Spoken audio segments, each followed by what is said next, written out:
tunashukuru Mungu ameilinda Kenya, Kenya yaito na tawira abanyangongo Nonyeno morembe watowire Kenya. tunashukuru Mungu ameilinda Kenya, Kenya yaito na tawira abanyangongo Amagenderero Kenya yaito tubangaine. tunashukuru Mungu ameilinda Kenya, Kenya yaito na tawira abanyangongo umone wetu sanye muno ayumuri ndo Kenya tigoba kuna kwa hiyo bonene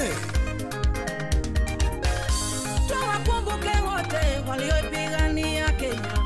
Tuwakumbuke wote walioipigania Kenya.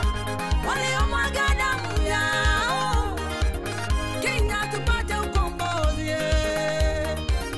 Kenya tupate uhuru. Kenya, Kenya, Kenya, nchi yangu.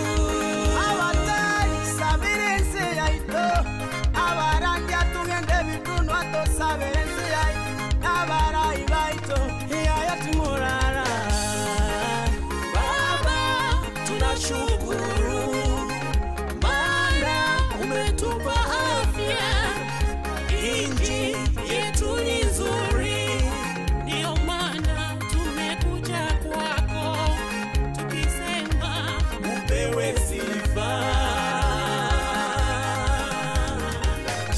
Tunashukuru Mungu ameilinda Kenya, oyendere Kenya yaito na tawira abanyangongo Kenya, tunashukuru Mungu ameilinda Kenya, oyendere Kenya yaito na tawira abanyangongo onyane kibara kiro mwenyenyo onyane boremi mweroreire chingiti choro sana basongo bachaberorera Kenya eteya ito Kenya nize omorenda Katamu yamano zengi tuyobo sibole Bobo sasima asensege igaya Kenya Tatamu yamano ye tatamu yamano Tatamu yamano ye tatamu yamano tunashukuru Mungu ameilinda Kenya, oyendere Kenya yaito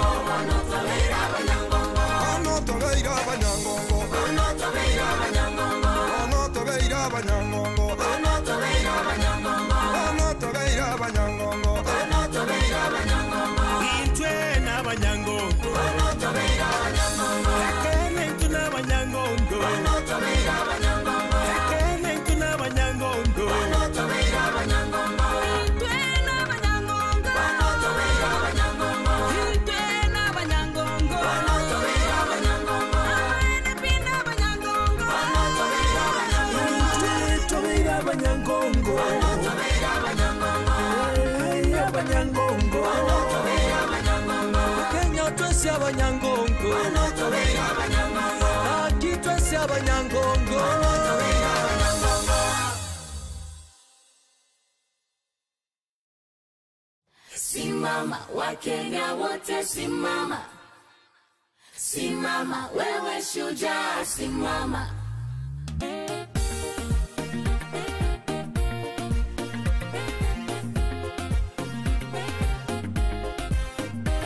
Nchi yangu, jukumu langu, mimi ni shujaa, shujaa. Najivunia taifa langu, mimi ni shujaa, shujaa.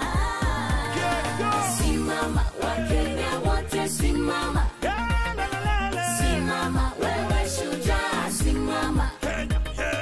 Simama Wakenya wote simama, simama wewe shujaa simama. Kenya yaito beautiful mazingira tobwate colorful Aba Kenya n'abantu wonderful proud to be Kenyan I'm grateful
shujaa namba moja, nchi yangu nailinda. Tunapenda amani, upendo na haki. Tumetoka kwa giza twaishi kwa mwanga.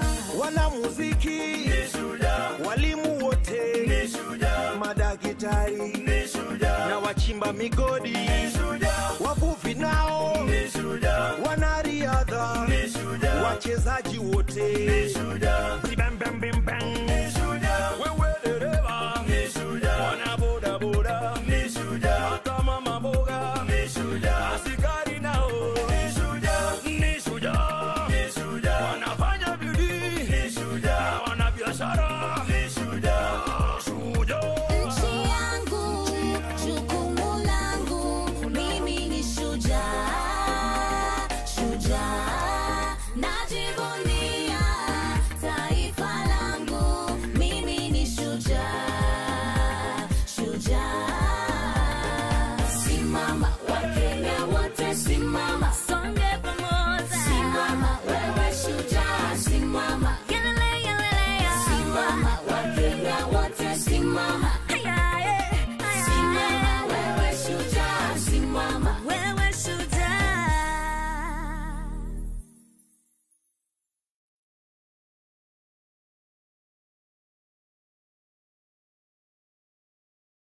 Tuwapigieni makofi, tuwapigieni makofi na niwaongeze nyimbo moja tafadhali. Tushangilie Kenya.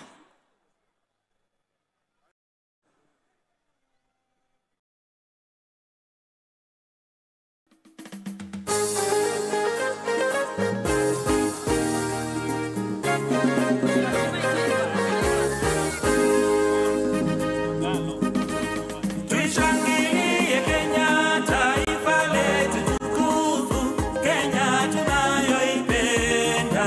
Daima tunayoipenda. Daima tunayoipenda. Daima twajivunia sana tukijiita Wakenya, nchi yenye baraka.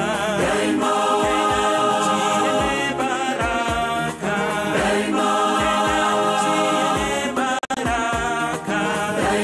Kenya makao yetu ni nchi ya kupendeza, kamwe hatutaiacha. Daima hatutaiacha. Daima hatutaiacha. Anayependa Kenya ni yule mwenye kutenda haki kwa watu wote. Daima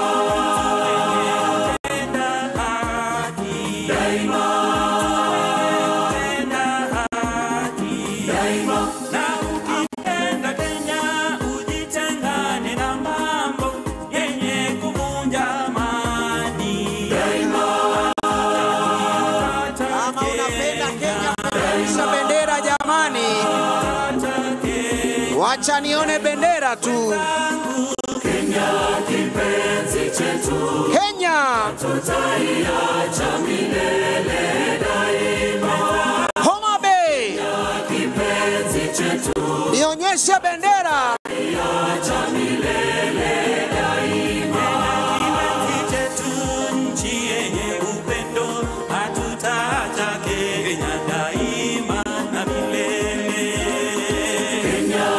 Kama unapenda Kenya, hii ni yako. Tutaiacha milele daima. Tuimbe pamoja. Kenya kipenzi chetu, hatutaiacha milele daima. Tumeomba sote wananchi wa Kenya kutumikia Kenya daima. Kabisa, wacha nione bendera. Kenya kipenzi chetu, hatutaiacha milele daima.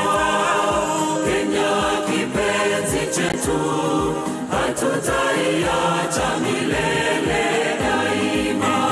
Mama yetu tena ni baba yetu, hatutaacha Kenya daima na milele. Kenya kipenzi chetu, hatutaiacha milele daima. Kenya kipenzi chetu, hatutaiacha milele daima.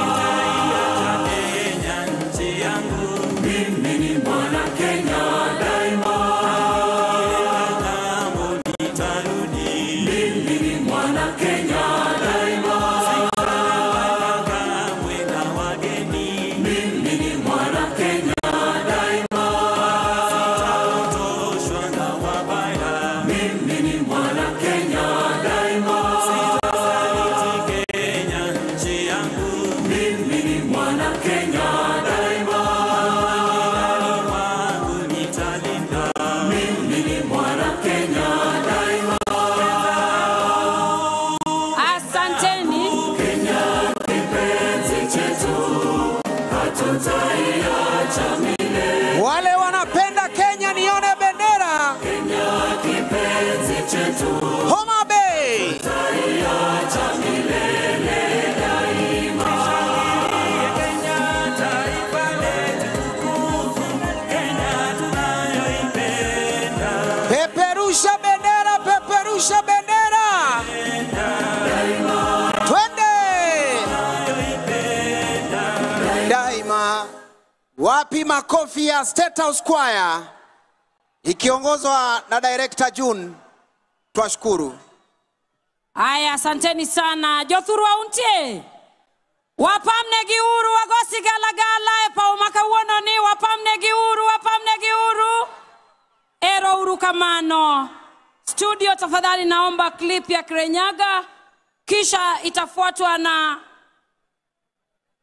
bendi ya Victoria Kingsby.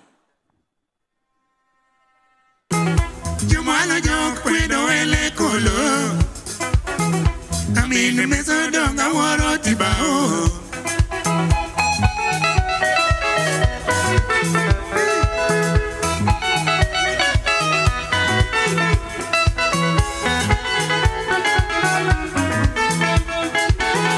Kade tukalo nyaga yunisi lwali yonge, abeta woro gi manono kabitonge.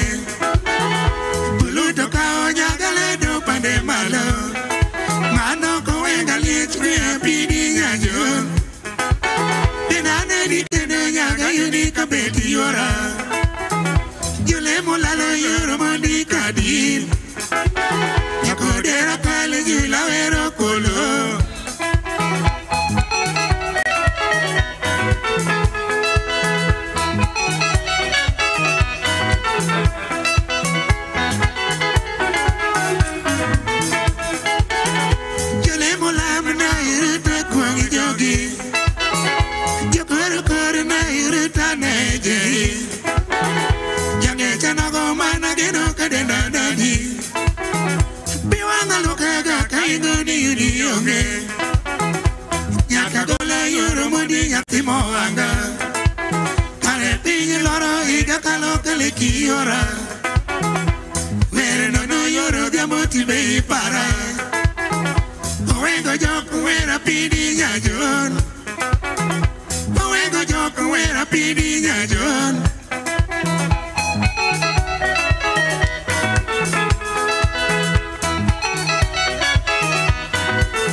loko ya kide saga simanyita Jakodero wera tieko wele di mayo Jakodero wera tieko wele di mayo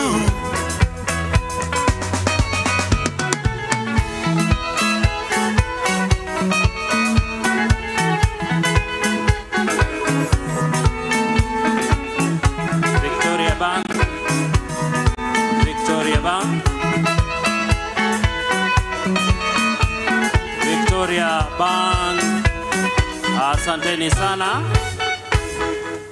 Ukiwa msimama hivyo hivyo, niombe tafadhali kwa heshima mwenye gari nambari KCR 041C, kwa kuomba kwa heshima ukaweza kuliondoa mahali umeliegeza.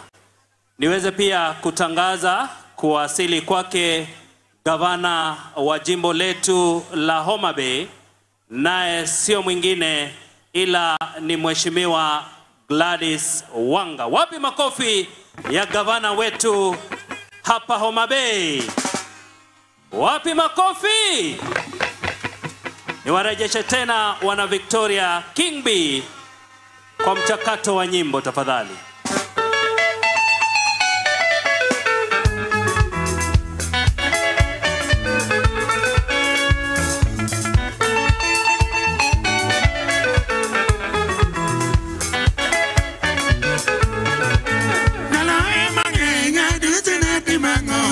Chairman, I not in a gombo being a mabolto, my single mara chigi paragoda. Ipoka uli mwengo pogoa. Lichinaka igo ye jobo beri mosa ichunya duari. Kideko dipo kike lo tomanega. Azi.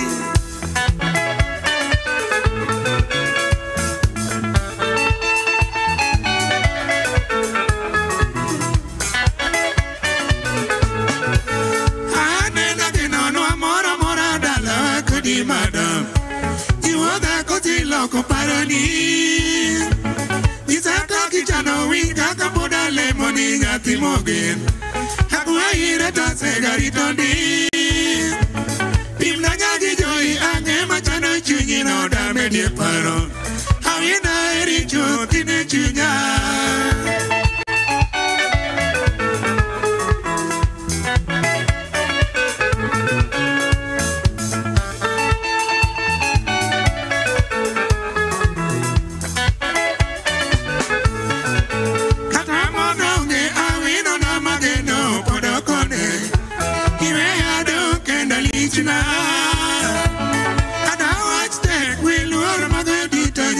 Machano, imuta samiyonge parola. Atuting munde tomasi na yaro chuto kana wino. Hayena tona wino nyagirosa.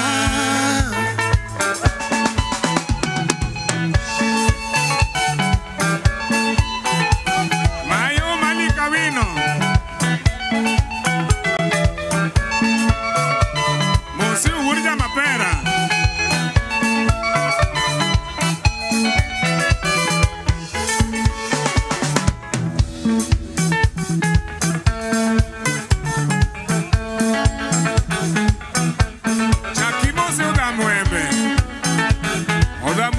Miruti Odam kicho mawendo timo senya kadera musiepni Mano nyakadera grofes Dakane kumien Aya tingane bendera nino malo kama Foyane bandera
gitilal nono Wiche mane gara pudo Gitino nyongalit na de kaparo ni dola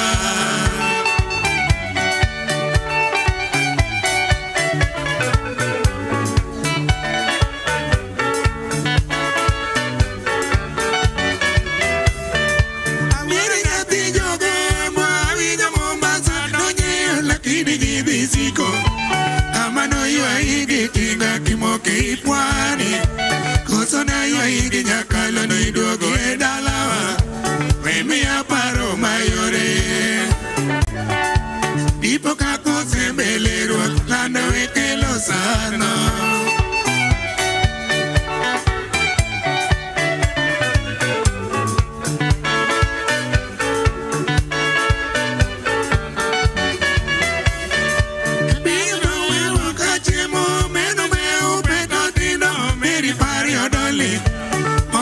Chien jagita maor minu Nepo dige no ng'iyo cha meri nyisa Nyati gatieno manyako bimoni shemeji Jago mera jarumo Biti mera odi meri welur bodati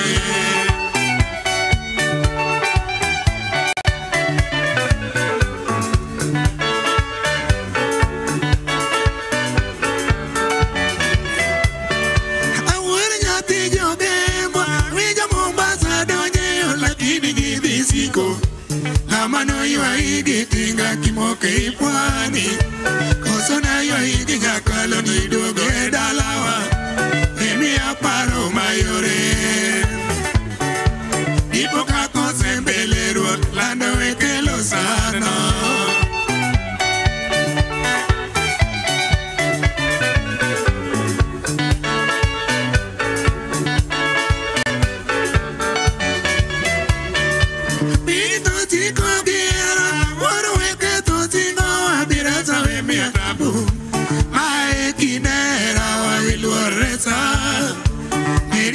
Makamano ageno kumi Reti wewi tarapudo Morna onge parola Iyo chaitero kanye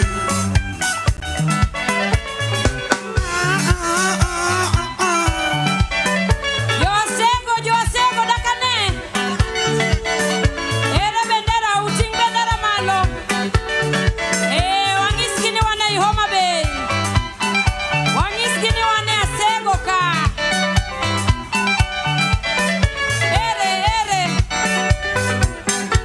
Homa Bay Mubo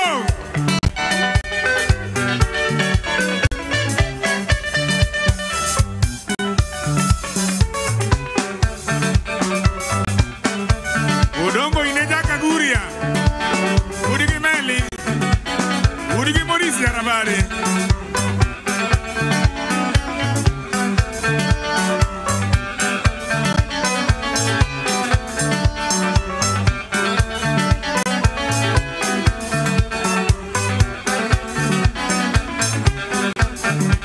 Mosia Wilka Musa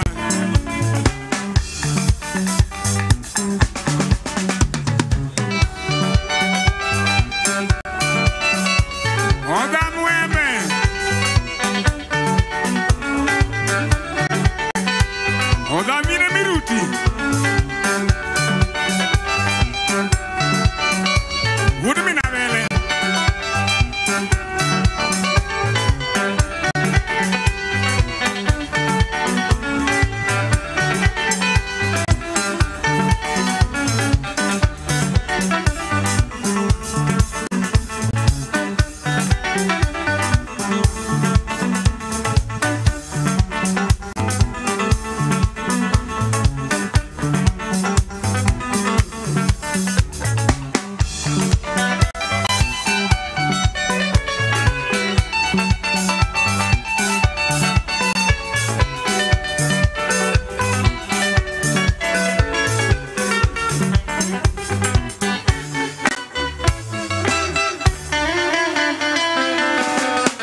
makinyi wadendika jwanga esolea nyatija nyiko gikonjiri mosomo gidita ulaya kamipuonje oyie gitiji wakwayo ngima malar ilodonji chunya sama weni jara kaparo igi weche mani wacho nopenja gi pesa atim niang'o kiwera jomi wero timi nade silo alka jwang mae wendi mawa parigo kionge in mabor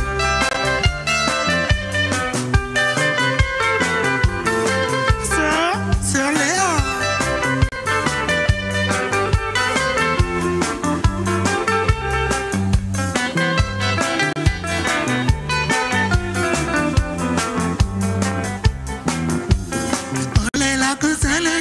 Bibi, kawana wawe lando nyajo ke makinyi wadeni kajwa solea natija nyiko giko jiri mosomo didita ulaya kamipuonje oyie gitiji wakwaya ngima malar ilodonje chunya sama weni jara kaparo igi weche mani wacho nopenja gi pesa atim niang'o kiwera jomi wero timi nade silo alka jwang mae wendi mawa parigo kionge in mabor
Jothurwa ero uru kamano kuom gima ber Jothurwa untie okawinju Jothurwa untie Omabei hoye Omabei untie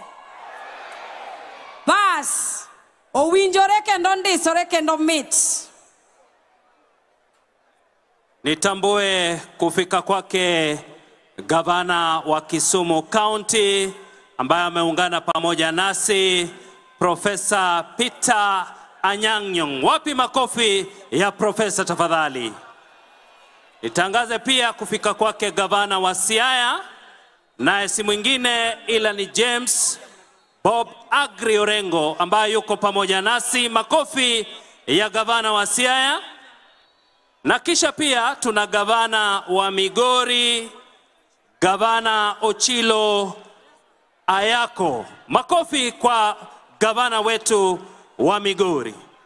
Asante basi mwenzangu, tuendelee na burudani, na anachukua fursa hii kuwakaribisha kwenye jukwaa wanajamnazi Africa Bendi. Watupe nyatiti hawa. Orutu na kadhalika. Karibu jamnazi. Basi wanapoweza kujiandaa, ningependa kutambua kuwasili kwao Naibu Inspector Generali wa Polisi Bwana Gilbert Masengeli, na hali kadhalika Naibu Inspector Generali wa Polisi Bwana Eliud Lagat. Yuko pia pamoja nasi Naibu Inspector Generali wa Polisi anayehusika na masuala ya jinai Bwana Mohamed Ibrahim Amin, ambao wameshafika kupata kuwa nasi siku ya leo. Kwako mwenzangu. Asante sana mwenzangu Misango. Niombe tafadhali, niombe waimbaji band Gymnazi Africa Band, tafadhali uwanja ni wenu. Gymnazi Africa Band.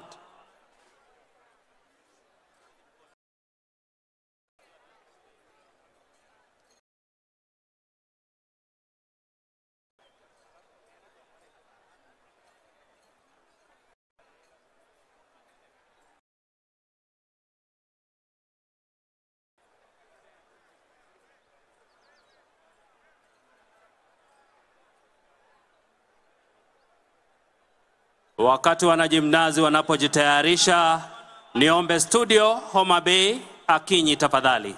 Tuelekeze macho yetu kwenye runinga. Homa Bay Akinyi. Studio tafadhali. Watambua viongozi wanaoendelea kuwasili. Tunao wabunge wengi ambao wameweza kufika, tukiwa na mbunge wa hapa Homa Bay Town Peter Opondo Kaluma ambaye yuko pamoja nasi akiongoza kikosi cha wabunge wengi ambao wameungana pamoja nasi. Watoto hoye! Watoto hey! Niwakumbushe pia kwamba kutoka idara yetu ya ICT chini ya uongozi wa Mheshimiwa Rais wa Jamhuri ya Kenya, tuko na free wifi ambayo ukiweza kuingia kwenye simu lako utapata government free wifi ambayo imetolewa na serikali kwa ajili yetu. Nimkumbuke pia kutangaza kuwasili kwake mbunge wa Rangwe Lilian Gogo ambaye yuko pamoja nasi pamoja na wabunge wengine. Nirejeshe kwa studio. Kwa studio tafadhali Gymnazi Africa Band, natumai sasa muko tayari.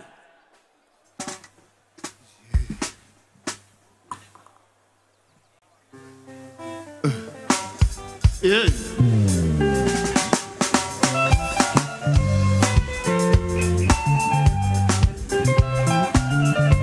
Karachuanyo.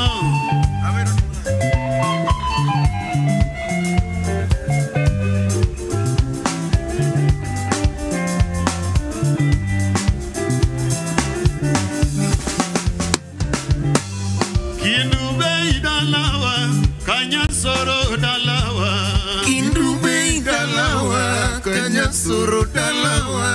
Indube idala, Alaura chuanyo, dalawa baba. Indube idalawa, Kanyasoro Kinube idalawa Kanyasoro dalawa baba. Kinube idalawa Kanyasoro dalawa. Kinube idala Alaura chonyo. Yeah. Kinube idalawa Kanyasoro dalawa. Aero pacho.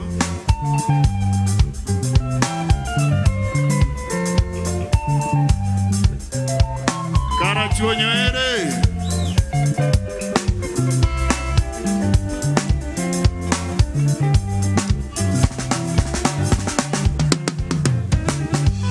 Waparo kakane wan baba.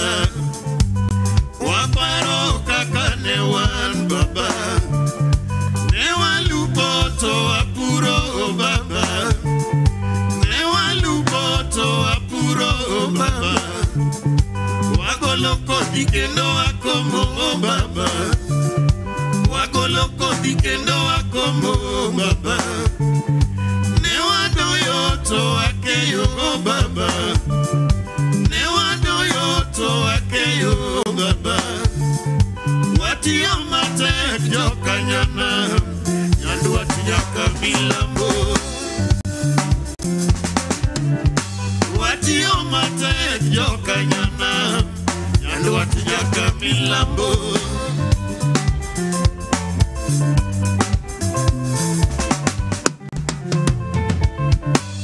Waparo kakane wan baba. Waparo kakane wan baba. Newalupoto apuro baba. Newalupoto apuro baba. Wagoloko dikendo akomo baba. Wagoloko dikendo akomo baba. Newadoyoto akeyo baba. Newadoyoto akeyo baba. Watiyo matek jokanyana. Nyandu watiyaka milambo. Watiyo matek jokanyana. Nyandu watiyaka milambo.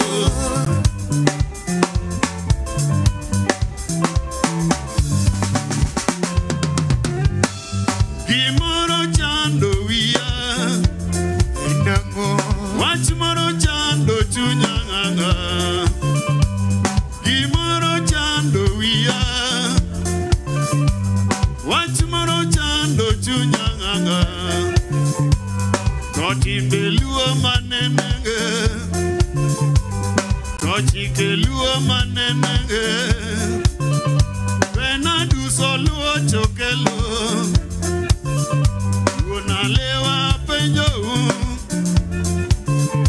Tero mono eyo nangongo Nagola kuito nangongo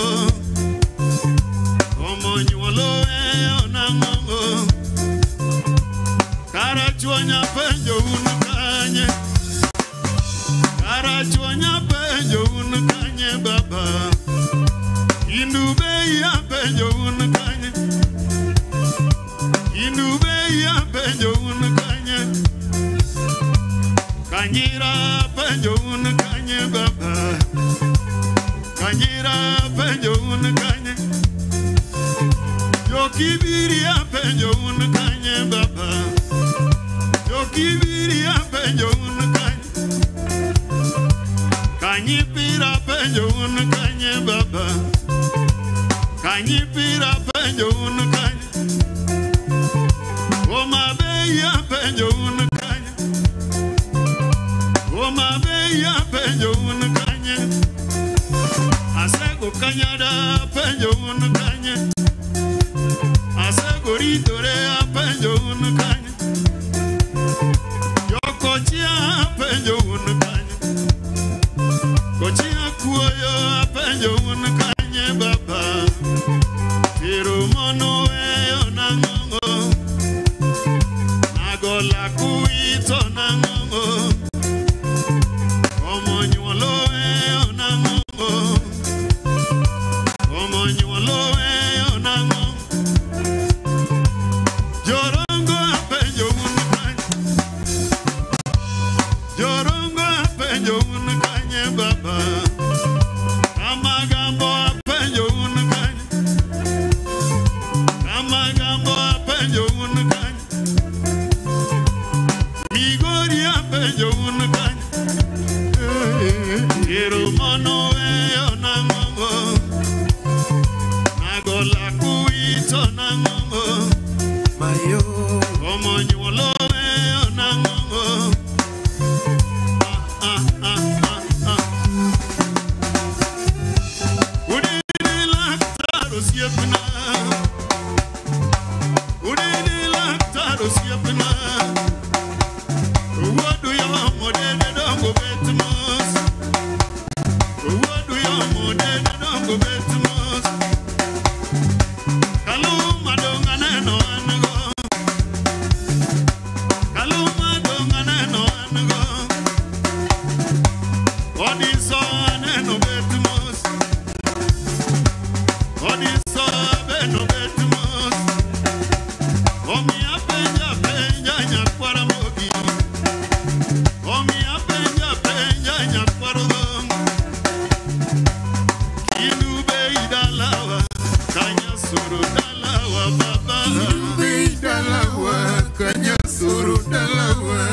Peperusha bendera tafadhali.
Wapi bendera?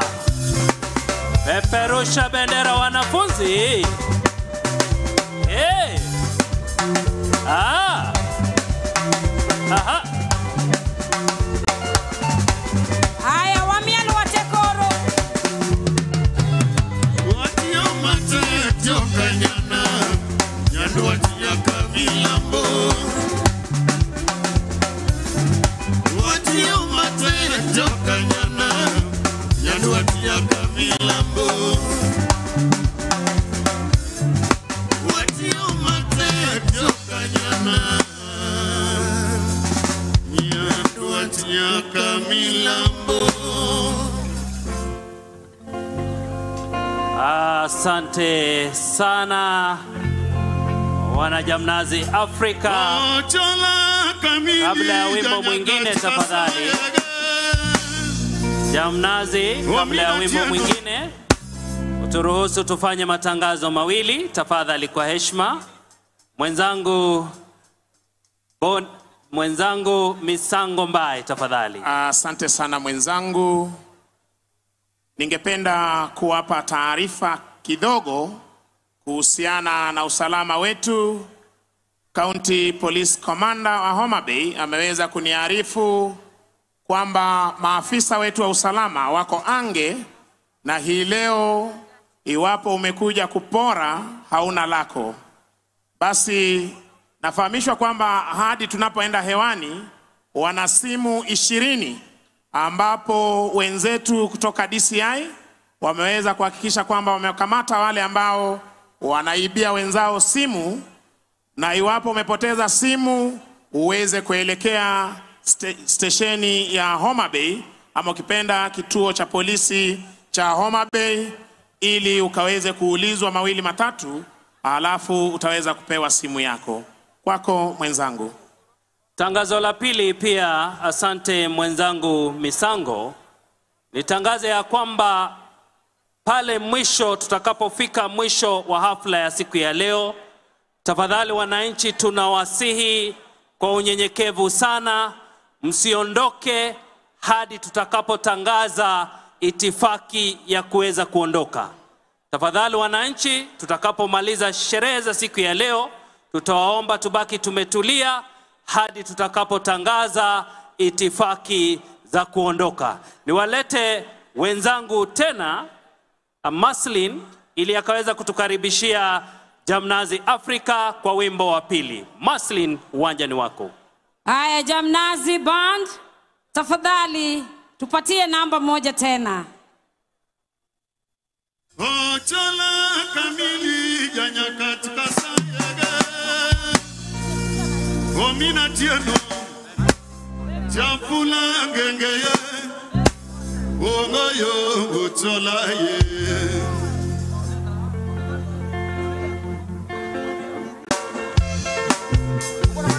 Rumba pole pole Internacional.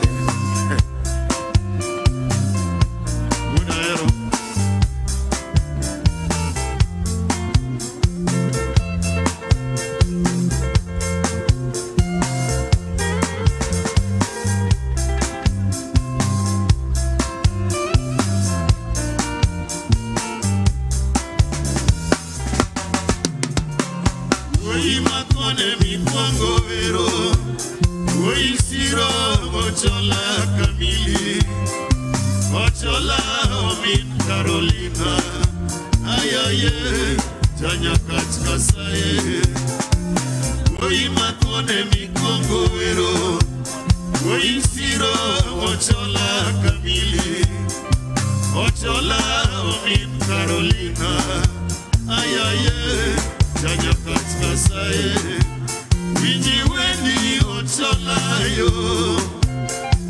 Biro wa Molnyambos, Nairobi, Mombasa, Kisumu, Ayaye, Rukonywa, Winji Wendi Ochola yo. Rumba Biro wa Molnyambos, Nairobi, Mombasa, Kisumu, Ayaye, Rukonywa.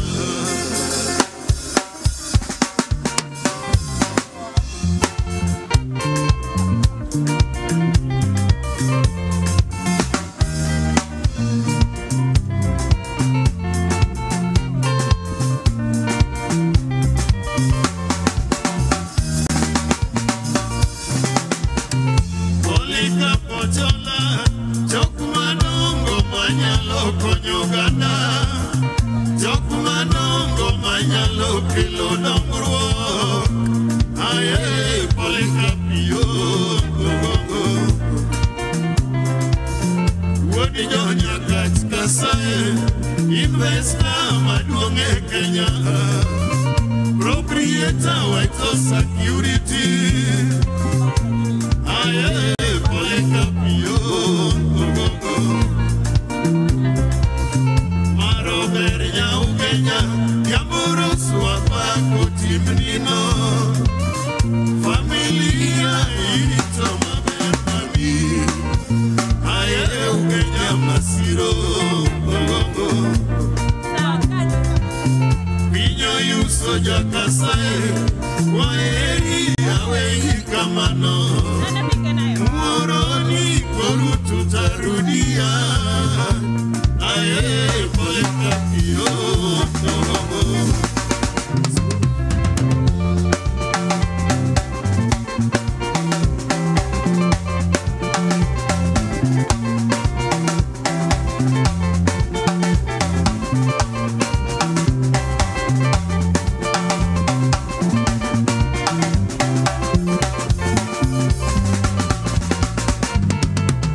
Simama zunguka kidogo yawa.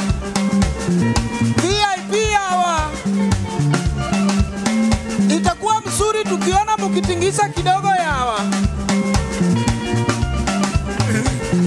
Kila mtu Papi mielage, sheribi mielage, ochola kamili wa mielage.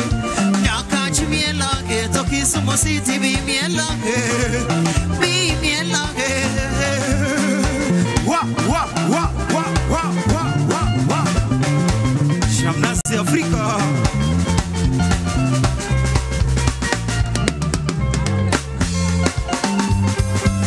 Ay ay ay ay ay ay ay ay ay. Baba na dadi tucheze kadansi kisawa sawa. Baba na dadi tucheze kadansi kisawa sawa. Hakuna matata, hakuna matata, hakuna matata, hakuna matata. Migingoni yetu migingoni yetu, migingo ya Kenya migingoni yetu, migingo siyango migingoni yetu. Ongoro cha Kindu moja mbili tatu Kapwe Santo peleke migingo BBMC peleke migingo Opio peleke migingo Otieno Wodagero peleke migingo Wodi Phoebe peleke mijingo.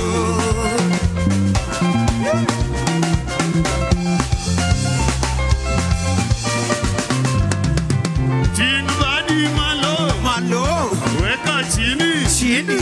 Badi malo, malo, weka chini, chini. Malo malo, malo malo, weka chini, chini.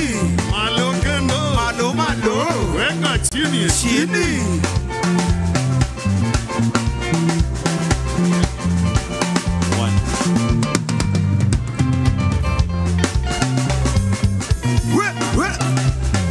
Changamuka, changamuka, changamuka, tuende tucheze na Jamnasi Afrika yoyo. Tucheze na Ngoroja Kidubende, tucheze na Obio Kidibende, tucheze na Julio Solo Bende.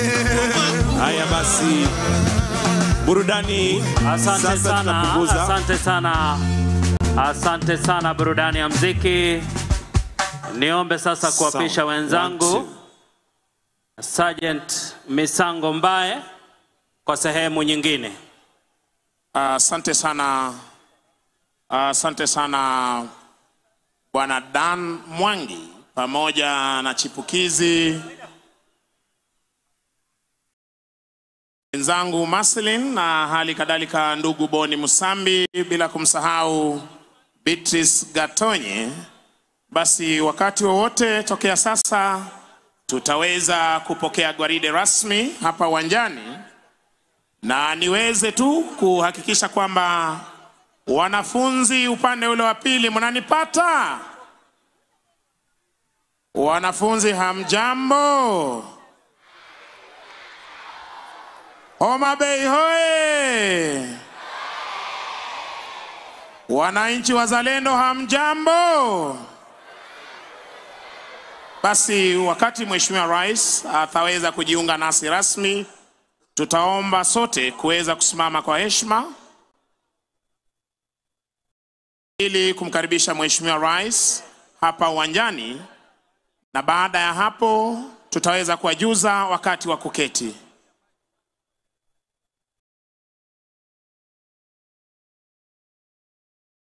Asante sana mkuu wa kitengo cha mawasiliano ya Rais na hali kadhalika katibu wa sherehe za kitaifa Bwana Michael Gitonga, ukiwa kwenye jukwaa rasmi.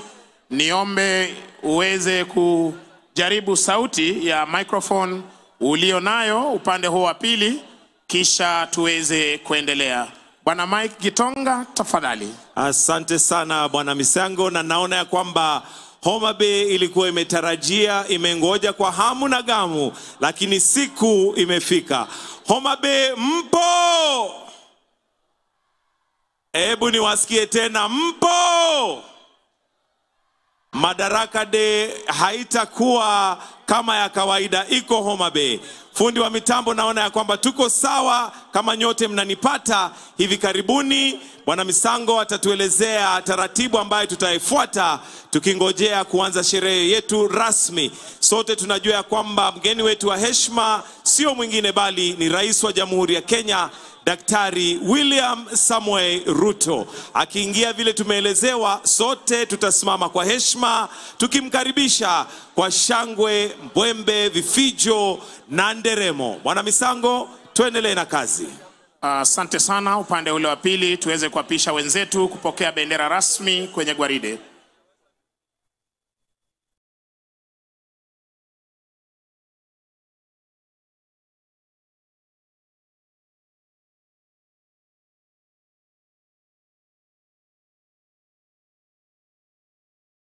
Basi wananchi walioko kule nje, tunaomba baada ya gwaride tutaweza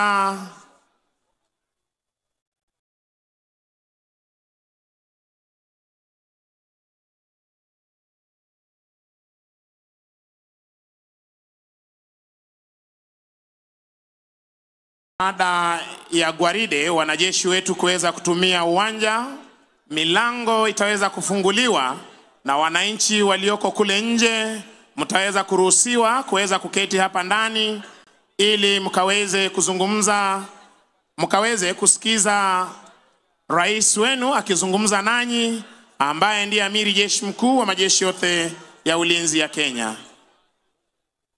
Na labda kimtasari tu kabla hatujaweza kupokea gwaride, ningependa kuwajuza kwamba hii leo tumeweza kuandalia gwaride la heshima kutoka kwa idara ya jeshi, gwaride la vikundi linalohusisha asasi zote za usalama, na hali kadhalika wana miavuli wetu ukipenda Green Eagles ambao wameshatayarisha uwanja tayari kwa maruko ya Free Falls. Na mwisho kabisa tutaweza pia kuwa na tamasha tukiletewa na ndege zetu za jeshi la wanaanga.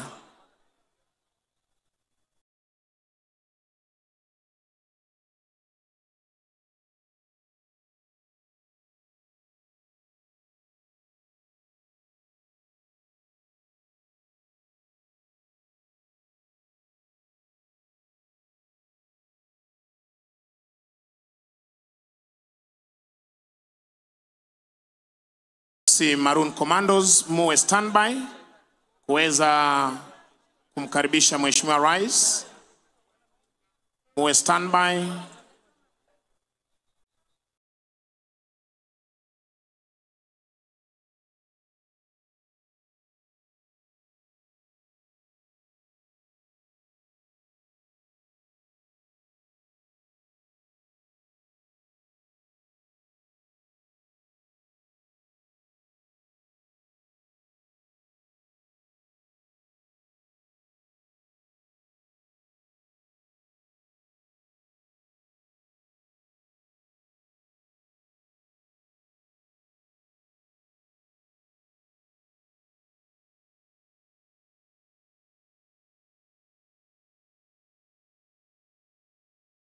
Nilivyosema, muda wote tokea sasa tutaweza kupokea gwaride la heshima hapa uwanjani, na ni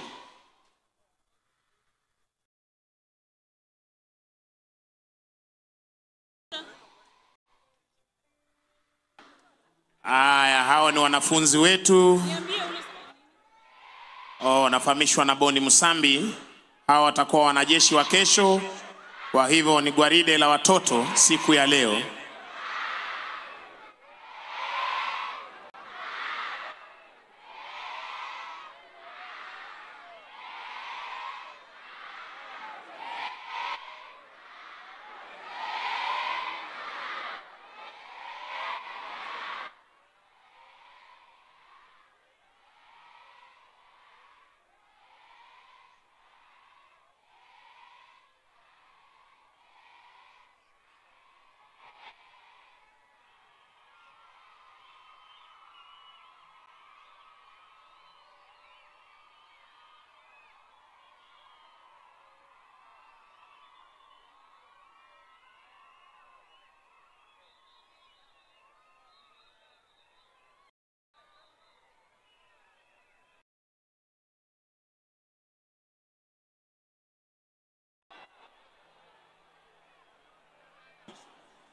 Nichukue nafasi hii nimkaribishe waziri ambaye ni mwenyeji wa kauli mbiu ya leo, waziri wa madini, uchumi samawati na shughuli za maji, ambaye ni waziri Hassan Ali Joho. Karibu sana waziri.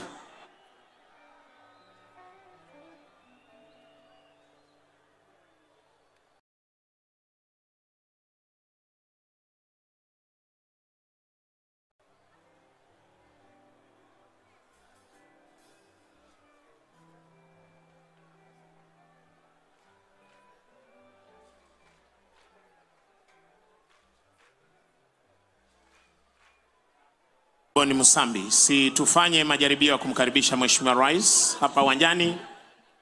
Kweli kabisa. Haya, wanafunzi tusubiri kidogo. Wanafunzi tusubiri. Boni Musambi, tufanye majaribio ya kumkaribisha Mheshimiwa Rais hapa uwanjani. Kwako Boni Musambi. Kweli kabisa, lakini kabla ya hapo pia nimtambue msimamizi wa mipango maalum ya shughuli za rais, Bwana Dennis Itumbi. Karibu sana, miongoni mwa wale wengine kutoka State House ambao wamefika. Basi Homa Bay hoye! Kila moja, si watoto kutoka RS4, RS5, 6, 7, 8, 9, 10, 11, 12. Homa Bay hoye! Ningependa tufanye mazoezi ya kumpokea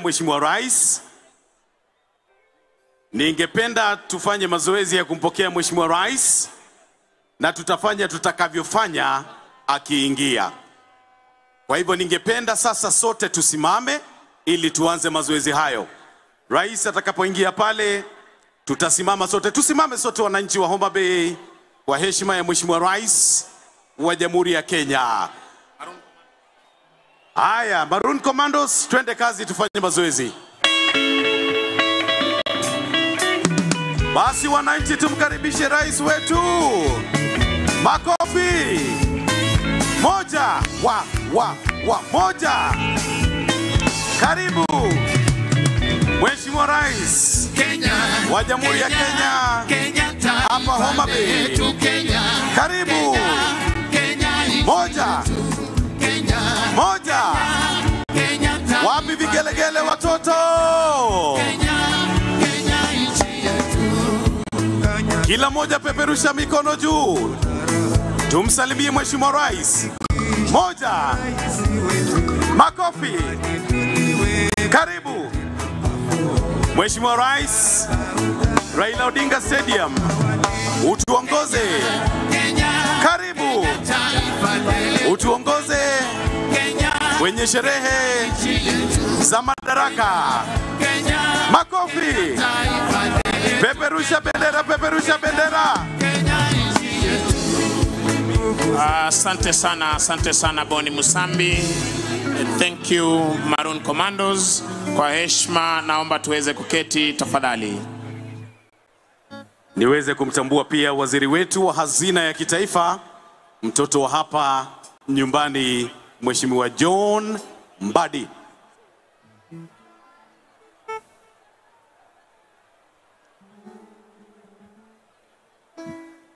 Basi ningependa pia kutambua kuwasili kwake Inspector Generali wa Polisi Bwana Douglas Kanja Kirocho, ambaye ameshawasili kupata kuwa nasi, na hali kadhalika mwanasheria mkuu Bi Dorcas Oduor. Mheshimiwa Dorcas Oduor ambaye ni mwanasheria mkuu wa taifa la Kenya. Boni Musambi pamoja na Bwana Mwangi, tuendelee na itifaki tukisubiri gwaride. Asante sana mwenzangu. Tukiendelea kuwatambua viongozi wengi ambao wameendelea kufika, tukitambua uwepo wa mawaziri wetu ambao wameshafika kuungana pamoja nasi. Kwa muda yote sasa tutaendelea kuwapata viongozi wengi na tutaendelea kuwatangazia wanaoendelea kufika.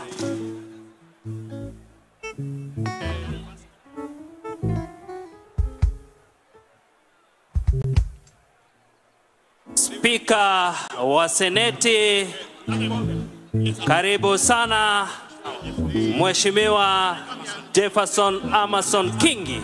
Makofi mazuri anapowasili.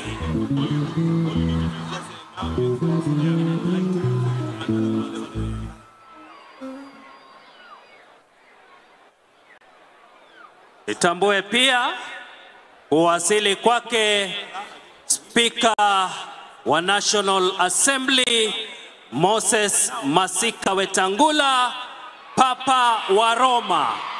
Karibu Mheshimiwa Moses Wetangula.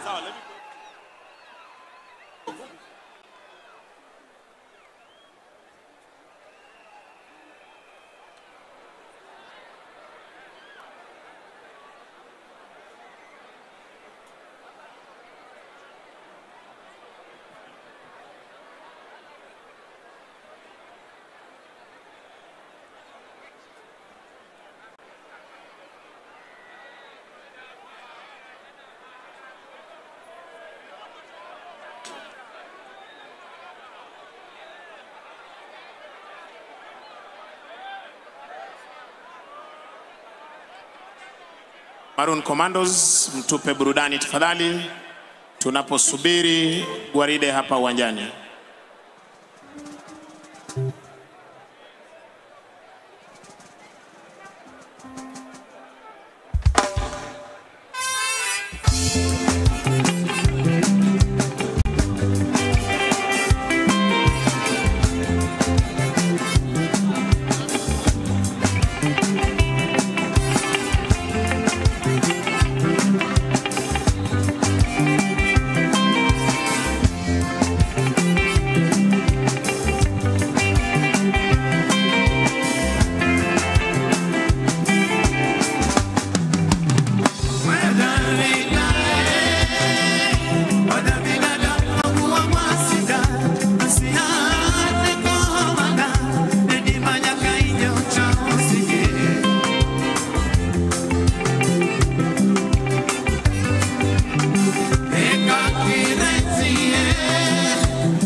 Thank you, Maroon Commandos.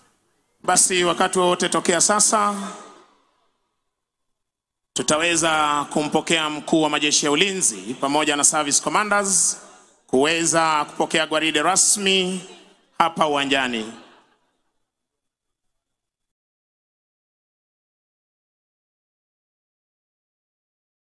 Wakati wowote tokea sasa tutaweza kupokea mkuu wa majeshi ya ulinzi pamoja na service commanders kuweza kupokea gwaride rasmi hapa uwanjani.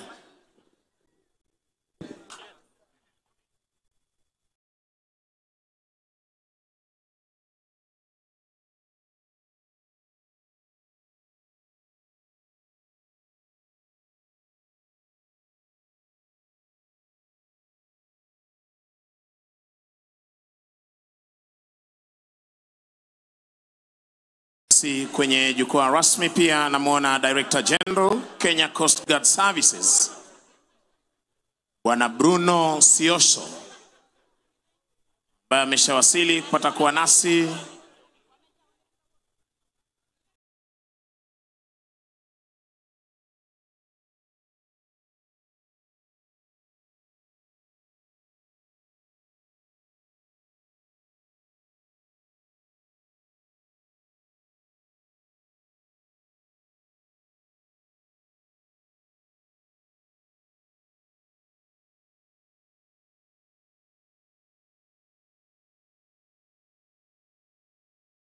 Basi amewasili hivi sasa kuweza kupokea gwaride rasmi.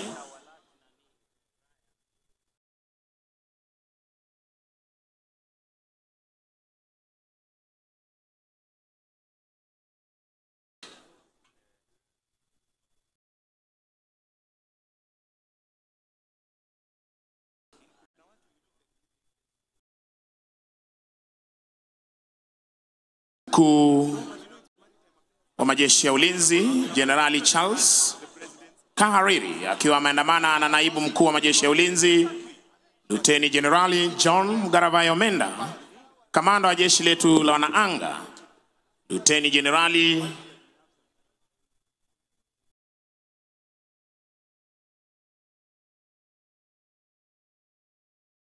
David Chemwei Tarus, kamanda wa jeshi letu la wanaanga Meja Generali Fatma Gaiti Ahmed, kamanda wa jeshi la wanamaji Meja Generali Paul Otieno War, na msaidizi wa mkuu wa majeshi ya ulinzi Meja Generali David Kipkemboi Keter.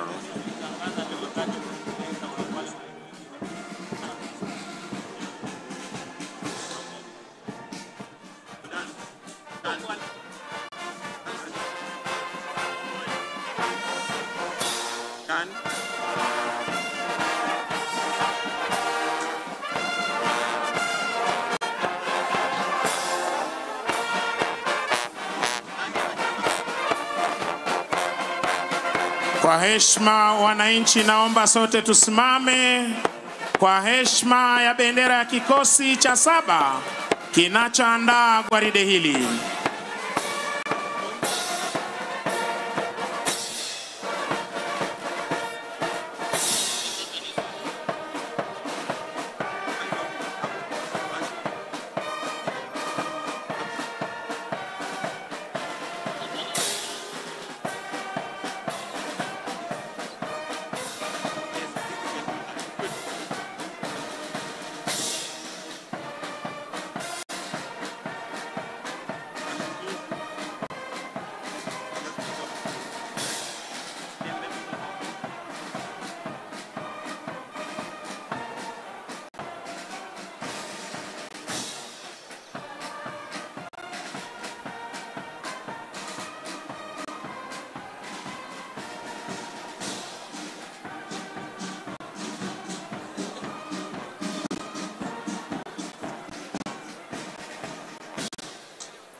Asanteni kwa heshima, tunaweza kuketi tafadhali.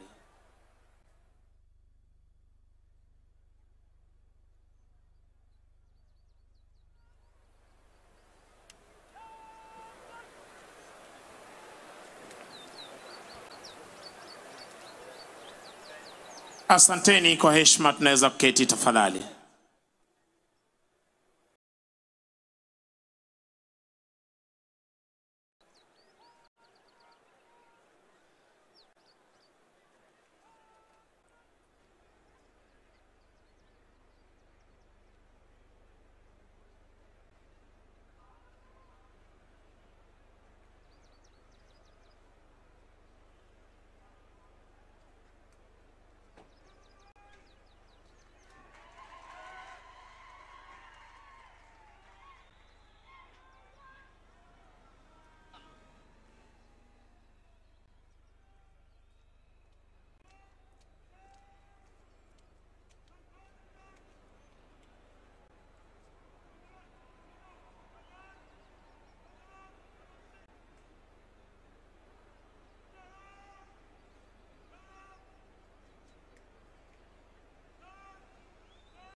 Basi baada ya parade adjutant kuhakikisha kwamba gwaride liko tayari siku ya leo, ni zamu ya mkuu wa gwaride hili kuweza kuchukua usukani wa gwaride kutoka kwake parade adjutant.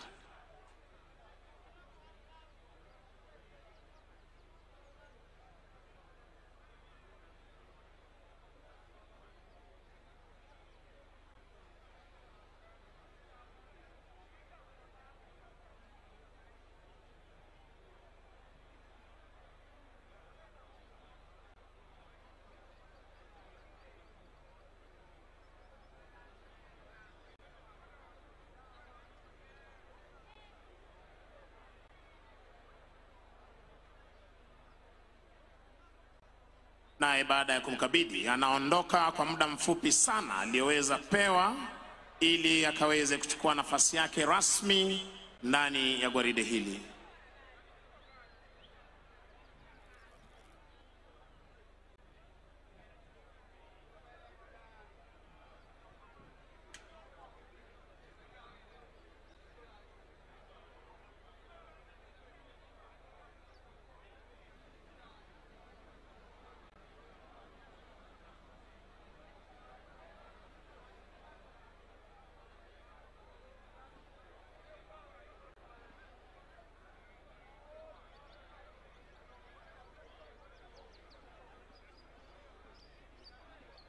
Basi kwa ishara ya ngoma ndogo hiyo, mkuu wa divisheni ya kwanza, divisheni ya pili, divisheni ya tatu na divisheni ya 4 wakiweza kuingia ndani ya gwaride kusimama mbele ya vikundi vyao.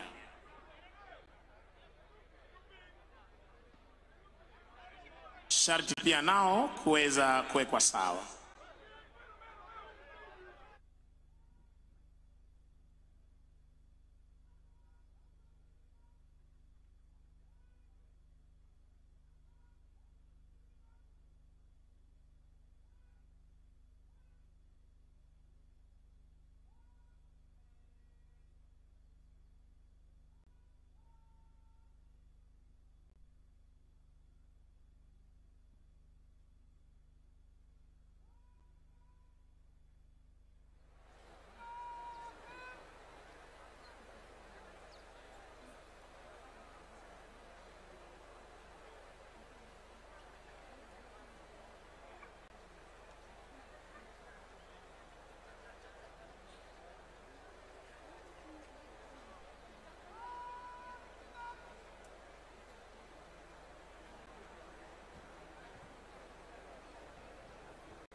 Naam, spika wa mabunge yote mawili, bunge la kitaifa likiongozwa naye Mheshimiwa Moses Masika Wetangula, spika wa seneti Mheshimiwa Jeffwa Amason Kingi, mkuu wa mawaziri, waheshimiwa mawaziri, gavana wa jimbo la Homa Bay, Gavana Gladys Atieno Nyasuna Wanga, waheshimiwa mawaziri, katibu wa wizara mbalimbali, waheshimiwa wabunge, maafisa wa ngazi za juu wa majeshi ya ulinzi na asasi za usalama, wageni waalikwa, mabibi na mabwana. Karibuni leo tarehe mosi Juni mwaka huu 2025 kwa sherehe za madaraka gatuzi la Homa Bay. Wema uwanjani ni gwaride la heshima lililoandaliwa na majeshi ya ulinzi ya Kenya, mavazi mekundu jeshi letu la nchi kavu, mavazi ya samawati jeshi la wanaanga, mavazi meupe jeshi la wanamaji. Mkuu wa gwaride hili ni Luteni Kanali Daniel Mwange Msau. Divisheni ya kwanza ya jeshi letu la nchi kavu, kikosi cha 7 almaarufu Maroon Commandos, chini yake Meja Zefania Onyampu. Divisheni ya pili chini yake Captain Joash Kitai. Divisheni ya 3 ya jeshi letu la wanaanga, chini yake Meja Felix Nyoro Karanja. Divisheni ya 4 jeshi la wanamaji, chini yake Meja Vincent Mtua Mwikia. Brigade Adjutant Captain Tom Ogoma Obonyo. Afisa aliyetwikwa jukumu la kubeba bendera iliyo fahari ya kikosi cha 7, Luteni Victor Kiptumbet, akishirikiana naye Luteni Ibrahim Rajab Mohamed. Brigade RSM Warrant Officer 1 Wilson Lekalepi. Wanaosindikiza bendera hii ya kikosi cha 7, Sergeant Mohamed Nur, akishirikiana naye Sergeant Joseph Karanja. Muziki unazidi kupromoshwa na bendi za majeshi ya ulinzi, chini yake mkurugenzi mkuu Kanali Cyrus Njagi. Basi nimpishe mwenzangu aweze kufanya itifaki, kisha tutaweza kuendelea. Tafadhali niombe kutangaza kuwasili kwa aliyekuwa waziri mkuu Baba Raila Amolo Odinga. Wapi makofi ya Baba Raila Amolo Odinga? Karibu kwenye uga Raila Odinga Stadium. Asante sana mwenzangu. Muziki unazidi kupromoshwa na bendi za majeshi ya ulinzi, chini yake Kanali Cyrus Njagi. Na hii leo uwanjani ni mkurugenzi wa muziki jeshi la nchi kavu Captain Kelvin Ochieng Omulo. Parapanda za kumkaribisha Mheshimiwa Rais, chini yake Captain Simon Mwanganda, mkurugenzi wa muziki jeshi la wanamaji. Senior Major Warrant Officer 2 Meshula Mtu wa Dhambo, akishirikiana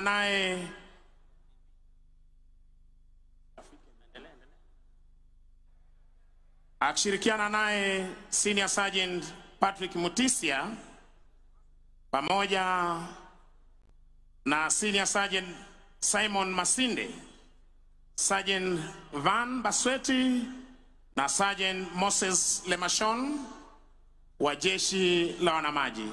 Flagstaff wakiongozwa naye Major Ismail Olwal OGW na Major Samson Bwana Kodo, pamoja na Captain Jen na Sirian Lenguris watakaoweza kutuletea tamasha za ndege. pamoja na Captain Boniface Otori kutuletea wanamiavuli wetu. Basi kupata kusubiri kuwasili kwake mgeni wetu rasmi, Rais wa Jamhuri ya Kenya na Amiri Jeshi Mkuu wa Majeshi ya Ulinzi, nitampisha mwenzangu aweze kuendelea na itifaki. Asante mwenzangu, nitangaze tena kuwasili kwake Naibu Rais wa Jamhuri ya Kenya, Profesa Abraham Kithure Kindiki. Wapi makofi ya Naibu Rais, akiandamana pamoja na Daktari Joyce Kithure. Karibuni sana kwenye uga wetu wa Raila Odinga Stadium. Basi kupata kusubiri kuwasili kwake mgeni wetu rasmi muda wote tokea sasa, nitapisha Maroon Commandos watupe burudani. Maroon, tafadhali.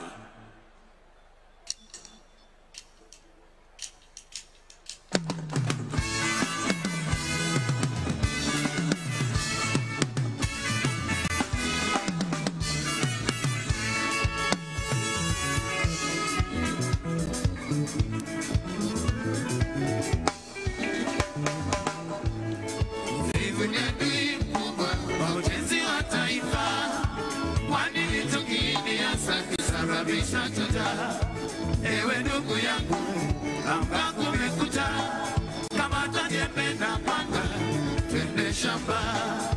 Hata wewe mwanangu, anga kumekucha, kwani hizi ndizo za kwenda shule. Hata wewe karani, anga kumekucha, kwani hizi ndizo za kwenda kazi. Vifo ni adui mkubwa wa ujenzi wa taifa, kwani ndicho kiini hasa kisababisha chocha. Ewe ndugu yangu, amka kumekucha, kama tajembe na panga, twende shamba. Asante sana Maroon Commandos. Shikilia Maroon Commandos tuweze kufanya itifaki. Asanteni sana. It is now my singular honor to welcome the President of Slovenia, Dr. Nataša Pirc Musar. Welcome to Raila Odinga Stadium for Madaraka Day. Tumkaribishe Rais wetu mgeni kutoka nchi ya Slovenia, Daktari Nataša Pirc Musar. Wapi makofi ya Mheshimiwa Rais. Welcome, Your Excellency. Maroon, tuendelee tafadhali.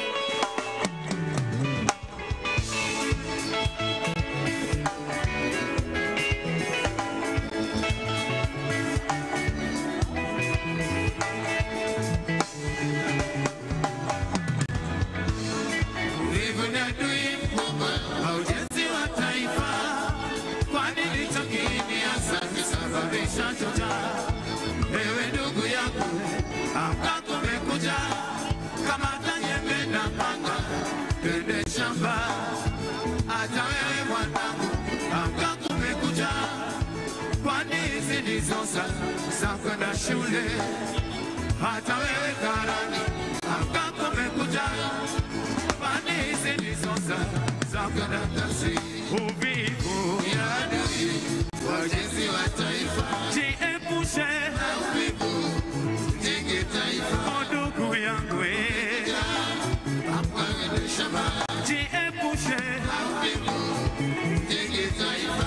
Wanakwe, amka twende shule, jiepushe na uvivu, jenge taifa. Karani kumekucha, amka twende kazi, jiepushe na uvivu, tujenge taifa.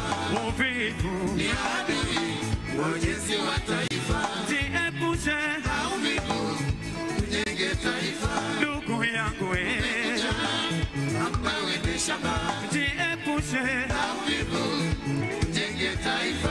Wanakwe,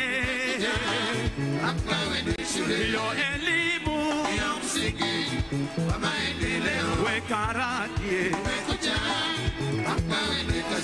jiepushe uvivu, jiepushe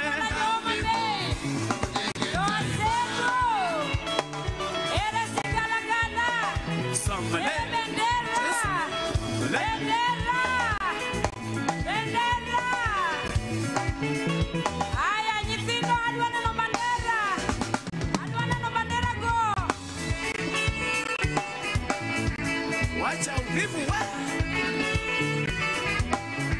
Chapa kazi, chapa kazi.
Wacha uvivu we.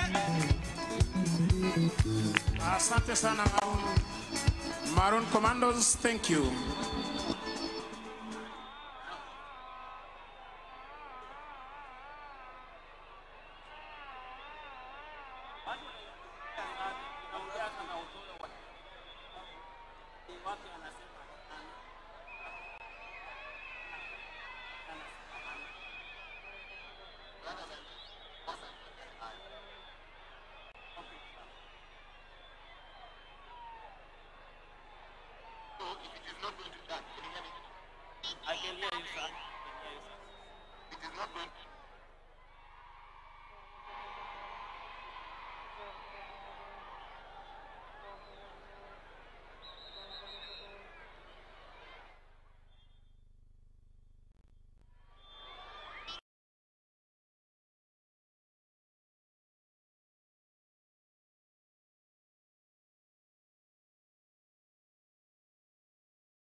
Niombe kutangaza kufika kwake mama wa taifa, Mama Rachel Ruto.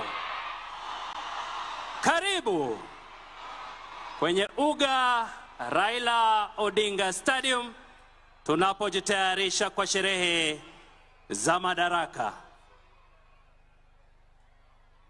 Basi wakati wowote tokea sasa atajiunga nasi Rais wa Jamhuri ya Kenya na Amiri Jeshi Mkuu wa majeshi yote ya ulinzi ya Kenya, Mheshimiwa Daktari William Kipchirchir Samoei Ruto.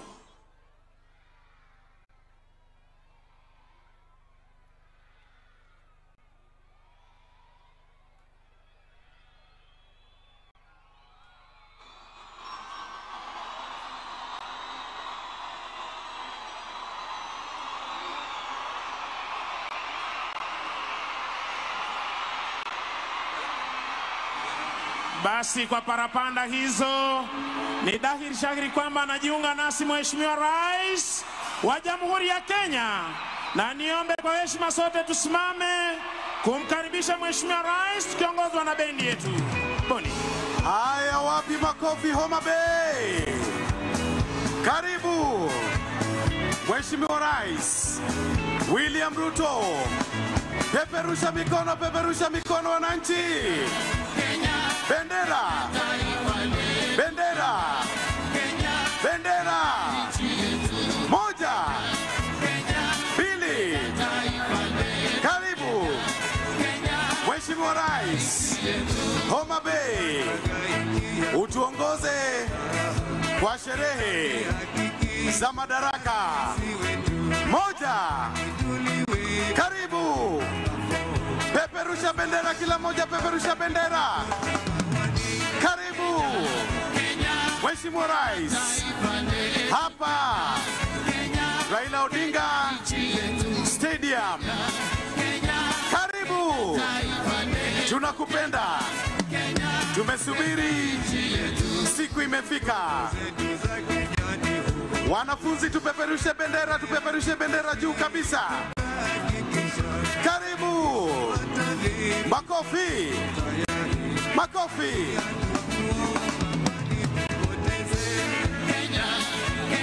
Aya, bendera zipepe kabisa. Karibu Mheshimiwa Rais hapa Homa Bay, utuongoze kwa sherehe za madaraka. Wapi vigelegele? RS6 vigelegele kabisa kwa Mheshimiwa Rais.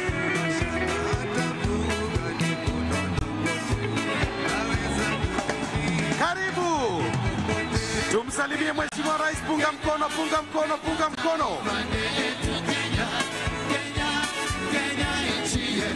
Karibu. Moja. Pili. Karibu. Tumsalimie Mheshimiwa Rais, punga mkono kwake, peperusha bendera kila moja.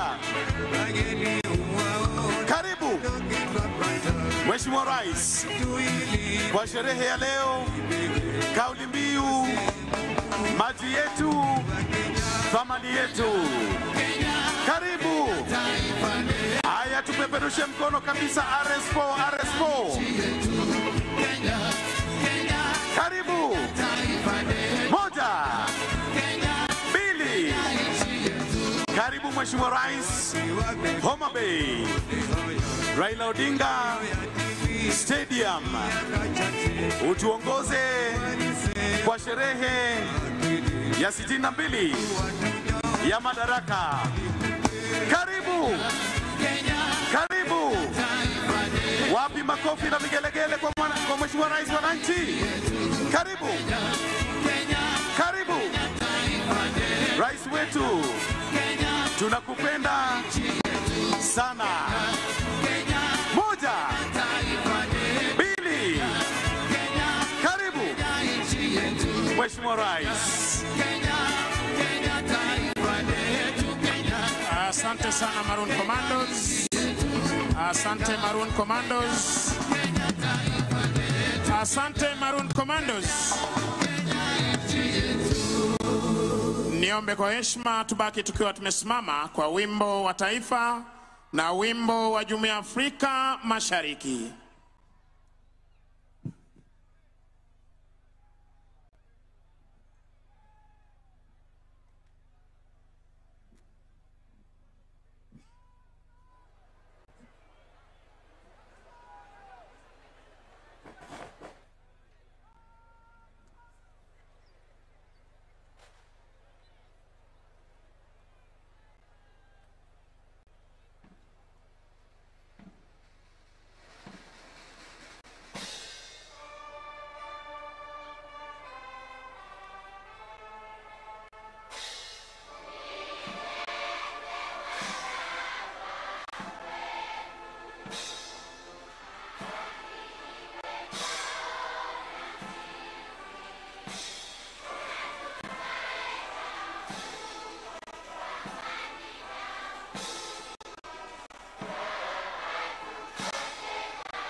Mkuu wa gwaride hili hivi sasa akija kumwomba kwa heshima Rais wa Jamhuri ya Kenya na Amiri Jeshi Mkuu wa majeshi yote ya ulinzi ya Kenya ruhusa ya kuweza kagua gwaride la heshima laandaliwa na majeshi ya ulinzi ya Kenya.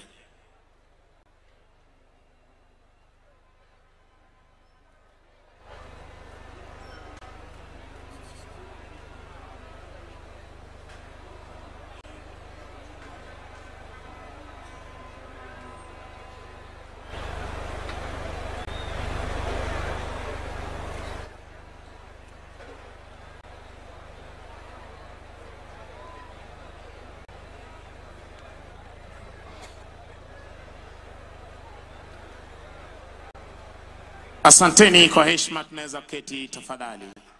Anayemsindikiza Rais wa Jamhuri ya Kenya ni Mkuu wa majeshi ya ulinzi ya Kenya, Jenerali Charles Mreu Kahariri.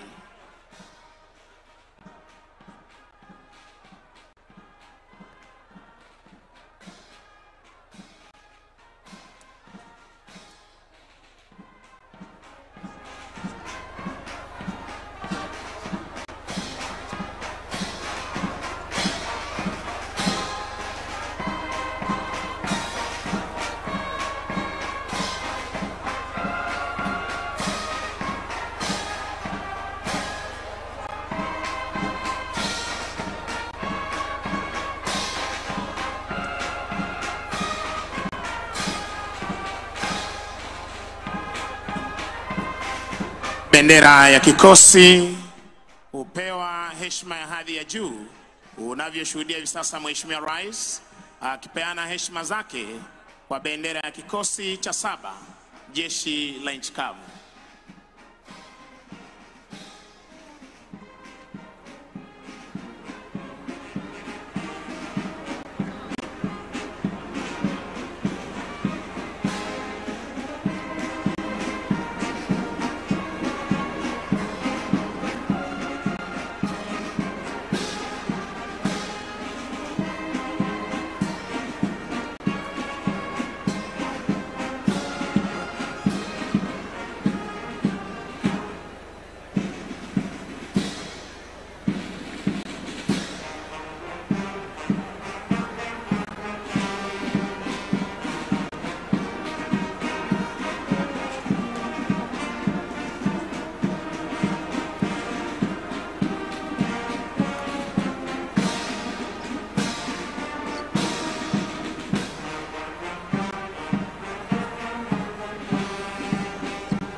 Mkuu wa gwaride hili hivi sasa akiomba idhini ya kuweza kuondoa gwaride uwanjani. Punde tu Mheshimiwa Rais atachukua nafasi yake kwenye jukwaa maalum.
Kwa desturi za kijeshi, sharti bendera ya kikosi kuwa mbele ya gwaride.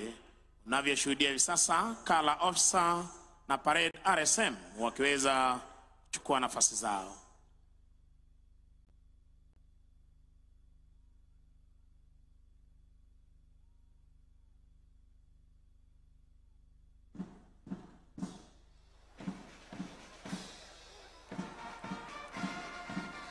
Mheshimiwa Rais, kwa amri hiyo, wanajeshi hawa baada ya kuandaa gwaride la kufana siku ya leo, gatuzi hili la Homa Bay, wanaondoka hapa uwanjani kupata kujiunga na wenzao kuzidi kudumisha ulinzi wa taifa letu la Kenya, kuhakikisha kwamba mipaka, anga na fuo za bahari zetu ziko salama masaa 24.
Mheshimiwa Rais, mkuu wa gwaride hili ni Luteni Kanali Daniel Mwange Msau, divisheni ya kwanza, chini yake Meja Sefania Onyampu.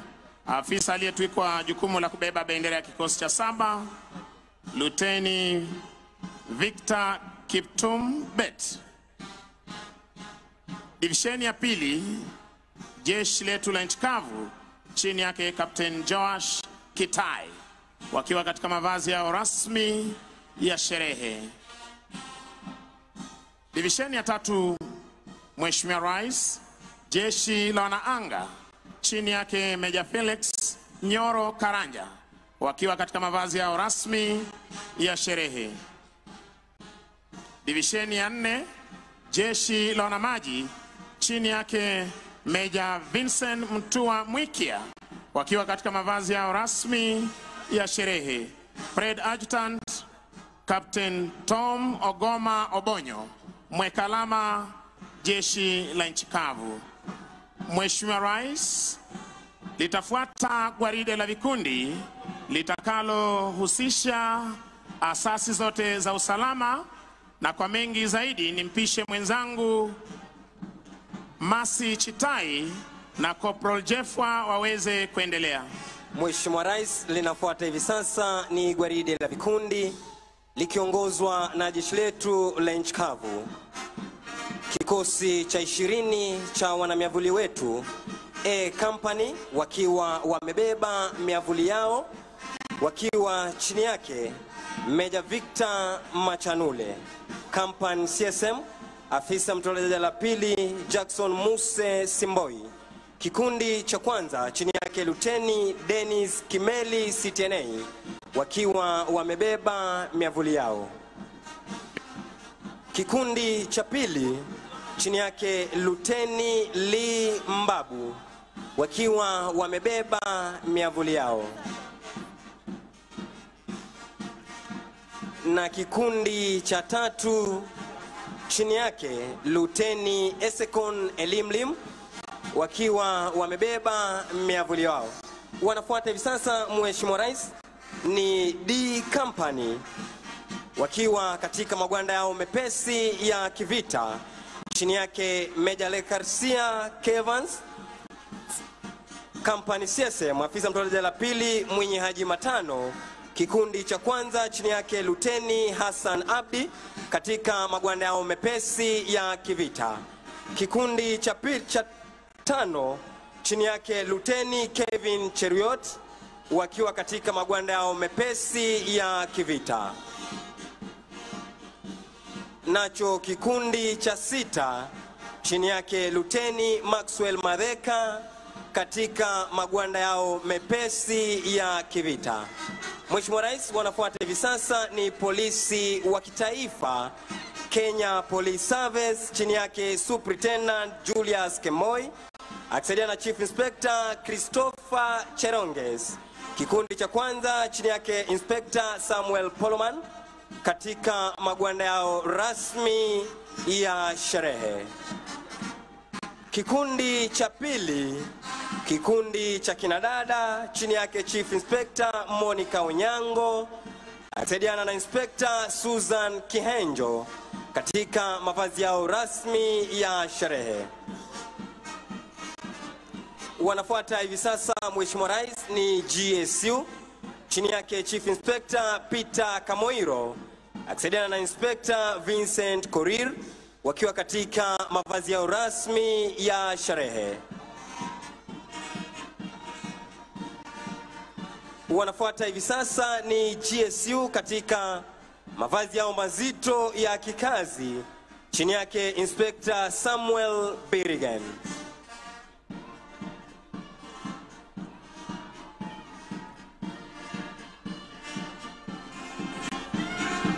Mheshimiwa Rais, wanafuata hivi sasa ni kikosi spesheli cha kutumia majibwa almaarufu kama K9 Squad chini yake Chief Inspector Robert Ndegwa akisaidiana na Inspector Felix Uitunya. Mheshimiwa Rais, wanafuata hivi sasa ni polisi ni Administration Police Service chini yake Superintendent Bernard Wetete akisaidiana na Chief Inspector Godfrey Almasi. Kikundi cha kwanza chini yake Inspector Florence Kabongo katika mavazi ya rasmi ya sherehe. Wanafuata hivi sasa ni polisi wa kupambana na wezi wa mifugo chini yake Inspector Dennis Omondi katika mavazi yao mazito ya kikazi. Wanafuata hivi sasa ni polisi wa kupambana na majanga pale yanapoweza kuchipuka chini yake Inspector Hansen Ojakapel katika mavazi yao mepesi ya kikazi. Wanafuata hivi sasa Mheshimiwa Rais ni polisi wa kuchunga mipaka yetu chini yake Inspector Kevin Walukana Njani katika mavazi yao mazito ya kikazi. Mheshimiwa Rais, wanaopita hivi sasa ni askari wa kuchunga fuo zetu za bahari almaarufu kama Kenya Coast Guard Service chini yake Sub Lieutenant Kenneth Mwangi. Mheshimiwa Rais, kikosi kifuatacho ni cha askari wa kulinda magereza yetu chini yake Superintendent Francis Ondongo akishirikiana naye Chief Inspector Nicholas Ojal. Kikundi cha kwanza chini yake Inspector Christopher Awiti wakiwa kwa mavazi yao rasmi ya sherehe.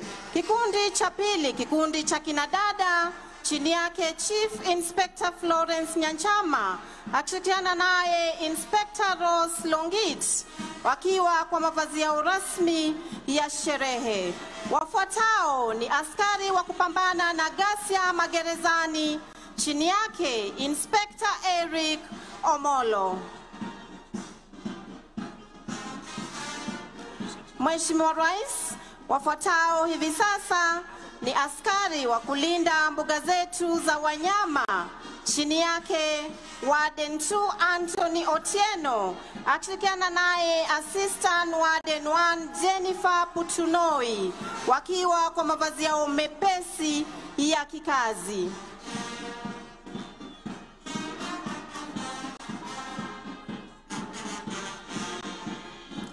Wafuatao Mheshimiwa Rais ni askari wa kuchunga misitu yetu chini yake Superintendent Patrick Iluku akishirikiana naye Chief Inspector Dorcas Otiende pamoja na Inspector Cosmas Mayo wakiwa kwa mavazi yao mazito ya kikazi.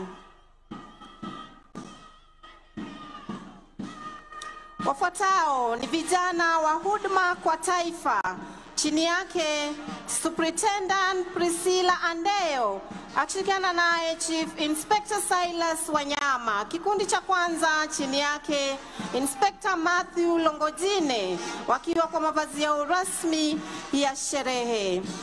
Kikundi cha pili, kikundi cha kinadada, chini yake Chief Inspector Rachel Mudhoni akishirikiana naye Inspector Joyce Ogango wakiwa kwa mavazi yao rasmi ya sherehe. Kikundi cha tatu, chini yake Inspector Pascal Esirom wakiwa kwa mavazi yao mazito ya kikazi.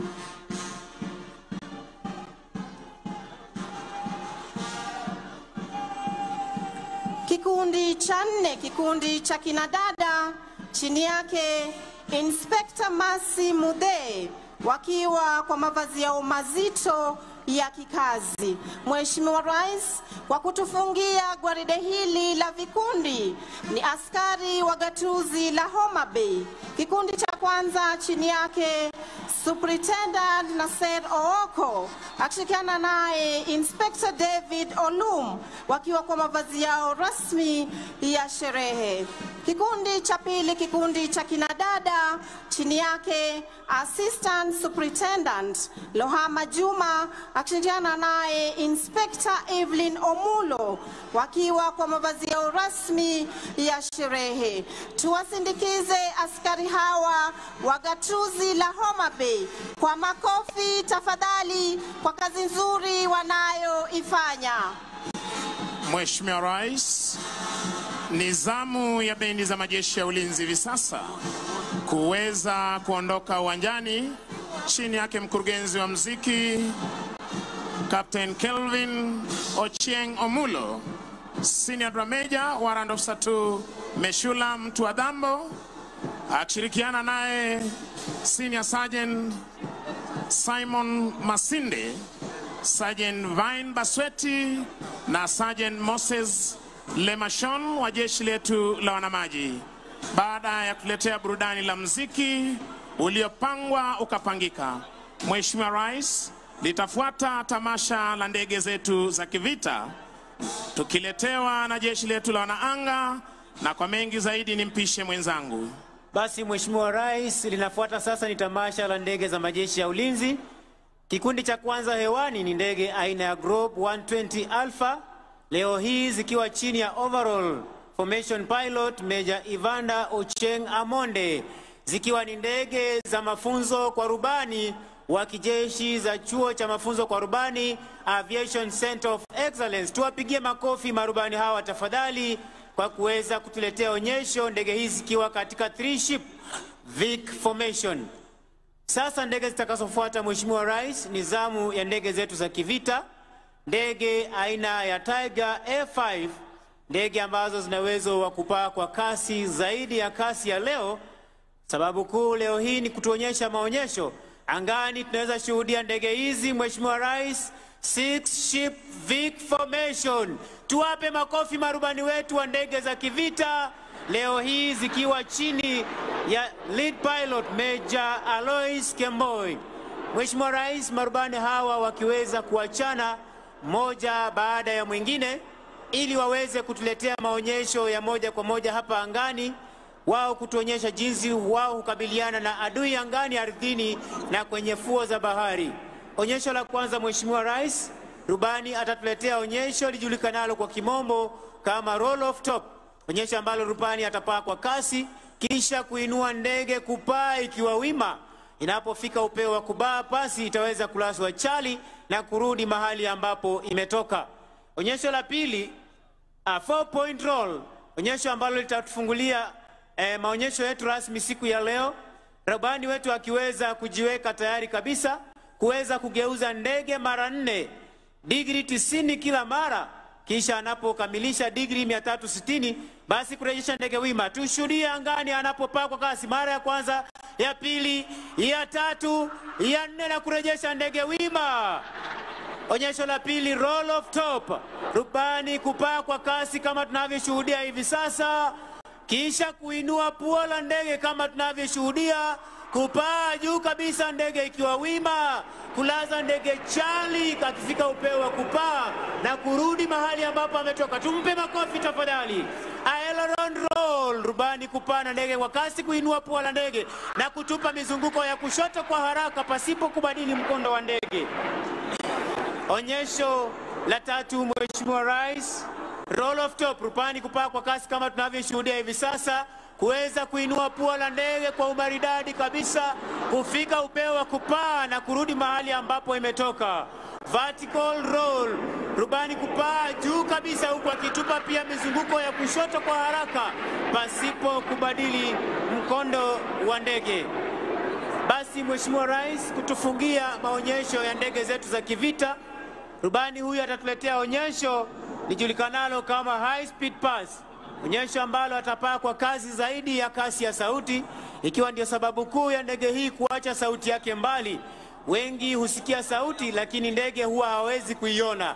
Kwa hivyo naomba tuweze kuelekeza macho yetu upande wa kushoto mwa jukwaa, mahali ambapo ndege hizi zimekuwa zikitoka zinapotuonyesha maonyesho haya ya moja kwa moja hapa angani, ili tuweze kushuhudia onyesho hili ambalo rubani huyu atatuletea kwa kasi kabisa. Ndiyo yule anapita kwa umaridadi akiacha nyuma sauti ya kipekee almaarufu Sound of Freedom.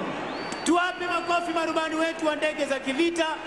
Na kutufungia maonyesho ya ndege leo hii ni helikopta speciali aina ya Huey, ndege ambayo ina uwezo wa kufanya mashambulizi, hali kadhalika kutafuta na kuokoa wakati wa majanga. Leo hii ikiwa inabeba ujumbe speciali kwa Rais wa Jamhuri ya Kenya na Jamhuri ya Kenya kwa ujumla, ujumbe unaosomwa Happy Madaraka 2025.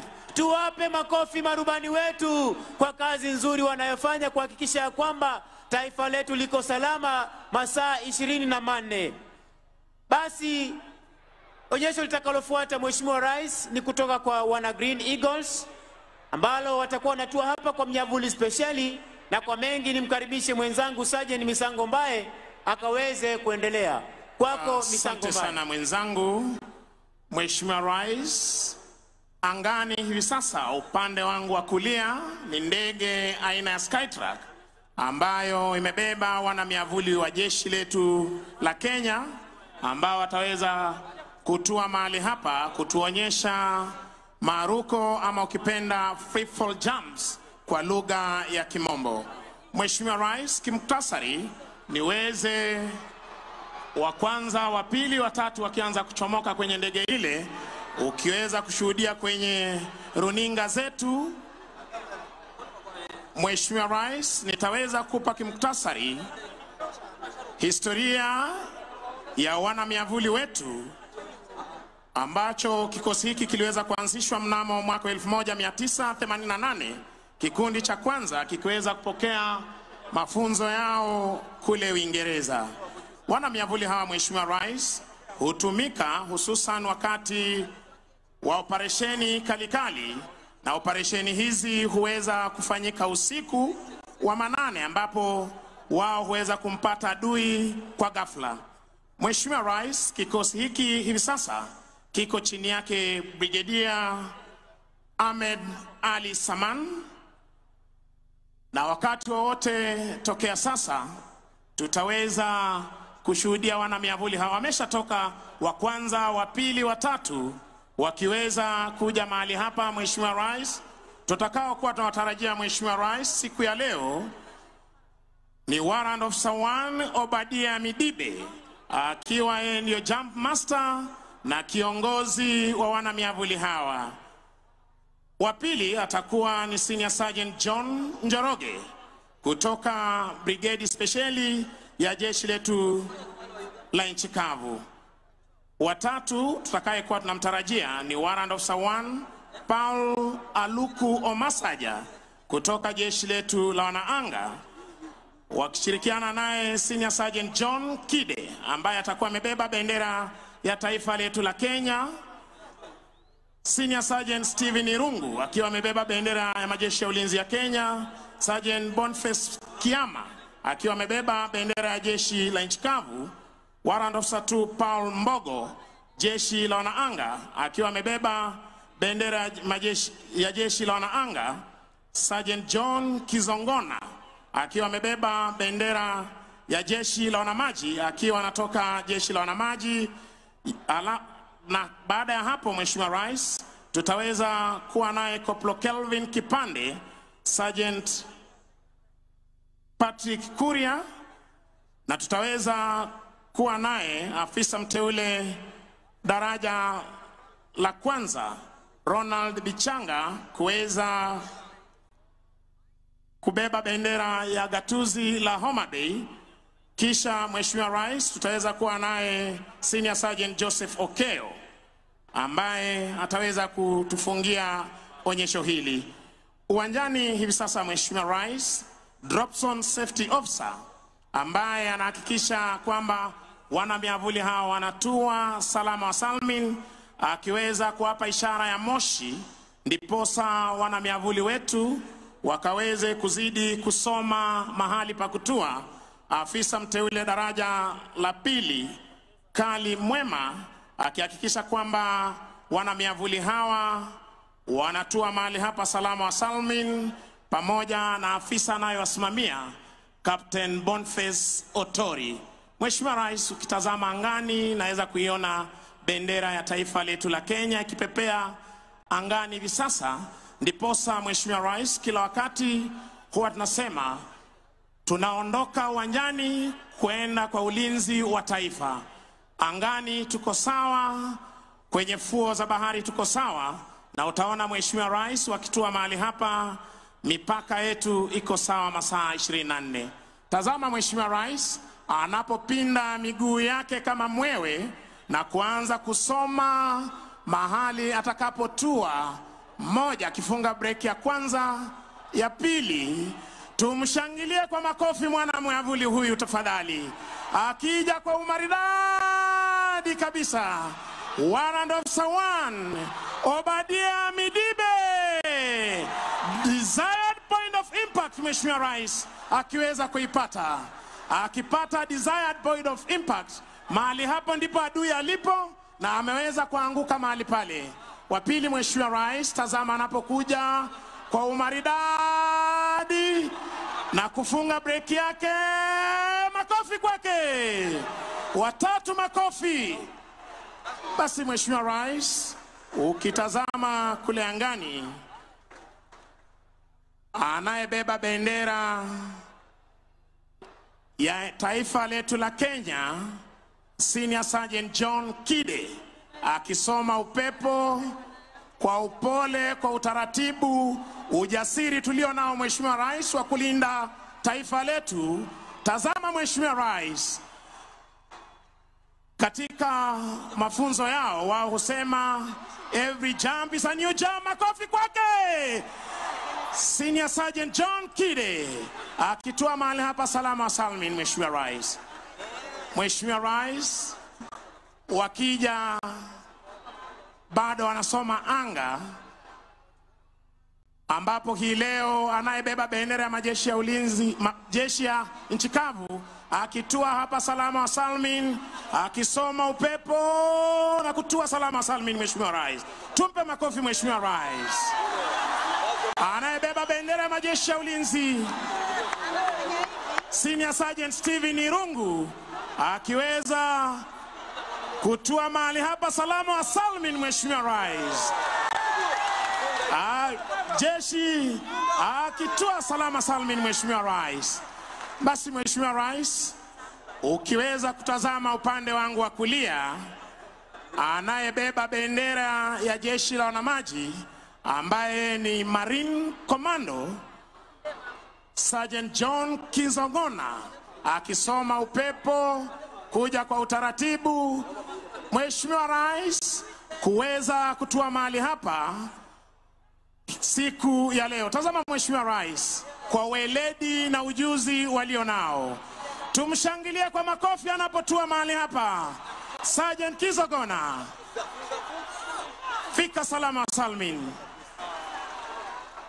Akija kutua Corporal Kevin Kipande, fika salama salmin. Mheshimiwa Rais, makofi kwao. Mheshimiwa Rais, sharti kwamba kila mmoja aweze kujivungia mwavuli wake anapotua mahali hapa salama wa salmin. Na ukiona wale ambao wanatua kule kando mwa uwanja, katika lugha ya kijeshi wanaweka sentry, anatua kwa umaridadi, tuwape makofi wanapotua mahali hapa salama wa salmin wakiwa na ujasiri. Mheshimiwa Rais wa mwisho Warrant Officer 1 Ronald Bichanga na bendera ya gatuzi la Homa Bay. Tunashangilia kwa makofi Mheshimiwa Rais. Asante sana Mheshimiwa Rais. Niombe kwa heshima uweze kuketi tunapoweza kuhitimisha vipindi vyetu vya kijeshi kwa ujumla. Wananchi wa Homa Bay, tuwape makofi wana miavuli wetu. Happy Madaraka Day! Basi Mheshimiwa Rais, unavyoshuhudia hivi sasa wakiweza kujikunjia miavuli yao tayari kuweza kutuaga hapa uwanjani baada ya kutua mahali hapa salama wa salmin. Hizi ni tamasha, japo wakati wa operesheni Mheshimiwa Rais wao huwa wamejivungia zana zao za kivita, wakiwa wamebeba zana zao za kivita, miavuli, chakula watakayotumia kwa siku 7, kwa sababu operesheni fupi yao huchukua siku 7 kuendelea, wakiwa tayari kuweza kuondoka hapa uwanjani.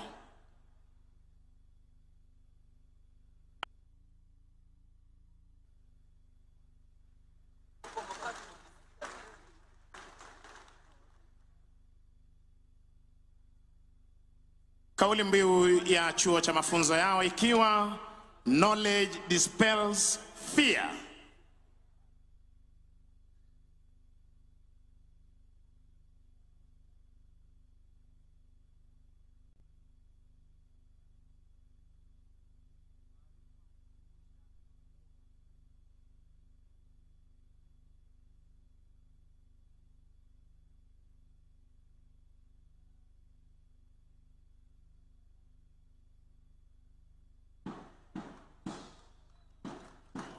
Tuwasindikize kwa makofi mazuri wanapoondoka hapa uwanjani.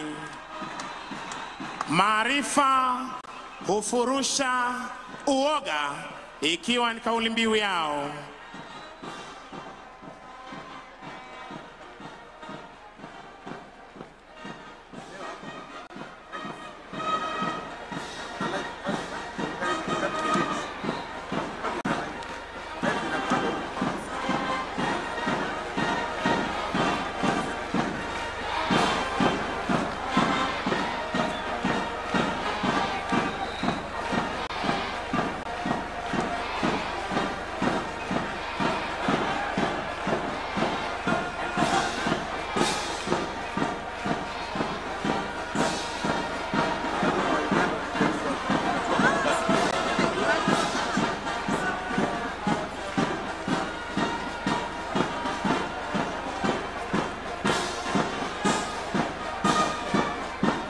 Mheshimiwa Rais, kiongozi wa kikundi hiki akiwa ni Warrant Officer 1 Obadia Midibe, wakipeana heshima mbele ya jukwaa, na anayetufungia nyuma ni Warrant Officer 1 Paul Aluku Omasaja. Mheshimiwa Rais, na huo ndio utakuwa mwisho wa tamasha zetu za kijeshi kwa pamoja. Ningependa kuwashukuru waliofanikisha makala haya: Brigadier Elijah Ndegwa Gatere, Brigadier Collins Mitoko, Brigadier Ahmed Mohamed Saman, Brigadier Joel Mayo, Kanali Ali Ibrahim Boru, Kanali Luke Nandasaba, Kanali Frederick Serem, Major Ismail Olwal, OGW, Major Samson Bwana Kodo, Captain Jen Nasirian Lenguris, Sergeant Duncan Kakundi. Niweze kuwashukuru wakuu wa itifaki, Major Charles Obwong, Major Lorot Ingolan, Silverstar, na niweze pia kuwashukuru wenzangu Senior Sergeant Kisuya George, Sergeant Masi Chitai, Corporal Kiti Jefwa. Jina langu ni Sergeant Misango Mbae, nikiweza kurejesha kwake katana aweze kuendelea na sherehe zinazofuata. Naam, shukrani sana mwenzangu Misango Mbae. Mheshimiwa Rais, asante sana kwa kuweza kufika siku ya leo kwenye sherehe za madaraka, ambapo tunaenda kusherehekea pia vile vile gwaride la pili, gwaride la maskauti, ambapo mbele yako Mheshimiwa Rais tutakuwa na maskauti wa kike wa kiume, Girl Guides pamoja St. John's Ambulance, vile vile Bandari Maritime Academy. Siku ya leo Mheshimiwa Rais, gwaride la maskauti litaongozwa na bendi za mseto, ikiwa ni bendi ya Agero Sare High School, Mbita High School, Homa Bay High School, wakiweza kuhakikisha kwamba hatua zilizoko ndani ya gwaride hili zitaenda kuwa sawa sawia.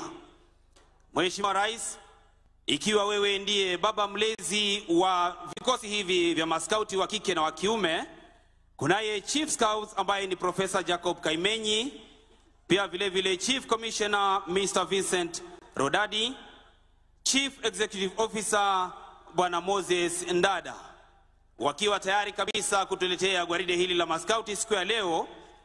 Parade Commander atakuwa ni Kanglain Jean Court Kisulu. Bendi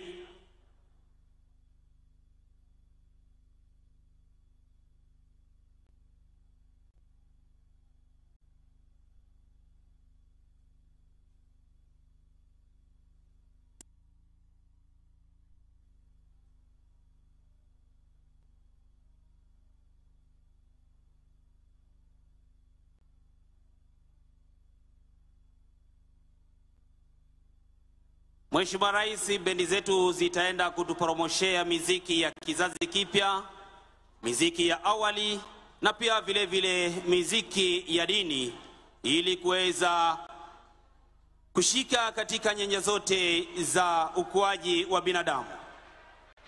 Ikiwa kuna vijana, kuna wazee, pia vile vile wanarika. Scouts Mheshimiwa Rais wanaweza kupata mafunzo mashuleni kwao wa kuweza kuwa na maadili mema kwenye jamii.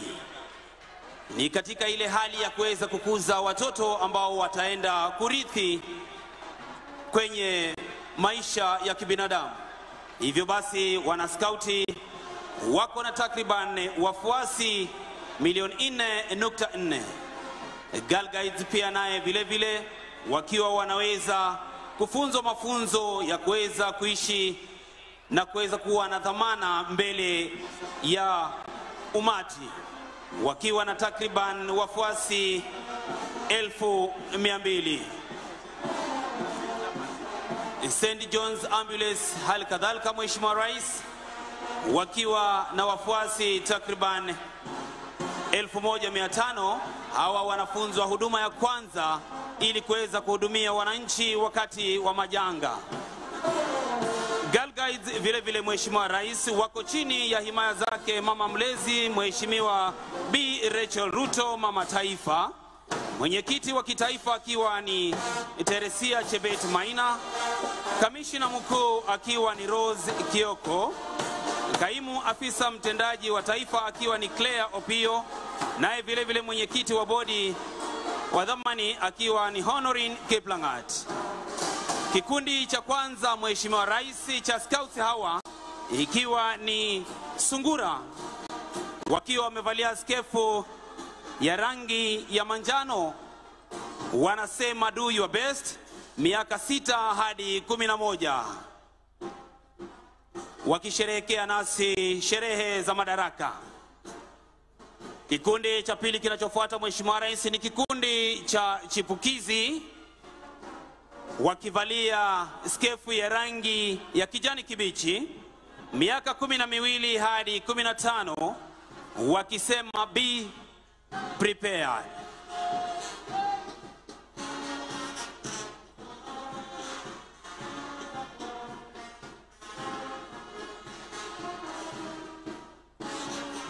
Kikundi cha tatu Mheshimiwa Rais ni kikundi cha wanadada ambacho kinajulikana kama Mwamba Scouts, wakivalia skefu ya maroon, miaka 16 hadi 18, mwito wao wakisema look wide, vile vile wakiwa na vijana ndani yao.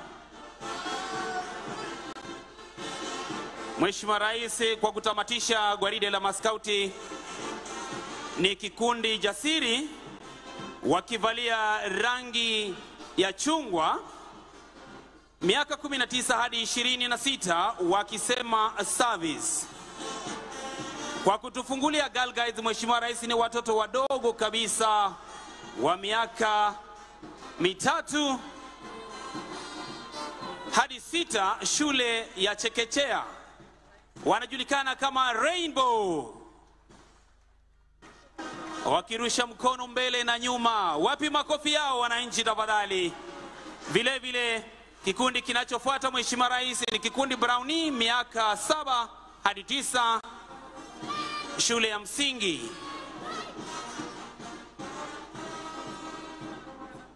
Girl Guides, miaka 10 hadi 14, wakipita wakivalia rangi nyekundu. Vile vile Rangers, Mheshimiwa Rais, wanatufungia gwaride la Girl Guides wakiwa miaka 14 hadi 18. Wanaofuata Mheshimiwa Rais ni St. John's Ambulance kutoka shule ya Asumbi Girls High na vile vile Ogande Girls High.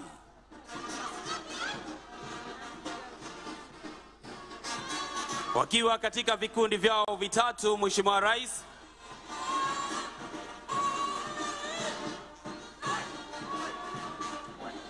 Bandari Maritime Academy, Mheshimiwa Rais, hawa wanaweza kupeana mafunzo kwa vijana wanaofanya kazi ndani ya meli, ndani ya fuo za bahari na hata vile vile ndani ya maziwa yetu. Mheshimiwa Rais, ndio hao wanapita kwa umaridadi kabisa.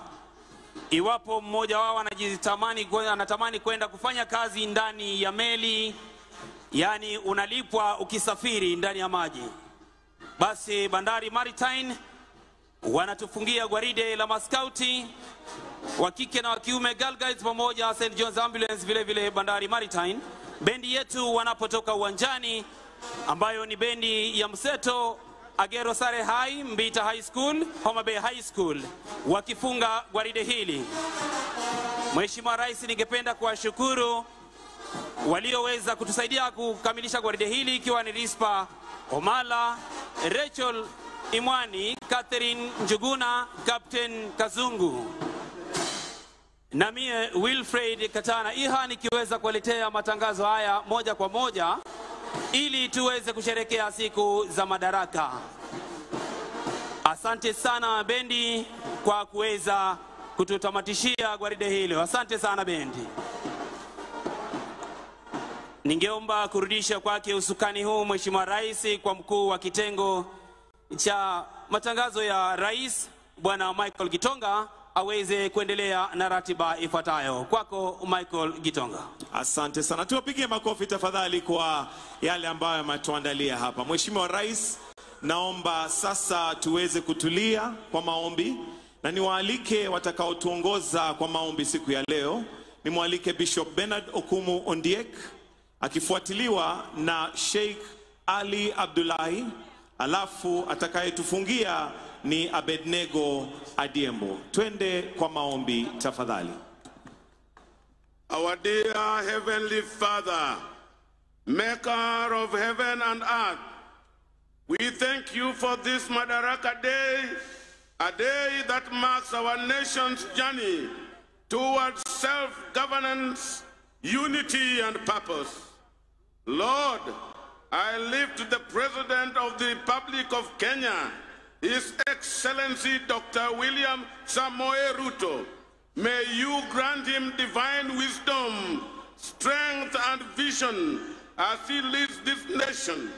Guide his heart with justice, compassion and courage to make decisions that uplift every Kenyan citizen. I pray for the visiting president. God, keep our two nations united in peace and prosperity. I also uplift up Deputy President and all of the national leaders. I pray for the citizens of Kenya. God, I pray for hope, resilience, and opportunity in abundance. May every family be sheltered in your abundant love and grace. May your truth, love, and righteousness reign in every corner of this country. Oh God, bless Kenya in the name of Jesus Christ. Bismillahirrahmanirrahim. Kila jinsi la sifa njema ni lako Mola mlenzi wa viumbe vyote, mfalme wa siku ya misho.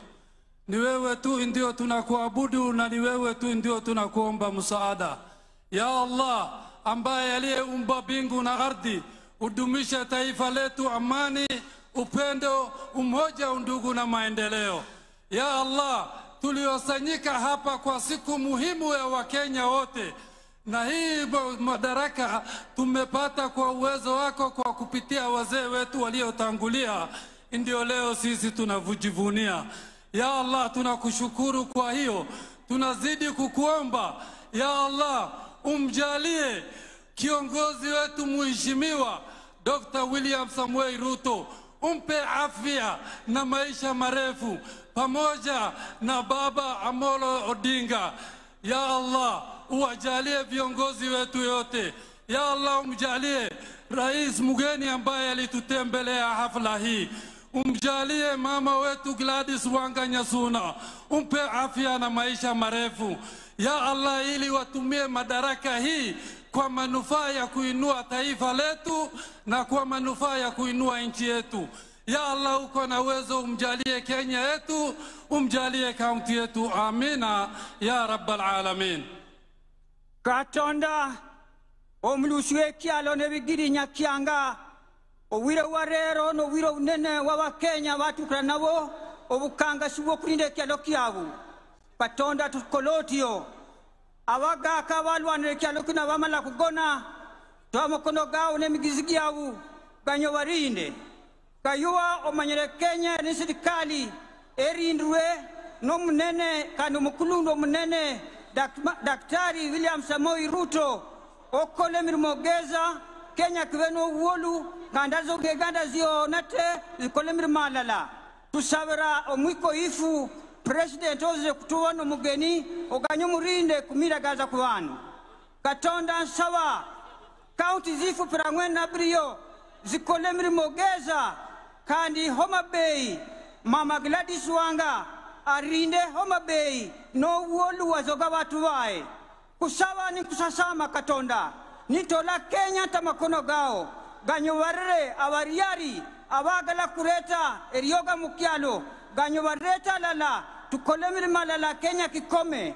kayuwa ni kusawa matinyu nizeze muwarre kialo kuno kandi murinde kialo kuno Katonda rinde kialo kuno Katonda reto wolu tuonate tuikale no wolu Katonda otio kulugonzili wao rinda wa Kenya. Amen. Rinda wa Kenya. Your Excellency Dr. William Samoei Ruto, President and Commander-in-Chief of the Kenya Defence Forces, Your Excellency Rachel Ruto, the First Lady of the Republic of Kenya, Your Excellency Natasha Pirks Musar, the President of Slovenia, Your Excellency Professor Kithure Kindiki, Deputy President of the Republic of Kenya, Your Excellency Dr. Joyce Kithure, spouse to the Deputy President, the Right Honorable Raila Amolo Odinga, the Prime Cabinet Secretary Honorable Musalia Mudavadi, the Speaker of the National Assembly and the Senate, Lady Justice Martha Koome, Chief Justice and President of the Supreme Court, the Chief of Defense Forces General Charles Kahariri, service commanders, Your Excellency Gladys Wanga, Governor of Homa Bay County, all governors present, cabinet secretaries and principal secretaries present, members of parliament, all senior national government and county government leaders, residents of Homa Bay na Wakenya wote ambao tunasherehekea siku ya madaraka ya leo. Mheshimiwa Rais, kwa niaba ya kamati ya andalizi ya tamasha hii ya siku ya Madaraka, naomba utukubalie tuweze kuandalia burudani fupi. Wenzangu Beatrice Gatonye na Boni Musambi, mmetuandalia yapi? Hebu tuende kazi. Mheshimiwa Rais, tumetua Nyanza. Bila shaka hapa ni Homa Bay, Na kwa moyo wa ziwa Victoria. Na kwa kusema hivyo tunamaanisha kuwa burudani ya hapa huacha historia ikijirekodi yenyewe. Leo hii Mheshimiwa Rais, tumekuandalia mseto kabambe wa utamaduni wa jamii ya Dholuo, wasanii maarufu wa taifa, nyimbo za Injili, wakongwe wa Orutu, wapiga densi wa kuvunja sakafu ya jukwaa. Mheshimiwa Rais, leo utaweza kuwaona macho kwa macho wasanii wakali kutoka eneo hili. Kama vile akina nani Marceline, Charles Odhiambo, Aroji Chogo, Papa T, Linda Wino na Kevin Gombe. Lakini kabla hawaja kuwa mastaa, Mheshimiwa Rais, walianza kama watoto, na ndio maana nasi tunaanza na watoto wetu wa Homa Bay. Leo tunajivunia zaidi ya watoto 500 kutoka shule 11 za gatuzi hili la Homa Bay, wakiwa chini ya uongozi wa walimu wao Eric Amuhaya, Faith Mbote, Ezekia Ogira, Suleiman Salim na Janet Langat kutoka Wizara ya Elimu. Watoto hawa watatumbuiza kwa nyimbo, mashairi, densi na michoro inayosifu taifa letu na kuadhimisha Madaraka Day kwa uzito wake. Burudani yote hii Mheshimiwa Rais iko chini ya kauli mbiu maji yetu, thamani yetu. Basi moja kwa moja kwa watoto na DJ Nez.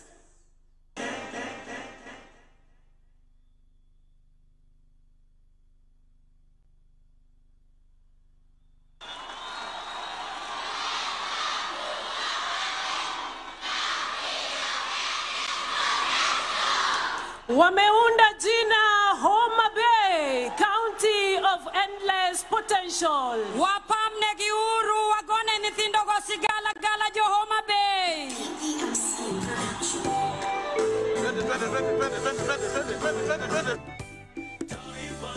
Kenya, tumetoka mbali kwa pamoja. Kenya tumefika mbali, tunasonga mbele. Kenya tunasonga mbele kwa juhudi zetu wazalendo. Taifa letu Kenya, tumetoka mbali kwa pamoja. Kenya tumefika mbali, tunasonga mbele. Kenya tunasonga mbele.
Tazama Mheshimiwa Rais, umeunda mashua MV Homa Bay, na hii blue unayoona ni ziwa Victoria. Makofi kwa watoto. Wapamne giuru wagone kisigala gala kagi walk.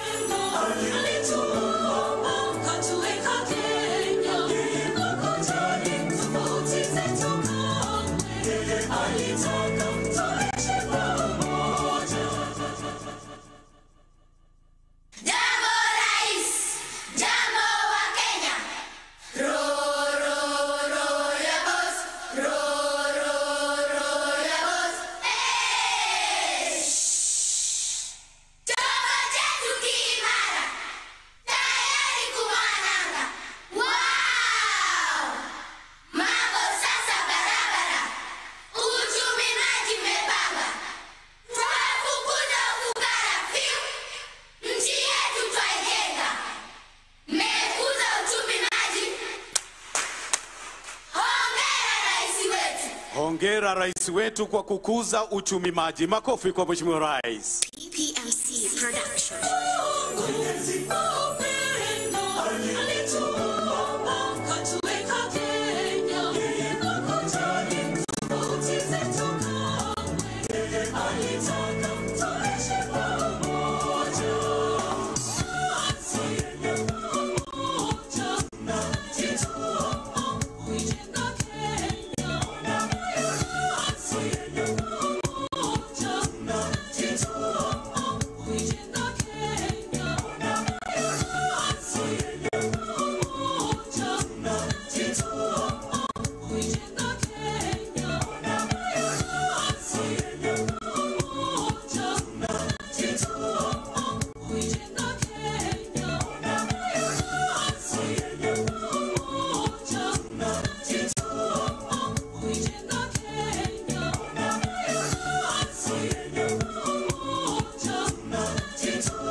Wameunda jina Blue Economy. Watoto hawa Mheshimiwa Rais wanajivunia maji yetu ambayo ndiyo thamani yetu. Makofi mazuri. Wapamne kiuru kakichumano.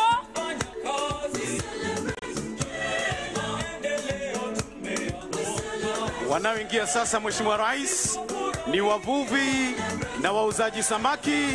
Waseme nawe kupitia shairi Mheshimiwa Rais.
President wetu mpendwa, tunakupenda sana. Unafanya kazi nzuri kujenga taifa letu la Kenya. Yes, Igwe. Malo malo malo malo malo malo. Malo malo Kenya yetu malo malo. Walimu malo, madaktari malo, wanamuziki malo.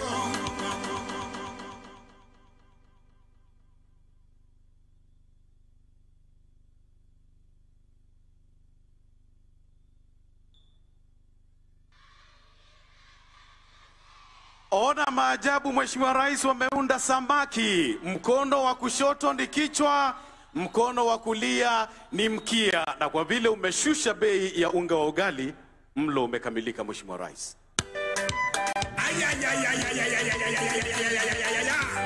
President wetu mpendwa, tunakupenda sana. Unafanya kazi nzuri kujenga taifa letu la Kenya. Yes, Igwe.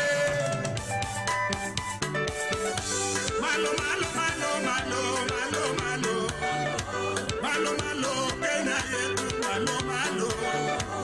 Walimu malo, madaktari malo, wanamuziki malo, wakulima malo, wanajeshi. Rais wetu, oye! Shughuli za baharini zimeshapiga hatua. Kila kitu kiko shwari, mengi umeyatatua.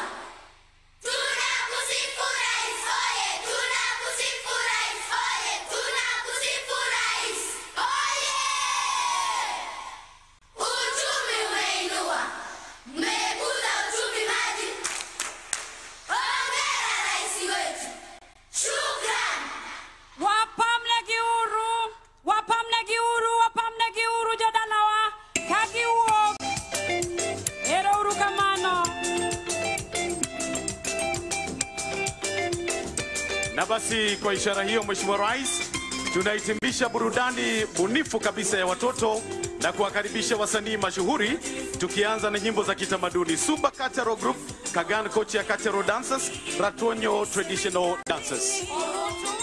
Charles Odhiambo, Kennedy Orua, Peter Opio. Watakao kuandalia Ohangla ni Acheng Nyarongo, Arodi Chogo, Freddy Jakadongo, Abongo Bwana, Oluch Digital, Papa T, Kaka Talanta, Odhicho Jasuba. Wale watakao kuletea nyimbo za Injili ni pamoja na Milka Omondi, Linda Otieno, Owino, Fred Omondi, Christine Otieno, Paul Oleche, Kevin Gombe, Phoebe Moses, Irene Akoa na Janet Ohudu. Afrobenga Mheshimiwa Rais ni Awiko Wudinjapala, Lizi Seme, Abungu System, Kapweps Anto, Eda Anyon, Omondi CEO, Sherina War na Linda Matiko, the Rumba Queen. Kazi kwenu.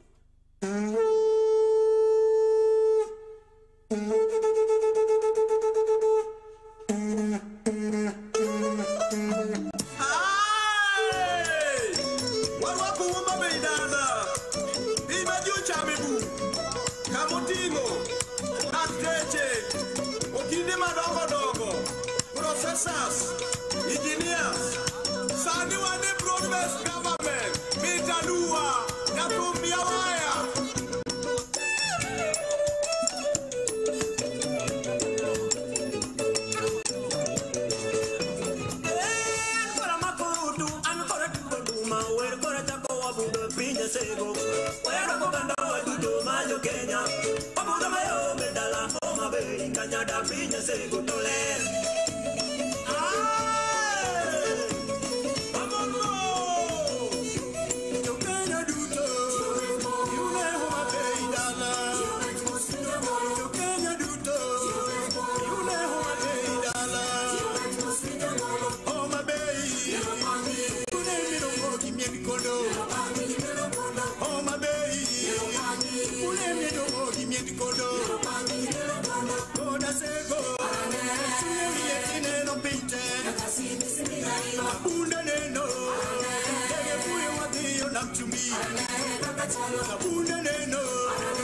Kenya, Siaro Makondara, Ewa Kenya, no,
tusherehekee, nasi sote tusilale tuwajibike.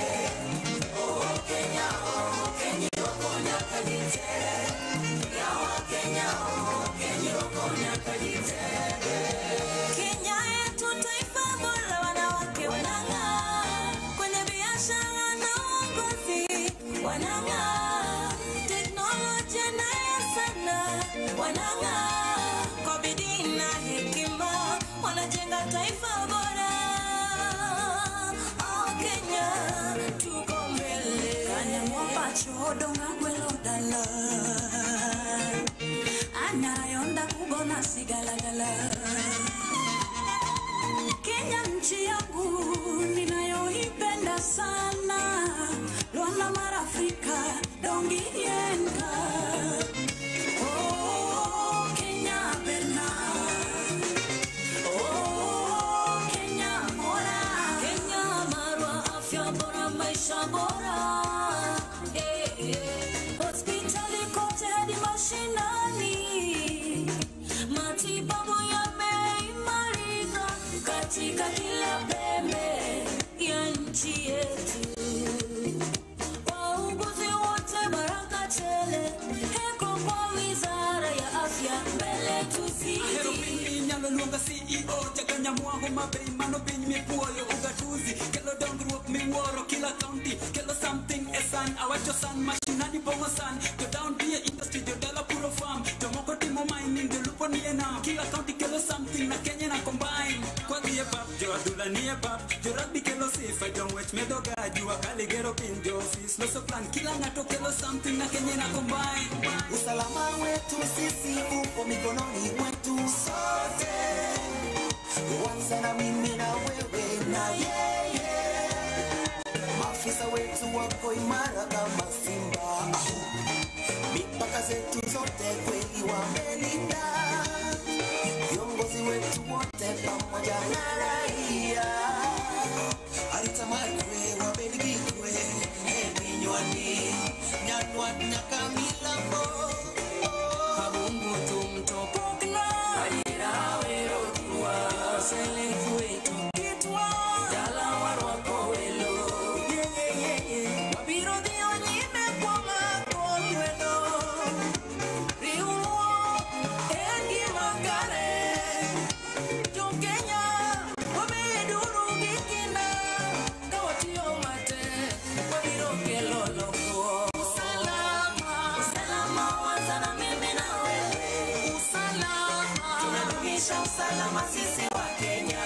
Usalama wanza na mimi na wewe. Usalama tunadumisha usalama sisi wa Kenya. Tunatangaza amani na upendo wa Kenya. Wakenya wote uhuru tuko nao. Twatekeleza wajibu wetu sisi. Tunatangaza amani na upendo. Wakenya wote uhuru tuko nao. Tunatangaza amani na upendo. Wakenya wote uhuru tuko nao.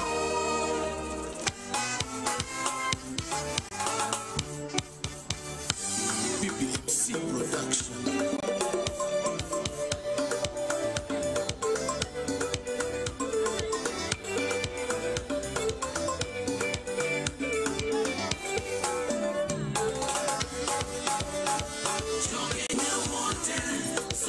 Tunafurahia umoja, undugu tunasherehekea. Bidii yetu ndiyo nguzo imara, ushirikiano ndiyo msingi wetu. Tunajenga Kenya, tunasonga mbele pamoja. Yakanigule Kenya mtu wa koloni tuwa vijama wewe.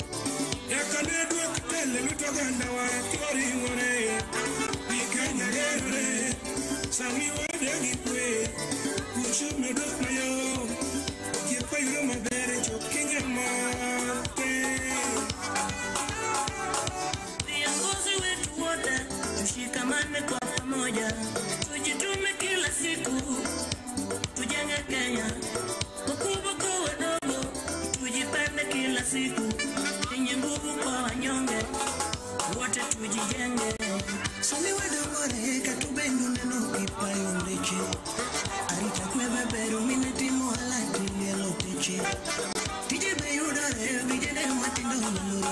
Mochi, Sigalagala, Wapungi Mora, Sigalagala, Sigalagala, Wapungi Lo, Sigalagala, Iwe Sigalagala, Mama Toy, Sigalagala, Sigalagala, Wakenya Duto, Sigalagala.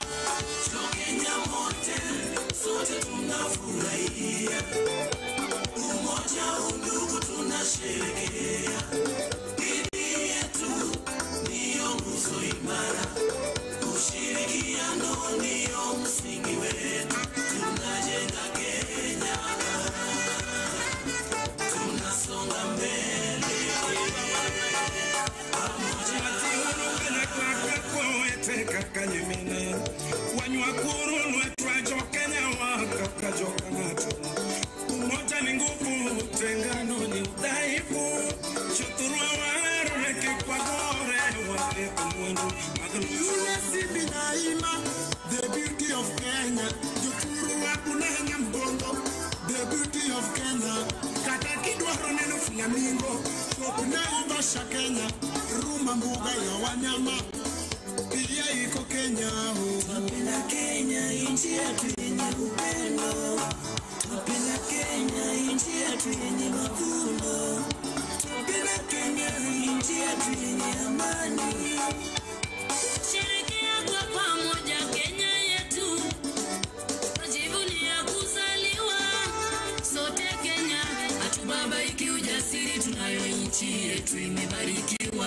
Wakenya wote tuiombe nchi yetu na tuitunze, utose konyo watinende wa moruru jo Kenya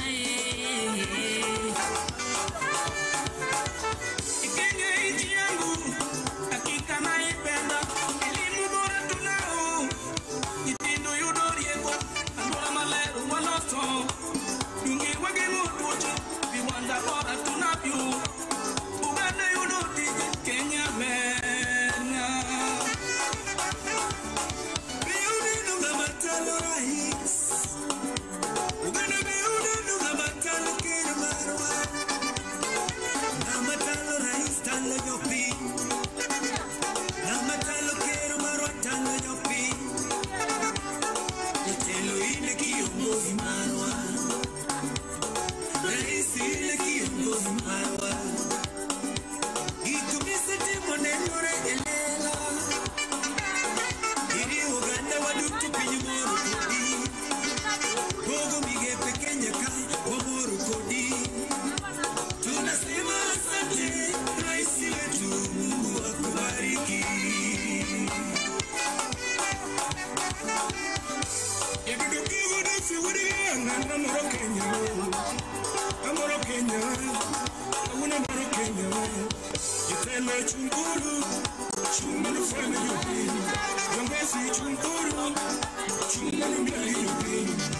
Jopi chunguru, chunguru kwa rais. Ani chunguru, chunguru kwa rais.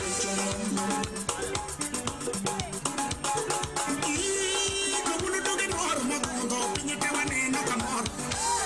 Kabulu dogi moro magundo, pinyete waneno kamoro. Wanukue emonano ke Kenya, morgilo emonene kawuono. Viongozi tabasamu kidogo, kila mtu makofi ya chini. Viongozi makofi ya kati, rais wetu makofi ya juu. Tukogisikia wagoyo ginyati. Rais wetu tunakupenda zaidi. Sisi kama Wakenya tunasema endelea mbele, fanya kazi, sisi tuko nyuma yako. Animo tumenomor manani, kamuono mor tumenomor manani. Uganda mora duwa tumenomor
Sifa zote ni zake, Bwana wa majeshi, ni furaha Mungu ametushindia. Nyasaye osetimo madongo, sisi ni washindi,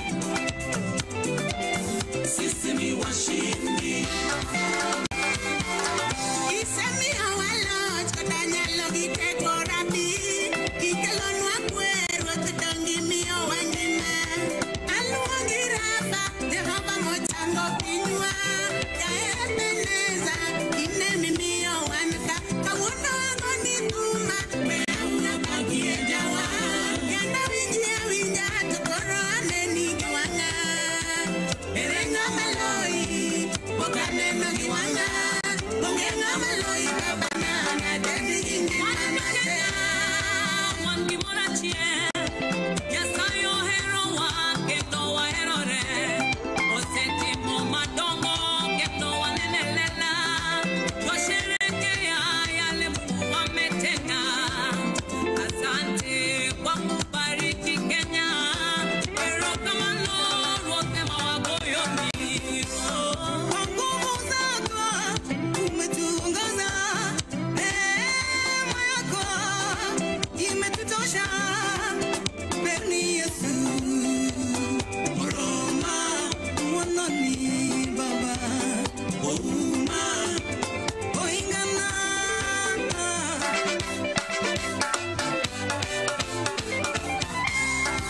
Mungu Yesu nyakelo babayo. Rabi, emi kongo luongo. Rabi, imiyo wangima. Rabi, kelo rwagen.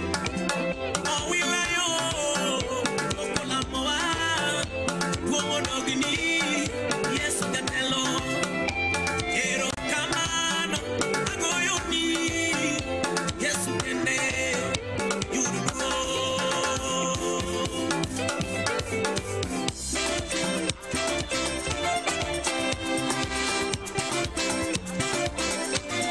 Utiyo talingalinga, Yesu tiyo talingalinga. Utiyo talingalinga, tuoni tiyo talingalinga. Wane jowa we Jehova bedo jasachwa. Wane jowa kwedhi Jehova bedo jakorwa. Osetelo mbele mbele iko sawa. Osemako lwetwa kawuono koro wan thuolo. Otimo ng'wono kawuono wasudo nyime. Otiyo talingalinga, Yesu tiyo talingalinga. Otiyo aonge luoro, manega tiyo talingalinga. Jehova oklo, Jehova oklo. Nyasach Kenya okloiga, Nyasach oganda okloiga. Yesu mako jachie, urundo rundo rundo. Yesu mako gie, urundo rundo rundo. Yesu mako kuo, no no no no no no. Yesu mako fuo, no no no no no no. Modino pinte. Ogo mwenye kalada Nyasaye maratego ine mira mukoko. Omunga yae bade dongo dongo mloiga. Wate bedo kwa intiga kawune tima mwono yoyo. Kawune tima mwono na jia mane pinyo juango. Imiyo waloto pile pile. Inkendi ya mirongo, inkendi wapaki.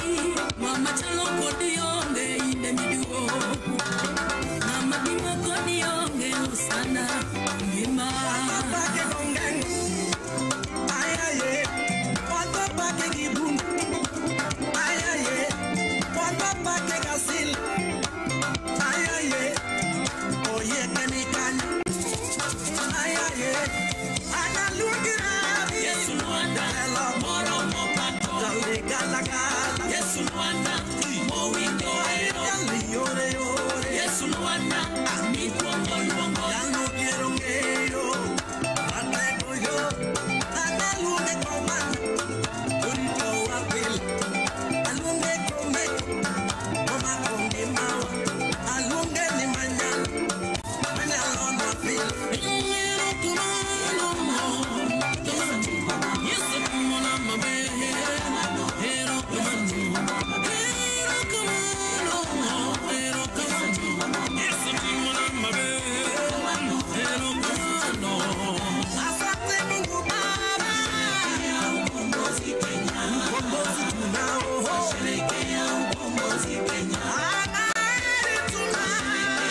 Vigelegele Homa Bay.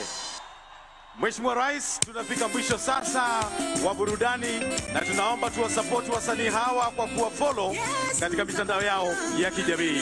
Kwako Michael Gitonga. Tuwapigie makofi tafadhali, tuwashukuru wana burudani. Asanteni sana kwa kazi mzuri, na nimeona ya kwamba hata Mama Aida Odinga karibu aingie kwa uwanja a dance nao kidogo. Tunaona kwa wamefanya kazi mzuri sana, na kwa sasa Mheshimiwa Rais, tungependa kualika State House Choir ili tushangilie Kenya tukiwa sote tuweze kushangilia Kenya tukiongozwa na State House Choir, na pale tuwaruhusu wale ambao wako nje waweze kuingia. Naomba tafadhali waingie kwa upolepole ili tusiwe na madhara yoyote. Tutawaonyesha mahali mtaketi, kwa hivyo tafadhali muingie kwa upolepole. Na kwa sasa pia ni watambue mabalozi wote walio hapa, ambassadors and members of the diplomatic corps. Sasa twende kwa State House Choir tushangilie Kenya. Twajivunia sana tukijiita wa Kenya, nchi yenye baraka.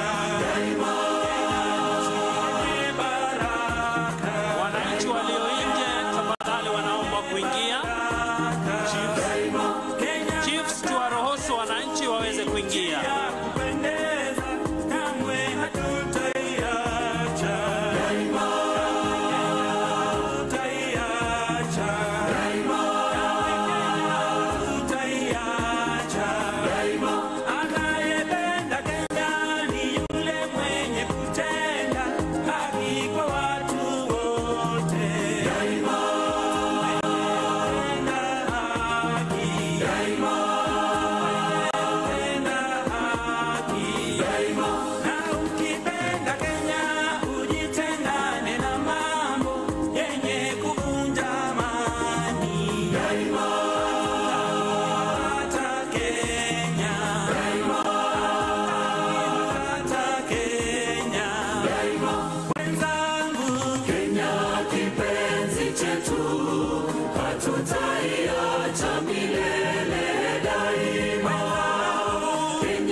Hatutaiacha milele daima.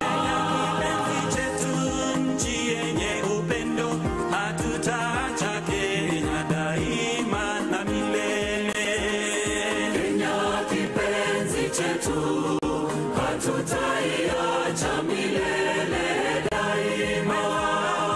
Kenya kipenzi chetu, hatutaiacha milele.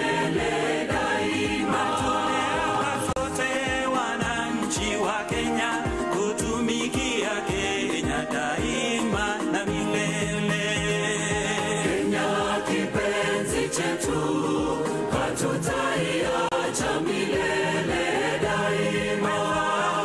Kenya kipenzi chetu, hatutaiacha milele daima.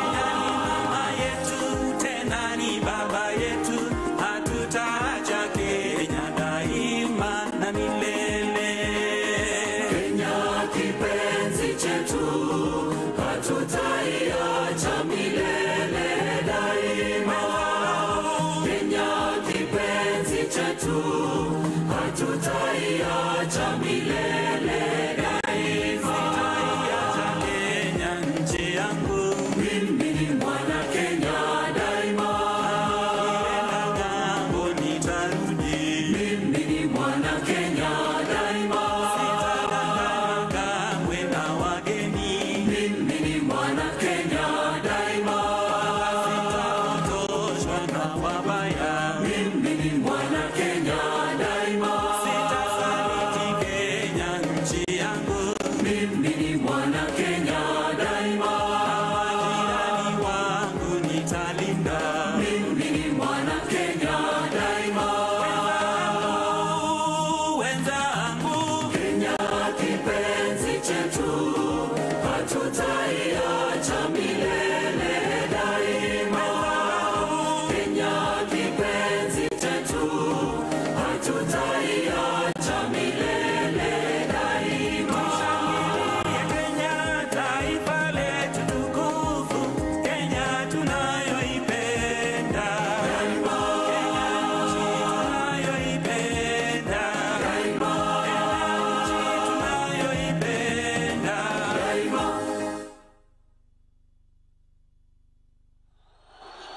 Haya wananchi, tuendelee kushangilia tukifurahia. State House Choir, turudie tushangilie Kenya, tuendelee kushangilia Kenya. Wananchi wamefurika na wanaingia kwa wingi, waruhusiwe waingie. Tushangilie Kenya, taifa letu tukufu, Kenya tunayoipenda daima. Kenya nchi tunayoipenda daima. Kenya nchi tunayoipenda daima. Twajivunia sana tukijiita wa Kenya, nchi yenye baraka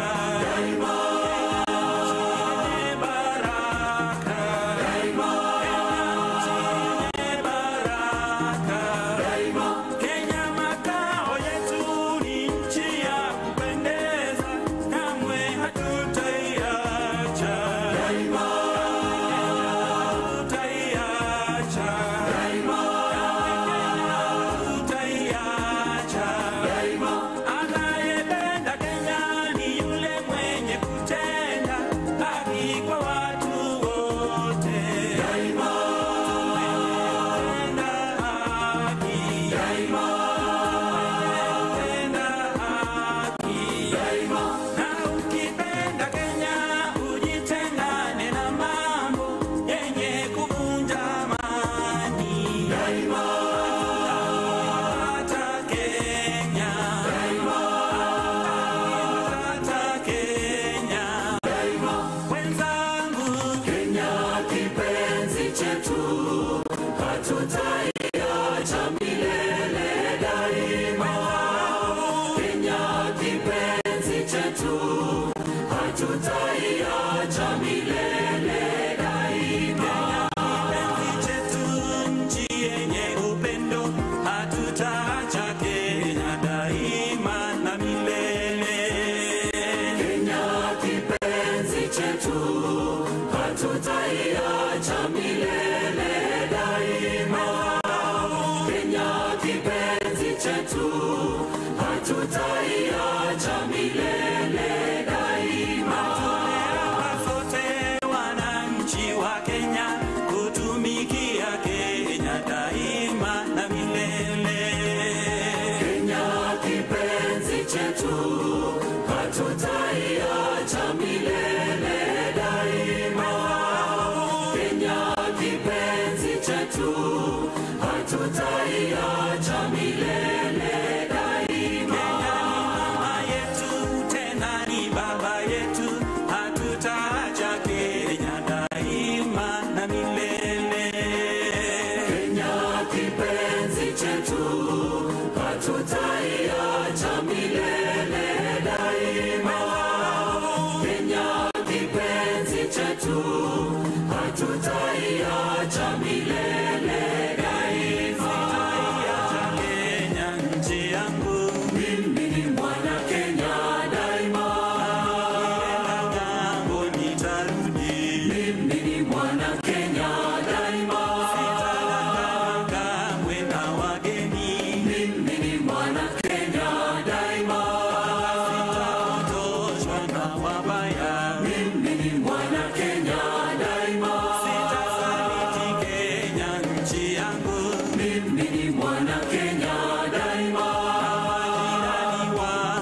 nitalinda. Mimi ni mwana Kenya daima.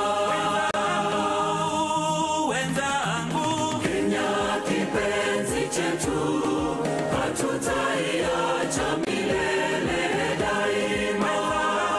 Kenya kipenzi chetu, hatutaiacha milele daima. Tushangilie Kenya, taifa letu tukufu, Kenya tunayoipenda daima. Kenya nchi tunayoipenda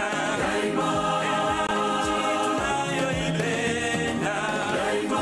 Tunaweza tukaketi tafadhali, ili wale ambao wanaingia waweze kupata nafasi. Wale tuko mbele tunaweza tukaketi.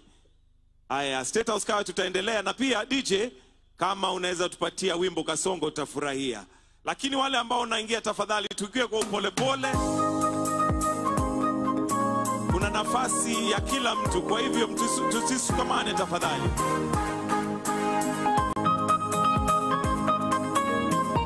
Naelezewa pia rebo ikipatikana iwekwe, tukingojea kwa wananchi waingie.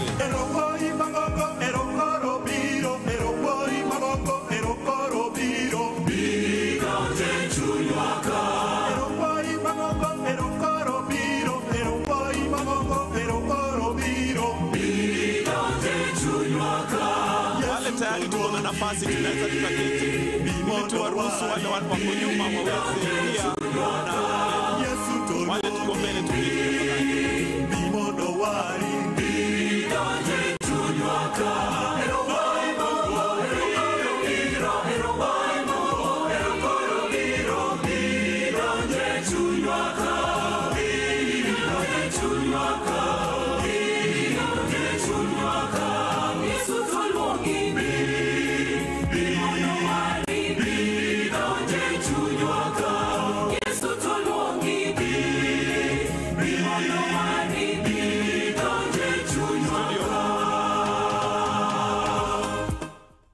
Haya basi, wananchi tukiendelea kuingia, nataka sasa tuende katika kurasa lingine ambalo ni la hotuba. Na nataka kwa sasa nimwalike gavana wa Homa Bay Gladys Wanga. Hebu tumpigie makofi gavana wa Homa Bay Gladys Wanga aje anene mafupi. Karibu Madam Your Excellency.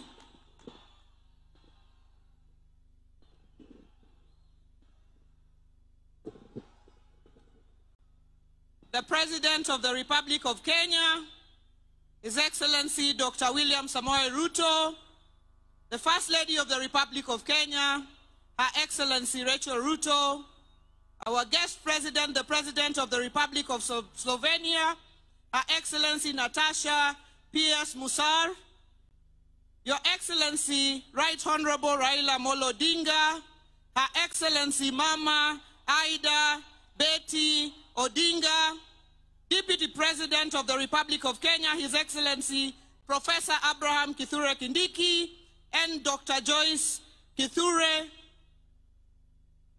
Cabinet Secretaries present, Speakers of Parliament, Speaker of the National Assembly, Right Honorable Moses Wetangula, Speaker of the Senate, Amason Jaffa Kingi, the Prime Cabinet Secretary, Excellency Governors present, Leaders of Parliament, His Excellency Junet Mohammed, His Excellency Honorable Kimani Ichung'wa, Honorable Aaron Cheruiyot, Members of Parliament present, Members of the Diplomatic Corps, distinguished guests, ladies and gentlemen. His Excellency the President, if you allow me just 1 minute, I would like to recognize the Excellency Governors who have come here. His Excellency James Bob Orengo of Siaya, His Excellency Anyang' Nyong'o of Kisumu, and His Excellency Dr. Ochilo Ayako of Migori. Deputy Governors led by my own Deputy Governor, His Excellency Oyugi Maguanga. Members of Parliament from Homa Bay, Your Excellency, we are hosting this as a leadership together. Please just rise so that I can recognize you. Senator Beatrice Ogola, Honorable Bensouda Joyce Osogo, Senator Moses Kajwang, Honorable Peter Pondokaluma, Honorable Millie Mabona, who is also the whip of the National Assembly, Honorable Dr. Lilian Gogo, Honorable Adipo Kwome, Honorable Martin Peters Owino, and Honorable Karoli Omondi, members of Parliament from Homa Bay County. Members of the County Assembly, led by the Speaker, please just rise for acknowledgement. Members of the County Executive Committee, please just rise for acknowledgement. And the one and only First Gentleman, Mr. George Wanga. Your Excellency, it is my singular honor to warmly welcome you to the great county of Homa Bay, the Lake County of endless potential. Everywhere they are, the sons, daughters, and people of Homa Bay take this hosting honor with exceptional pride. Your Excellency, allow me to express our profound gratitude for granting our request to host this Madaraka Day. For the first time, the people of Homa Bay are not merely following these national celebrations on media, they are experiencing them firsthand. This auspicious moment will leave an indelible mark on our community, especially in the hearts and minds of our children and youth. Your Excellency, we are grateful that just 6 months ago, during the finals of the Genoa Governor's Cup, you pledged to complete the expansion of our stadium. Today, we proudly unveil a 12,000-seater capacity, canopy-covered stadium, ongoing of our dualing of our main highway, expansion of Kabunde airstrip, and upgrading of various roads in Homa Bay town. These developments are a testament to your commitment to keeping promises. Your Excellency, ladies and gentlemen, let me tell you about Homa Bay. Our name is derived from the majestic Homa Hills and the lakefront, the bay. Of the 6% of Kenya's Lake Victoria, almost 80% lies within Homa Bay County. It is a beautiful gem with scenic beaches, beautiful sunsets, breathtaking hills, the Ruma National Park and the rare Rowan antelope, Simbi Nyaima and its flamingos, and the beautiful islands of Mfangano, Rusinga, Takawiri, Kiwa, Kibuogi, Ringiti, Ngode, among others. Homa Bay offers an abundance of natural wonders. On this historic event, as we celebrate the 62nd Madaraka Day, let me reflect on the contribution of Homa Bay's legends in the making of our nation. Gor Mahia, Ojijoteko, Tom Mboya, Paul Mboya, Otieno Kajwang, Orua Ojode, Dr. Odhiambo Mbai, the chair of the Devolution Committee during the Constitutional Review, among others. It is befitting that we named this magnificent stadium Raila Odinga Stadium in Homa Bay, Rosh, to honor and celebrate the father of devolution in Kenya, Baba Raila Amolo Odinga. Asante Baba for defending devolution. Ladies and gentlemen, in celebrating women's leadership, as a member of the G7 Women Governors Caucus, we are delighted and inspired to be joined today by our guest, Madam President, Her Excellency Natasha from Slovenia, the only country in the world with love in its name. We celebrate women leaders on whose shoulders we stand. Mama Phoebe Asio, Mama Rachel Ruto, and Minping, Her Excellency Dr. Canon Ida Betty Odinga, among many others. We thank the people of Homa Bay for electing women leaders, as we are among the few counties that have achieved the 2/3 gender rule, with election of Honorable Millie Mabona, Honorable Dr. Ivo Bara, Honorable Dr. Lilian Gogo, Honorable Bensouda, and Senator Beatrice Ogola. Your Excellency, we celebrate your government's partnership with Homa Bay County, anchored in our constitutional framework. Since independence, no administration has matched your dedication to our development. The construction of 10 fresh produce markets in Kijebi, Luanda, Sindo, Mbita, Ndiwa, Rodi Kopany, Kindu Bay, Misambi, Kobodo, and the Homa Bay Fish Market at the lakefront, which you launched on Friday, will economically empower and dignify our farmers and traders. We thank you for approving additional markets in Kadongo, Kosele, Nyangueso, Pala, Sikuadi, and Rangue. Your Excellency, revitalization of the piers in Homa Bay, Kendu Bay, and Bita will foster seamless connectivity across Lake Victoria. In the near future, you will launch the Lake Victoria Public Ferry.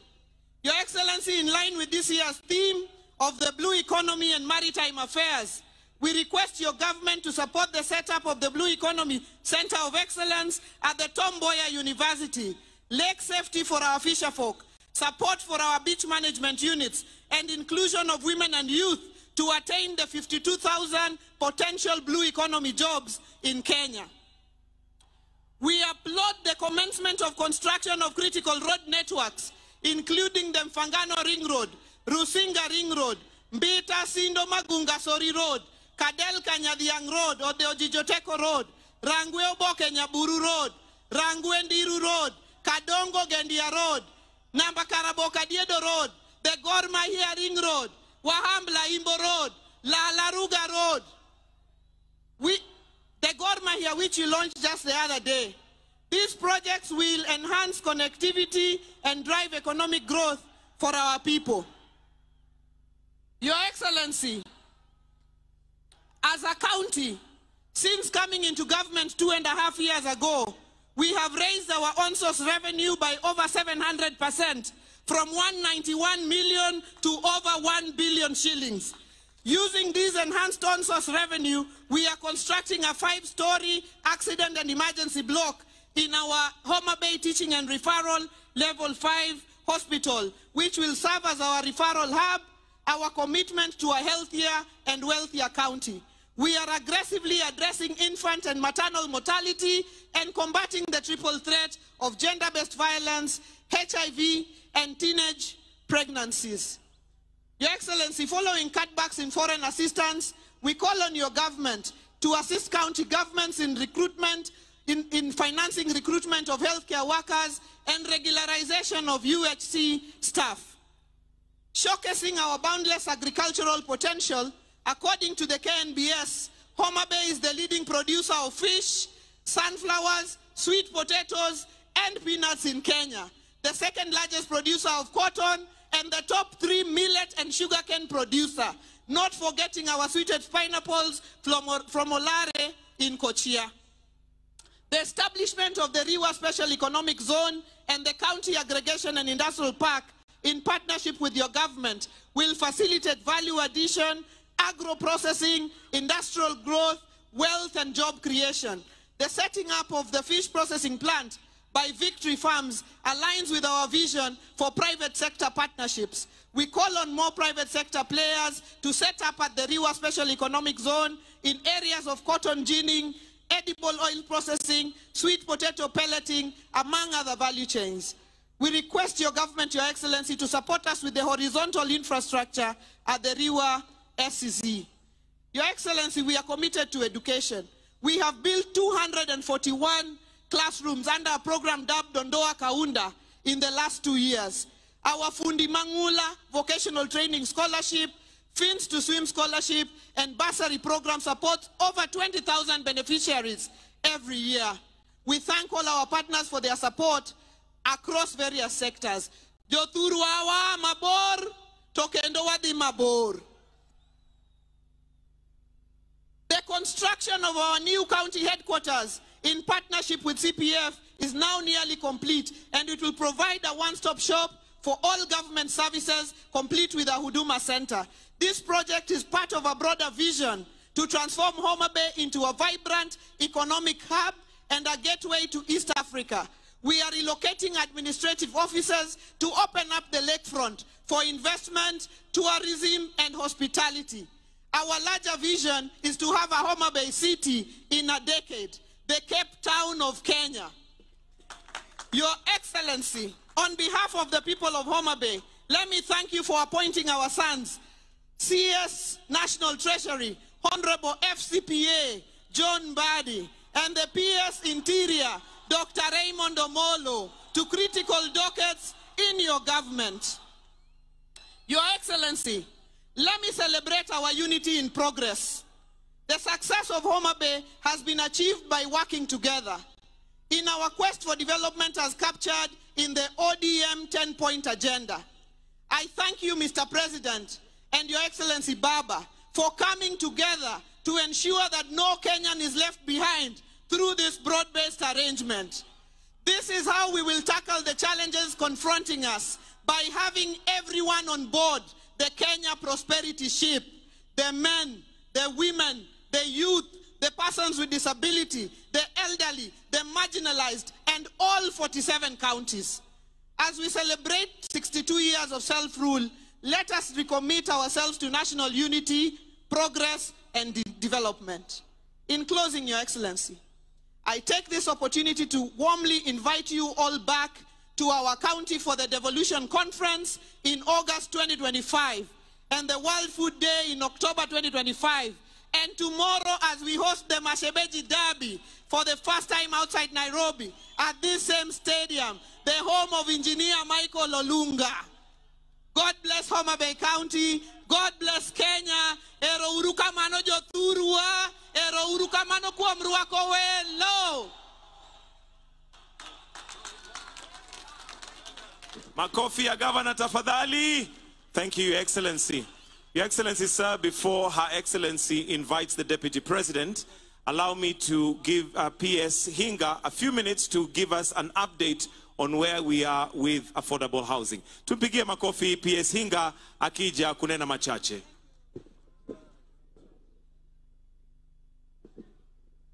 Your Excellency, the President, allow me to ride on the protocols already established.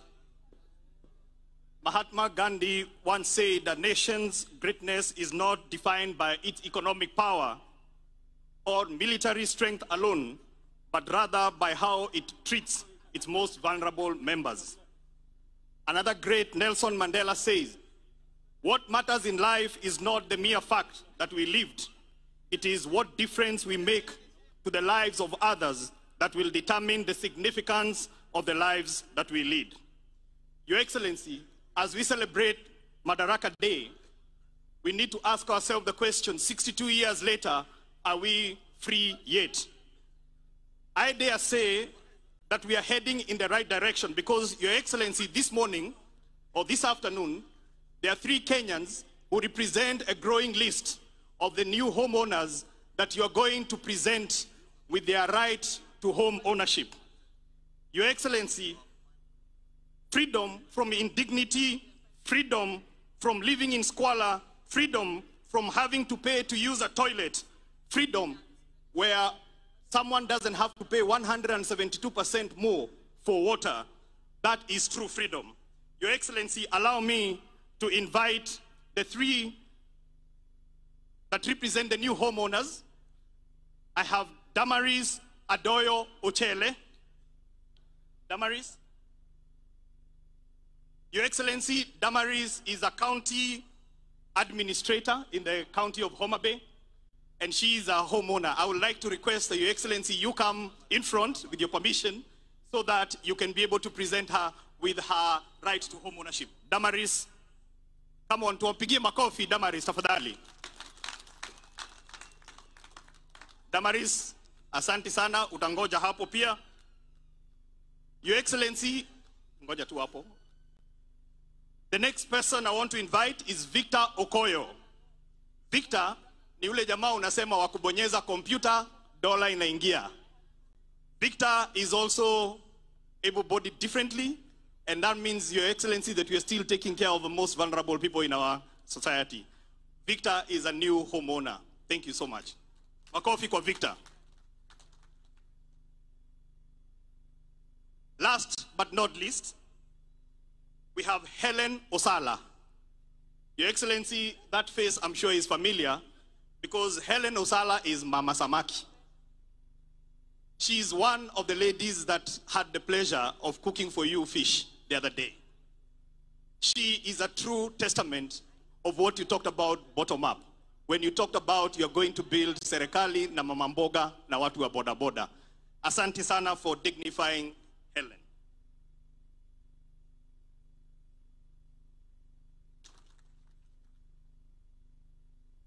So I will ask them now to stand close to you, Your Excellency, so that they can take a photo. These are the 3 new homeowners that represent majority of the growing list of new homeowners. Your Excellency, we have changed the tune from freedom is coming tomorrow to freedom is here. Let's celebrate Madaraka Day for majority of Kenyans who are new homeowners. Thank you. God bless this great country.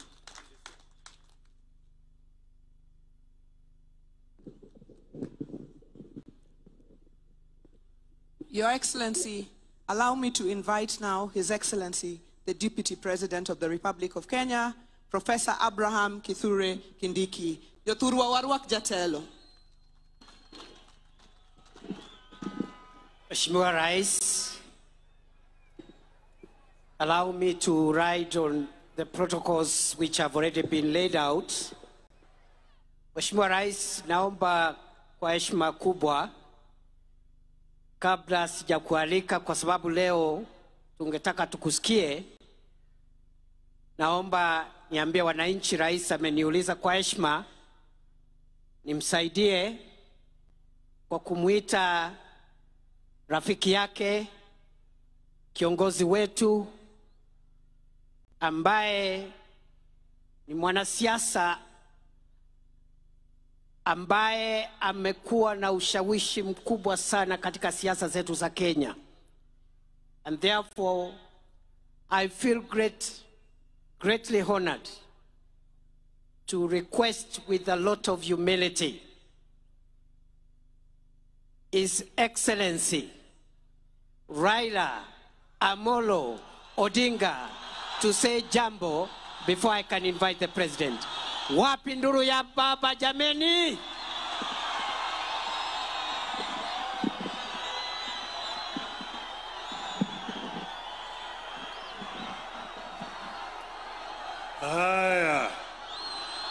Haya. Your Excellency, President William Samoei Ruto, Your Excellency, President Natasha Musa of Slovenia, the diplomats who are here, distinguished guests, ladies and gentlemen, hamjambo, hamjambo, Jothurwa, Umor, Will, Uchiek. It is an honor, Your Excellency, to be allowed to greet these people today. This, as the governor said, is a great day for the Homa Bay County. But more importantly, Your Excellency, it is a testament that devolution works and can work if it is empowered. Your Excellency, 62 years ago, the founding fathers of our nation, after a very long struggle for independence, attained internal self-government on this day. And that's the day when Pimas now had a hope that eventually the country was going to be independent. They went on further to coin the Kenyan dream in our national anthem. You'll find it in several stanzas of our national anthem. The first one which says, Lord, bless this land of ours. Justice be our shield and defender. May we dwell in liberty, in peace and liberty, and plenty be found within our borders. That meant that first, they want us to live in peace. And peace is just not the absence of war. Peace means that somebody has also got food to eat. And they say that unity, people should be united without any discrimination on the basis of gender, on the basis of tribe, on the basis of religion, and on the basis of culture. This is what our founding fathers wanted. Your Excellency, at that time, they coined a constitution that had devolution in it, called Majimbo at that time. Over the years, Your Excellency, there were changes. Eventually, when we struggled, we brought back devolution in our constitution. This devolution, Your Excellency, has had several challenges. But I want to invite you, Your Excellency, to ensure that devolution works. Empower the devolution. Number one, by giving more resources coming down to the counties. Let the counties have sufficient resources so that they can be able to provide services to the people. And then there are also some services which were not devolved. But, Your Excellency, those services which are not devolved can be delegated. Delegated to be implemented by the county government. But, Your Excellency, I want to plead with you, do not resurrect provincial administration. Provincial administration is a relic of colonialism that has no place today in a free and independent Kenya. We want to see that the governors get sufficient resources to do their work. And then they are also going to be supervised by other institutions. We want also our members of parliament to continue to do their work effectively by representing, legislating, and oversighting the national government, but allow the development to be done by the county government themselves. Your Excellency, if we do this, this country is going to develop at much faster rate. That is why I would like to, here today on the National Day, appeal to Parliament to implement what we had put in our agreement, that 450 billion shillings be allocated to counties in this coming budget. Finally, Your Excellency, you've had several challenges. We have had a lot of issues. 2 years ago, we were on the streets. And even last year, they were on the streets, the Gen Zs. I saw that during the prayer breakfast recently this week, there was apologies that were being made, the Speaker and yourself, which is wonderful as a first step to reconciliation. But then there's the issue of people who are injured, some people who died during that time. I want today to say that we should do compensation to families of those who died and those who are injured, so that we can have a closure to this chapter of our national history today. We want Kenyans to live in peace and in unity. Yothurwa. Yothurwa.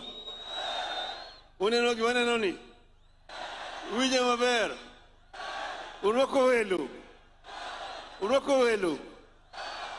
Ameari wani Yothurwa mondo riure kwa dhi nyime. Wange kumwadwa dhi. Wange kumwae. Wange kumatimunadi. Kumwadhi. Your Excellency, thank you very much. Long live Kenya. Asante.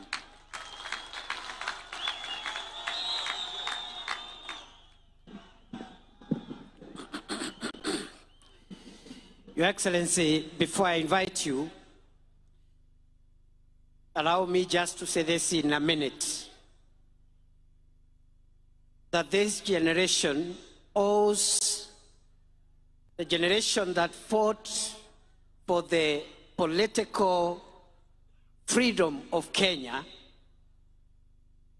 the debt of fighting for the economic freedom of our country. As you lead us, Your Excellency, I am satisfied that we are on a course of paying the historical debt of our forefathers who fought for the freedom of Kenyans to govern their own affairs and to rule themselves. We are paying that debt by ensuring we also provide economic freedom to Kenya and its people. Number two, Your Excellency, in that journey, I am equally persuaded that we as a country, and with you as our leader, we are also creating a more inclusive Kenya. From an economic standpoint, for a long time, the investments of national resources, especially in supporting the value chains from where the majority of our people derive their income, those resources have sometimes forgotten certain sectors. I am glad, under your administration, Your Excellency, we are spending more money, not only to strengthen the traditional value chains in tea and coffee and all the other important crops grown in our country, not just in livestock development, but we are also spending enough resources to provide support to fisher folk and make sure our country maximizes from our blue economy resources. Finally, Your Excellency,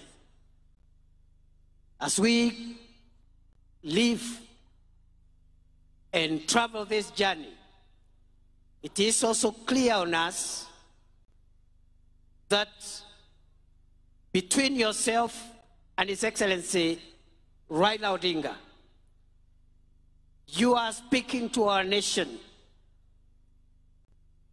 so that we can forge closer ties among ourselves as citizens of Kenya, reduce barriers brought about by politics, ethnicity, religion. And going forward, Your Excellency, we look forward to your partnership, yourself and His Excellency Raila Odinga, and the rest of us who are fortunate to be in leadership positions, to build a more united Kenya, a more inclusive Kenya, where one's place of birth, religion, ethnicity doesn't have to count. Rather, their merit and what they bring on board in the contribution of our national development is what matters. I want to appeal that we also bring on board all generations, so that the younger people, the older people, the children, and even the generations to come, we all find ourselves in that one ecosystem, because we all belong to this country. No generation is superior to the other. The older people have a role to play. The younger people have a role to play. Our children have a role to play. Even the unborn, when they arrive in the world through Kenya, they will have a role to play. Nakushukuru Mheshimiwa Rais, na mimi nataka nikuambie nitaendelea kusaidia vile unajaribu kuunganisha Kenya. Nimshukuru mzee wetu Mheshimiwa Raila Odinga, ambaye ni kiongozi amesukuma siasa ya Kenya kwa muda mrefu, before some of us even arrived in the scene. But he is courageous enough, patient enough, all the time to consider Kenya greater than each one of us. Na kwa hayo mengi, Mheshimiwa Rais, allow me, fellow Kenyans, that we be upstanding as we invite President William Ruto to come and address us. Wapi shangwe na vigelegele jameni? Asanteni sana. Welcome, Mr. President.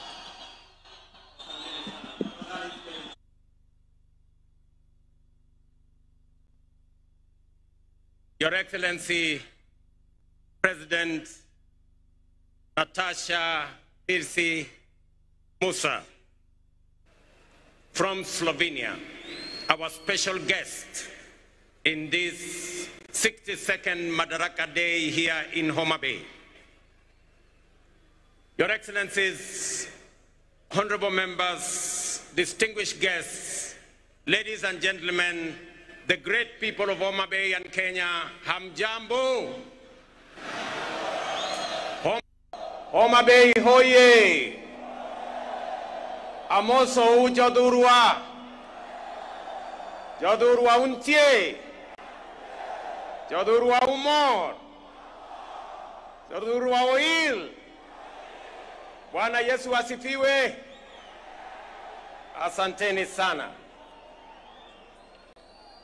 Kwanza, kabla sijasoma taarifa yangu ya siku ya leo, in our midst, we have a friend of Kenya, a great lady who has paid us a visit. When I invited her to come, she was gracious to consider time to come and fellowship with us. And more importantly, she agreed to be a special guest on this Madaraka Day in Homa Bay. Your Excellency, Madam President, we honor you. We are grateful for your consideration and for coming to be in our midst. And the people of Kenya, represented by the people here, welcome you to Kenya. And as a special guest, let me allow you to make your statement. Tumkaribishe Mheshimiwa Rais na makofi jameni. Welcome, Madam President.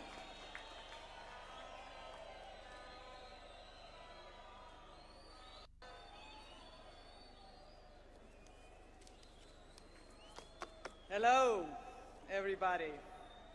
Dear Mr. President, distinguished guests, and above all, people of Kenya, I stand here before you, deeply honored by the privilege that Kenya, a proud and powerful nation of the African continent, has bestowed upon me to address the Kenyan people on behalf of the people of Slovenia. I stand before you, humbled yet proud of how warmly Slovenia has been received and of our shared desire to see the cooperation between our two countries flourish. The Kenyan people wrote a pivotal chapter in history. Madaraka Day, the day Kenya gained the freedom of self-government, marked the day Kenya finally secured the right to shape its future. An arduous journey came to an end. The days when foreign settlers drove the Kenyan population from fertile land and forced them into poorly paid labor are long gone, but they will never be forgotten. For the struggle for the independence was anything but easy, and it came at a heavy cost. Of course, the Kenyan people know only too well that history is not just about facts. It is also about preserving and developing the fundamental values that ensure the survival of a nation. Values that strengthen its identity and, above all, its unity. Jomo Kenyatta, the man who led Kenya to independence, recognized this. He also knew that Kenya's unity alone would not be enough to secure a bright future of Africa. Africa must also unite. A strong Africa, ladies and gentlemen, means a strong Kenya. In this context, we must recall another milestone anniversary. The year 1945 not only marked the end of the Second World War. That year, 80 years ago, the Pan-African Federation was created. The founders of the federation, including Jomo Kenyatta, sent a clear message to the world. 700 million people living under colonial rule and without rights had had enough. They demanded their place under the sun. One by one, the former colonies became sovereign and independent states, but the idea of African unity never faded, least of all in Kenya. What better proof of this vision than the most important project in African history to date, the creation of the African Continental Free Trade Area in 2018. Kenya was among the first countries to ratify the founding treaty. Mr. President, ladies and gentlemen, the lessons of the past shape our vision of the future. In the 1960s, the world experienced a wave of decolonization. Yet in many ways, colonialism, and if I may say so, a condescending attitude towards the newly independent states did not just cease to exist, but there was a way to build self-confidence and assert oneself on the world stage. My generation, ladies and gentlemen, grew up in former Yugoslavia. We still remember the non-aligned movement of the Cold War era, a large and respected group of countries, including Kenya, that defied the interests of the superpowers and former colonial powers. That spirit of non-alignment was vital then, and it remains relevant today. We live in a world where both old and emerging powers are yet again shaping the world before our eyes. All the rest of us, the smaller countries, must not just passively observe these developments. We must ask ourselves, what about us? Are we ready to raise our voices? And Mr. President, we are ready. Both our countries are preparing for the future, and we have chosen the right path. Sustainable economic growth, protection of rich biodiversity, a strong will to keep pace with rapid scientific development, a commitment to multilateralism, to international cooperation and tackling common problems. These are the values that unite us. As you know, Slovenia is currently serving as a non-permanent member of the United Nations Security Council. Our diplomats take their role seriously and responsibly. They speak out whenever injustice is done to people all over the world, whenever innocent lives are lost. Kenya, too, brings a rich, in many ways unparalleled experience in multilateralism.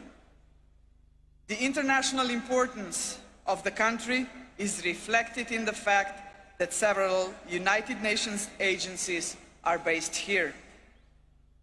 Both our countries believe in multilateralism because peace, justice and prosperity should not be the privilege of some at the expense of others. We are, after all, an international community, and in a community we look out for one another. And in a community, solidarity matters. In a community, cooperation must be our goal, not selfishness. In a community, peaceful settlement of disputes, not wars, must be the norm. Only such a united community will be capable of confronting the world's most urgent challenges, such as poverty and climate change, lack of access to basic needs and social exclusion.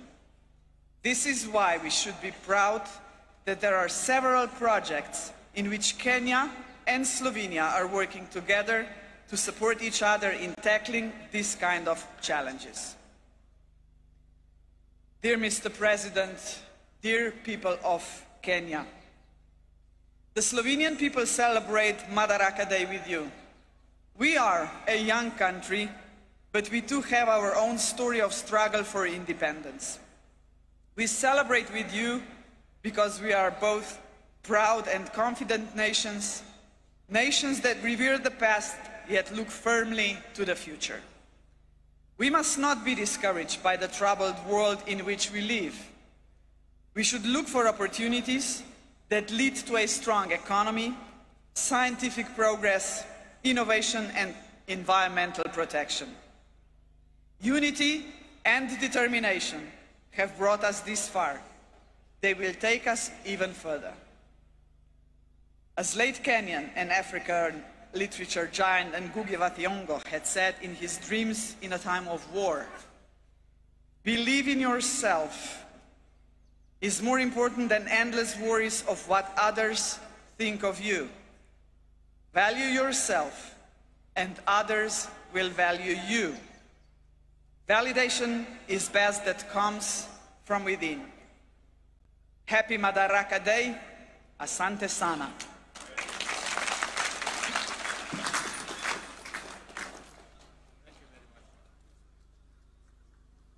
Thank you very much, Madam President.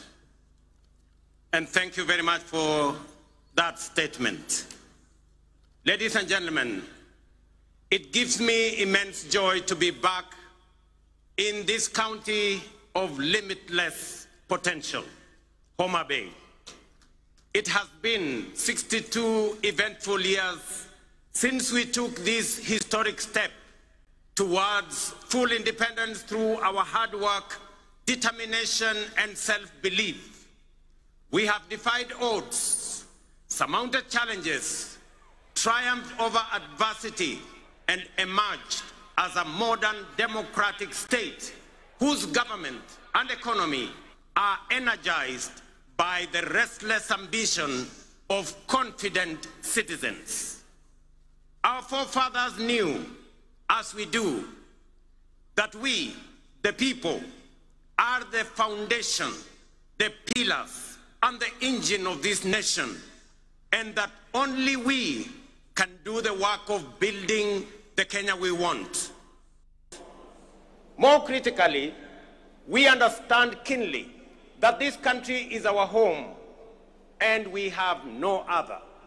This is why wherever they go all over the world, Kenyans never forget their homeland and vigorously contribute to nation building. We are acutely aware that although we have given a decent account of ourselves since the first Madaraka Day, we are quite far from where we ought to have reached. It is time for us to reflect on the state of our collective self-belief as a people, because without it, we lose all the opportunities that come with Madaraka. We all know that Kenya is not short of imaginative strategies and bold visions. In fact, so good are some of our plans that other countries have successfully implemented them and achieved impressive progress. Our biggest problem has always been one of implementation and execution. The faith to believe in our plans for change, the courage to execute, and the patience and focus to get it done. Some do not believe that we deserve the good that comes with positive change. Others think we are too poor or even in the wrong part of the world. Yet still, others do not want to see changes that benefit ordinary people or make life better for everyone.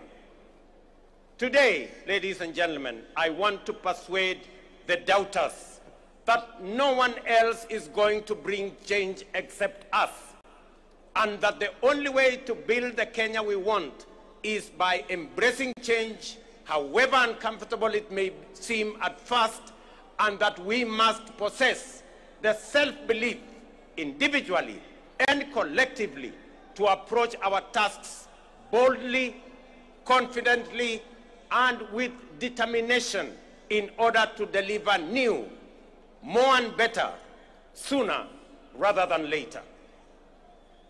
Ladies and gentlemen, over 2.5 years ago, we embarked on an ambitious journey of national renewal powered by the bottom-up economic transformation agenda and rooted in the will and sovereign consent of the people of Kenya. Bottom-up is not just a mere slogan. Today, it is a lived reality for millions of Kenyans, transforming lives and reshaping destinies across the country day by day. This agenda is the expression of a deeper yearning among Kenyans to take control of their own fate and break free from a long history of hopelessness, dependence, and exclusion. This renewal of our commitment to deliver on the fundamental mandate of Madaraka is inspired by the enduring spirit of self-determination through which we vow to give ourselves not only what was denied us during colonialism, but also what every citizen and every human being deserves. That is liberty, dignity, security, and opportunity. Madaraka affirms our collective faith, shared across generations of Kenyan patriots, that through hard work, innovation, and resilience, our farmers, traders, young people, workers, and professionals will rise to the occasion. With the strength of our imagination and effort, we can and must transform this nation with the imagination of our own minds and the work of our own hands. I speak to you today with a deep conviction that our country is firmly on the path to stability and progress. We have weathered turbulent times, navigated serious challenges, and through courage, policy decisions pursued with resolve, we have not only stabilized our economy, but also charted a clear course to long-term prosperity. Since August 2022, Kenya has recorded an average annual growth of an average of 5%, outperforming the global average of 3.3% and the regional average of 3.8%. Just last month, the International Monetary Fund projected our GDP to reach US dollars 132 billion. That is 17 trillion Kenya shillings, making us the largest economy in our region and the 6th largest economy in our continent. At the same time, inflation has declined sharply from 9.6% in October 2022 to 3.8% in May this year, well below our target of 5% and bringing welcome relief to households and businesses. This reflects the strength of our economic fundamentals and the impact of our bold reforms.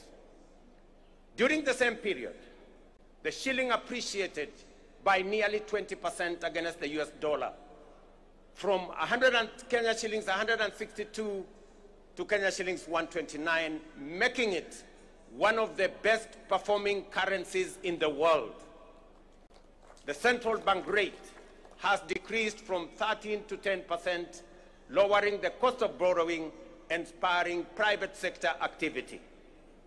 Additionally, our foreign exchange reserves now stand at US dollars 10 billion, extending our import cover from 2.5 to 4 months. Ladies and gentlemen, the affordable housing program stands as a powerful symbol of the socio-economic transformation underway across Kenya.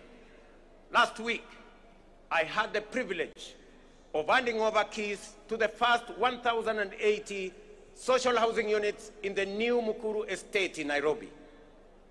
As I said then, while it was a life-changing moment for the new homeowners, it was equally one of the most profound and consequential days in my political career to witness how a deliberate government policy can uplift lives, restore dignity, and offer hope to communities that have long lived on the margins of our society.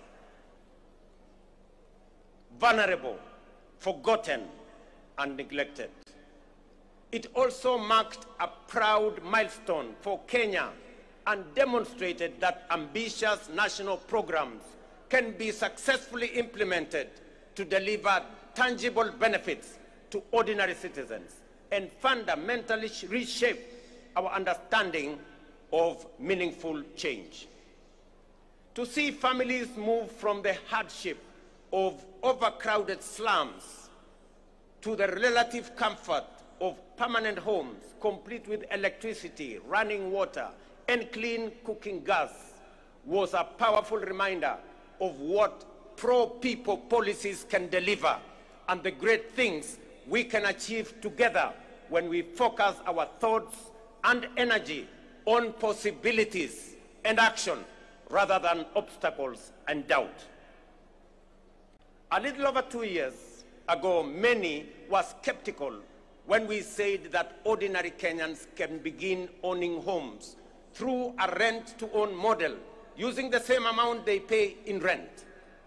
Today, that bold promise is being fulfilled. We saw the joy of Jerusha Mudhoni, a mother of 3, grandmother of 4, and second-hand clothes trader from Mukuru kwa Ruben as she stepped into her new home. Here in Homa Bay County, the county of limitless opportunities, just 2 days ago, I had the pleasure of handing over keys to the first occupants of 110 affordable housing units at Boma Yangu Housing Estate right here in Homa Bay. Among the new proud homeowners, some of whom are with us here today, were Kennedy Otieno Odede, a border writer, Helen Atieno Osala, a mama samaki at the new modern fish market here in Homa Bay, Geoffrey Othiambo Nyasuda, a Jua Kali fabricator, and Vincent Ocheng Onyango, a security guard. The journeys of new homeowners like Jerusha Mudhoni in Mukuru, Kennedy Odede here in Homa Bay, and thousands of others across the country, from the dehumanizing squalor of informal settlements to the security and pride of permanent homes, stand as a powerful testament to the transformative promise of bottom-up empowerment. They prove that with vision and resolve, courage and conviction, we can lift even the most forgotten among us into lives of dignity, hope, and limitless possibility. Ladies and gentlemen, if you didn't understand what we meant by bottom-up, now you do. If you didn't believe, now you believe. And if you thought it was a fantasy, as contributors to the housing levy, you are now witnessing and making history, history that will be remembered for generations to come in the history of Kenya. We are firmly on course to delivering 150,000 housing units under the Affordable Housing Program, which have been under construction since September 2022, with 11,000 units already available for occupation. Very soon, I shall be handing over keys to new homeowners in Bahati in Nakuru, in Elbakon in Nakuru, in Mabera in Kuria West, in Mgwen in Nandi, in Milimani in Kakamega, and also in Vihiga counties, Nanyuki, and many others across the country. The bottom-up transformation is reaching every corner of Kenya, leaving no one behind. Beyond providing dignified shelter, this transformative program is driving job creation, having already generated over 250,000 jobs. It is nothing short of a nation-building revolution, uplifting lives, growing businesses, and redefining the future of work and urban living in Kenya. Fellow Kenyans, in recognition and appreciation of the sacrifice made by patriotic Kenyans through their contributions to the housing levy, I am pleased to announce today that we shall be proposing to Parliament a reform to the law that will allow any contributor to access an affordable home loan of up to 5 million shillings at a single-digit interest rate, applicable towards any housing unit in the market. This facility will also enable contributors to offset existing mortgages, offering greater flexibility in their housing journey and allowing many to significantly ease their home financing costs. These reforms will ensure that every shilling contributed to the housing levy works for the contributor, whether through access to affordable housing, home loans, or mortgage relief.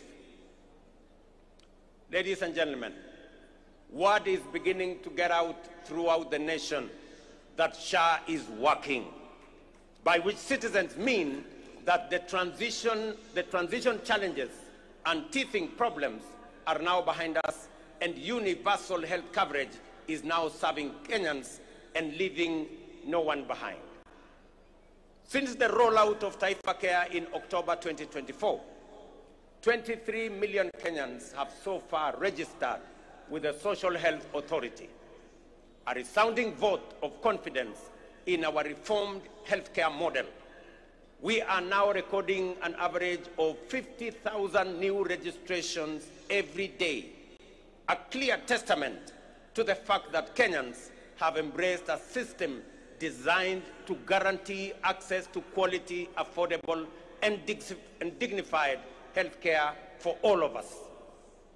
In just 8 months, SHA has disbursed Kenya shillings 43 billion in claims to facilities, with 4.5 million Kenyans having received treatment fully covered by SHA since its inception. For the first time in Kenya's history, under SHA, citizens can access free emergency services in all facilities funded by the government through the Emergency Critical and Chronic Illness Fund. This groundbreaking reform is eliminating the burden of mandatory deposits demanded by hospitals, especially during emergencies. To sustain this momentum, the government has allocated sufficient resources to fully fund primary health care services. Every registered Kenyan can now access care in public and SHA-contracted facilities at no cost. Taifa Care is universal in both word and deed. These healthcare services deliver transformation goes beyond the magnitude of numbers or of new beneficiaries to real impact on citizens. SHA is settling payments promptly, ensuring that no Kenyan is turned away due to lack of funds.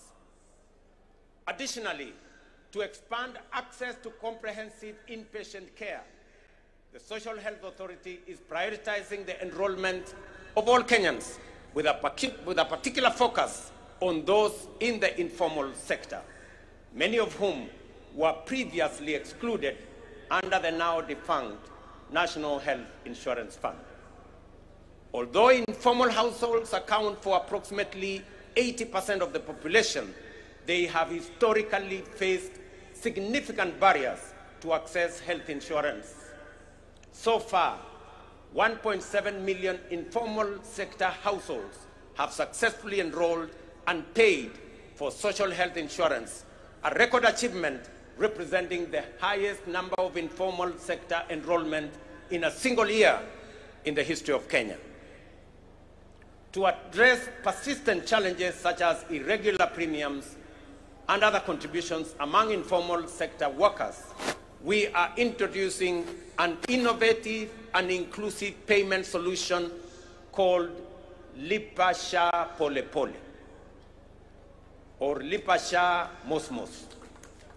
This initiative enables Kenyans to remit their annual SHA contributions through flexible, manageable installments, whether monthly, weekly, or even daily, based on their financial ability.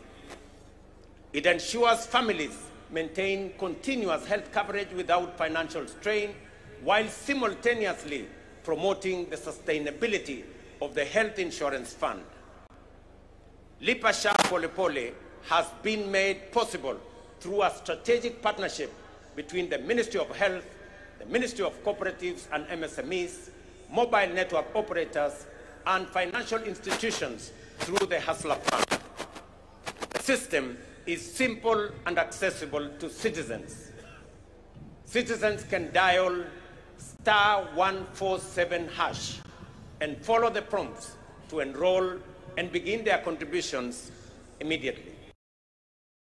Enhancing access to health insurance, we have prioritized the availability of essential medical equipment in public health facilities, moving away from the previous managed equipment services model, which placed maintenance and service delivery responsibilities solely on county governments.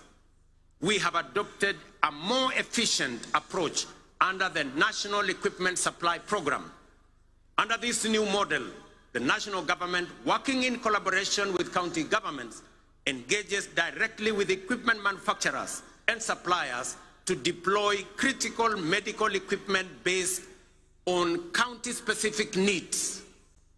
Payments are made on a fee-for-service basis aligned with the gazetted SHA tariffs. This output-based financing mechanism ensures that facilities are reimbursed only for actual services rendered, thereby enhancing accountability and guaranteeing the availability, functionality, and quality of medical services across public health institutions in our republic. I urge every Kenyan to take charge of their health by enrolling with the Social Health Authority so that together we can end the heartbreaking cycle where families are forced to auction their livestock, sell their land, or part with their life's possessions just to afford medical care. No Kenyan should choose between life-saving treatment and their dignity. Let us unite to build a healthcare system rooted in dignity, equality, and compassion, a system where access to care is a right, not a privilege for a few. Ladies and gentlemen, you will agree with me, fellow Kenyans, that the remarkable progress we are making in both affordable housing and Taifa Care has been made possible by the solidarity, trust, and commitment with which Kenyans have participated in and contributed to the realization of radical positive change on an unprecedented scale. The evidence before us of real progress with real impact on people's lives should encourage and inspire us to do even more together with greater confidence and to turn Kenya into the country we all aspire to belong. I extend my deepest gratitude to millions whose housing levy contributions are restoring dignity to fellow citizens who may never have had a dream of owning a decent home. I also thank all who support SHA and are helping us turn our vision of universal health coverage into a lived reality for millions across our country. Ladies and gentlemen, through strategic investments in agriculture, we are accelerating both growth and resilience in the sector. Fertilizer subsidies have boosted food production by 50%, while reforms in the coffee and sugar sectors have revived local industries, enhanced farmers' incomes, created jobs, and reinvigorated rural economies. Today, milk farmers are earning an average of 50 shillings per litre, up from 35 shillings 2 years ago. Coffee farmers are now earning up to 150 shillings per kilo, a remarkable increase from an average of 65 2 years ago. Tea earnings rose from Kenya shillings 138 billion in 2022 to 215 billion in 2024.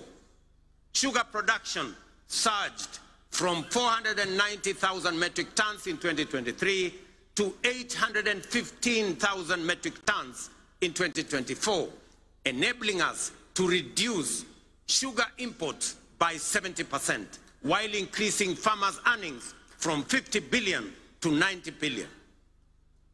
We have intervened with consistency and focus to ensure sugarcane growers receive fair returns for their deliveries and that they get paid in full and on time. To anchor these gains sustainably, we must recognize that increasing the efficiency of milling plants is central to farmers' interests. Efficient mills are more profitable and offer farmers optimal returns. Conversely, outdated mills, some of which run on plants that are over 50 years old, recover only 1 ton of sugar from nearly 20 tons of cane, shortchanging our growers and robbing them of their sweat. In this connection, the recent competitive leasing of 4 state-owned factories, Nzoia, Chemelil, Sony, and Moroni, is another strategic step to inject efficiency, restore profitability, and safeguard farmers' livelihoods. Our goal is to modernize the mills, ensure prompt payment to farmers, workers' salaries and wages, and transform these once struggling factories into productive and sustainable enterprises. For years, these factories were a financial burden on the exchequer, surviving only on repeated taxpayer-funded bailouts while failing to pay farmers and workers. The government of Kenya has acknowledged its limitation in managing these mills. Let it be clearly understood that neither the factories nor their assets, including land, have been sold. They remain public property, leased under strict terms to private sector players to deliver shared value and revive the industry for the benefit of farmers, workers, communities, the sector, and the nation. As we dedicate our efforts to nation building, we are also preparing Kenya to thrive in an increasingly competitive, complex future. This requires equipping our learners with the knowledge, skills, and mindset necessary to seize opportunities and contribute meaningfully to national development. Guided by bold recommendations from the Presidential Working Party on Education Reform, we are undertaking the most transformational shift of our education system in over 6 decades. We have successfully transitioned to a competence-based education system, moving away from rote learning towards a dynamic, skills-based approach aligned with the 21st century needs and our socio-economic goals. Our next priority is to ensure every school has infrastructure and equipment needed to support both learners and teachers. To support this transition, and respond to the needs of our growing population, we have undertaken the largest teacher recruitment drive since independence, employing 76,000 new teachers over a period of 2 years, and are on course on additional 24,000 teachers by January next year. We also have built more than 23,000 additional classrooms, easing pressure on existing infrastructure and shielding teachers and learners from the burden of overcrowded classrooms. At the tertiary level, we have revolutionized education financing through a new student-centered funding model that ensures the sustainability of our TVETs and universities while expanding access for learners. Today, students from poor families get up to 90% of government scholarships, with parents paying only a nominal fee. In recognition of the transformative power of technical and vocational education and training, in tackling pressing socioeconomic challenges such as youth unemployment, skills gaps, and poverty, the government is aggressively scaling up investment in technical training. TVET colleges enrollment is set to grow fourfold from 500,000 last year to 2 million by the end of this year, equipping a new generation with skills and knowledge needed to drive Kenya's industrialization, innovation, and economic competitiveness. Ladies and gentlemen, to further empower ordinary Kenyans and small businesses with affordable credit, the Hustler Fund has supported over 25 million borrowers, disbursed 70 billion, and mobilized 4.5 billion in savings. It has also introduced a revolutionary credit rating system that is transforming access to finance for millions who were previously excluded from the formal financial system. The Hustler Fund credit rating system is designed to offer fair and transparent assessment of creditworthiness.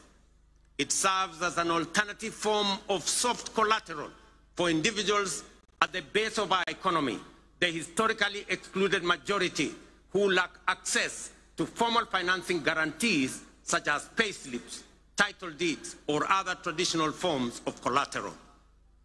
To date, over 4.5 million beneficiaries with strong credit scores have been qualified for increased loan limits. Notably, 400,000 of them are now eligible for loans of up to 150,000 without any other collateral except their credit score, bringing them into direct engagement with commercial banks. This effectively integrates them into the mainstream financial system, unlocking greater economic opportunities for them. As part of this financial empowerment program for those at the base of our economy, I am pleased to announce that in recognition of the immense potential of our young people, their critical role in the economy, and their capacity for creativity and innovation, the government of Kenya has partnered with the World Bank to roll out the 20 billion National Youth Opportunity Towards Advancement Project, commonly known as NYOTA. This initiative aims to empower over 800,000 young people aged between the ages of 18 and 29 years, and up to 35 years for those with disabilities, by enhancing their employability through skills, training, on-the-job experience, recognition of prior learning, and entrepreneurial development, and the promotion of a savings culture. The NYOTA project leverages the Hustler Fund platform and has already attracted over 1 million applicants for its business support component. This initiative targets at least 70 young people in every ward across Kenya, offering grant funding, business training, and market linkages. We have committed 5 billion Kenya shillings in grants to support 100,000 young people. Each will receive Kenya 50 shillings grant in seed capital to start their entrepreneurial journey by August this year. I am equally pleased to report to the nation that effective this week, we will commence the nationwide rollout of Climate Works, a bold and ambitious initiative aimed at engaging over 110,000 young people across the 47 counties in meaningful work that strengthens their nation's resilience, beginning with informal settlements. Launched last year in Nairobi, the program has recorded significant success and is now being expanded to the remaining 46 counties. Structured as a social protection program, Climate Works will engage youth to deliver vital public goods, including the construction of roads, the planting of trees, and the improvement of environmental sanitation within their localities. Through Climate Works, we are not just offering a paycheck for today. We are providing financial relief and a bridge to future opportunities, enabling young people to pursue their next steps, whether in launching a business, furthering their education, or stepping into long-term employment. So vijana wa Homa Bay mujipange kuanzia next week. Ile ilikuwa inaitwa kazi mtaani, sasa itaanza Kenya mzima, na vijana 110,000 watapata nafasi ya kushiriki katika kazi hiyo. Ladies and gentlemen, the blue economy is a central pillar of the bottom-up economic transformation agenda with vast potential for job creation, food security, revenue generation, and rural development. Many nations have leveraged their marine resources for prosperity. It is time for Kenya to do the same. That is why this Madaraka, themed around the blue economy and maritime affairs, is being marked here in Homa Bay, the bay of endless opportunities. When we speak of unutilized opportunities and untapped potential in the blue economy, Homa Bay in many ways mirrors the promise of Kenya itself. Kenya has the capacity to become a maritime powerhouse. It is time to act, time to do something bold, ambitious, and transformative with this opportunity. Recognizing this opportunity, the government of Kenya is prioritizing the blue economy as a key frontier for national socio-economic transformation. We are making deliberate and strategic investments in sustainable fisheries across lakes, dams, and oceans. A flagship initiative is the Kabonyo Fisheries and Aquaculture Services and Training Center of Excellence in Nyando. Once operational, it will produce 7 million fingerlings quarterly to restock Lake Victoria and drive research, training, and innovation. The facility will house a Nile Perch Innovation Center, an Aquaculture Resource Center, and the Kenya Fishing School, positioning Kenya as a regional aquaculture leader. Similarly, the Sagana Aquaculture Center is being modernized to serve as a national breeding hub to warm water species like Nile tilapia and African catfish. These initiatives will boost aquaculture productivity, improve nutrition, and expand livelihoods aligning with Kenya's Vision 2030 and the bottom-up economic transformation agenda to expand fish farming into arid and semi-arid regions.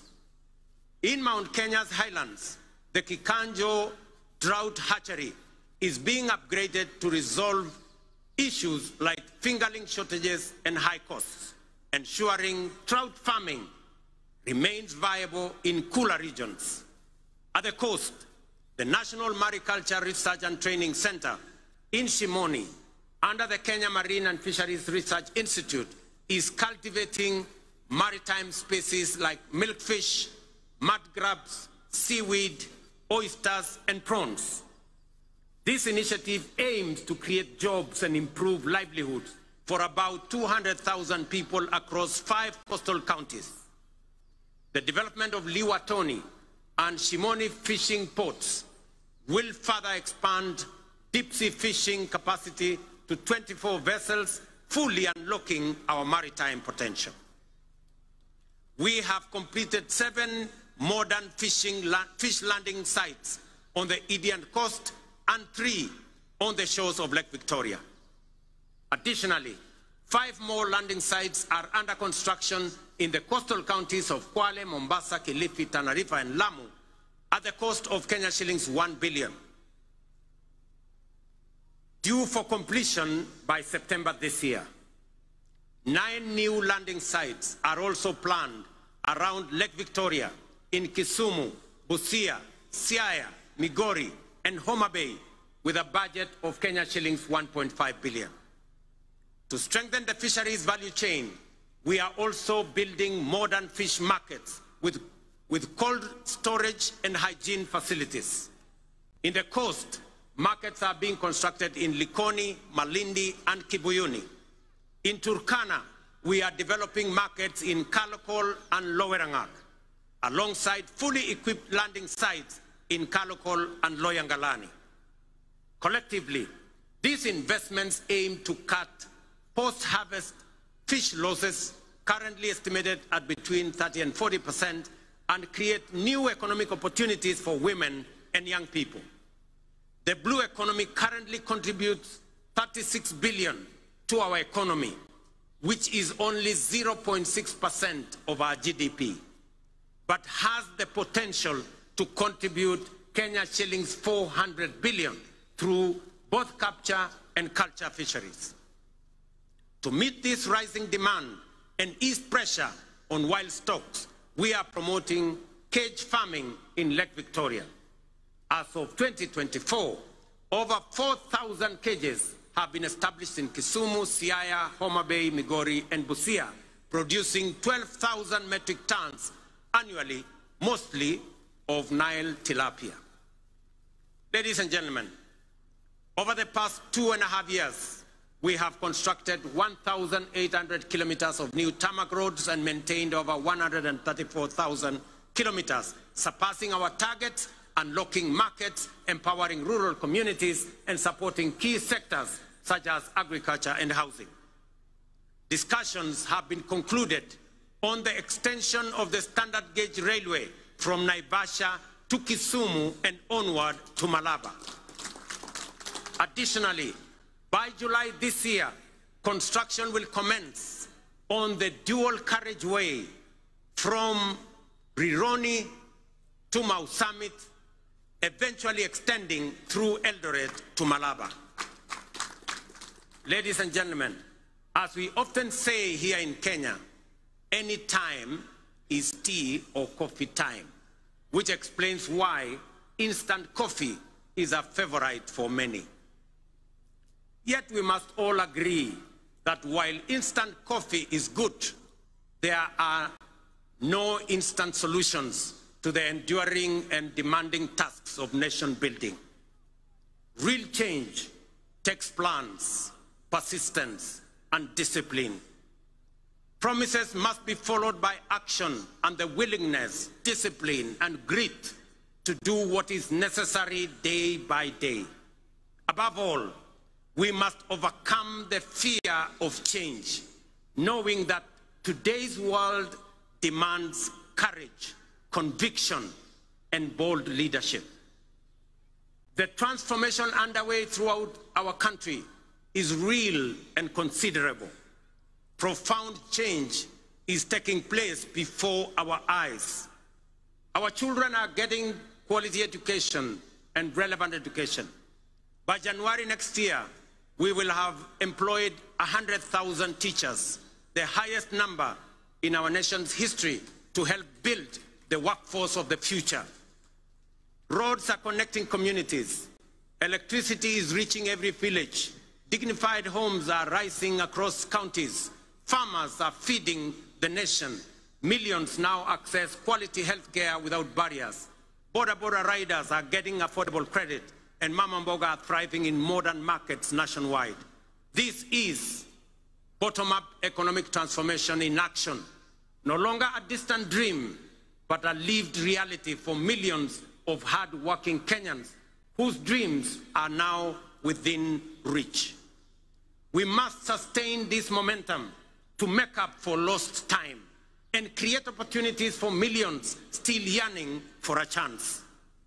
We must remain steadfast in our belief in Kenya's potential and in our ability to realize our dreams. Let us never become a nation that stopped believing, nor a people who only dreamed but were too afraid to act. Let us move forward with the same spirit, honoring the vision of our founding fathers.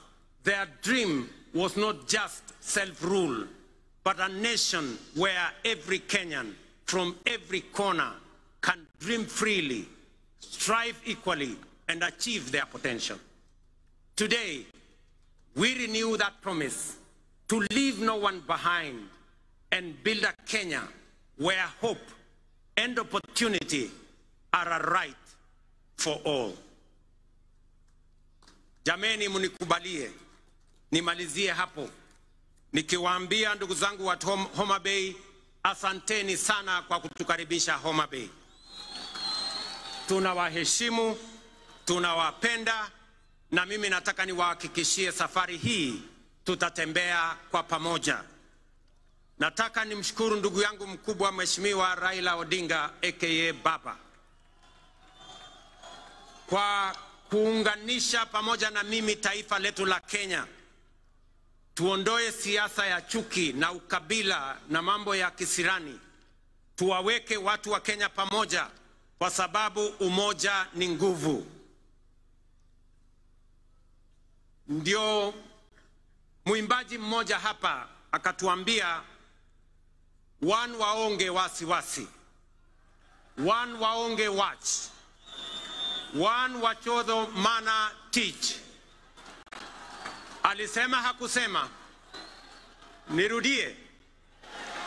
One waonge wasiwasi, one waonge watch, one wachodho mana teach.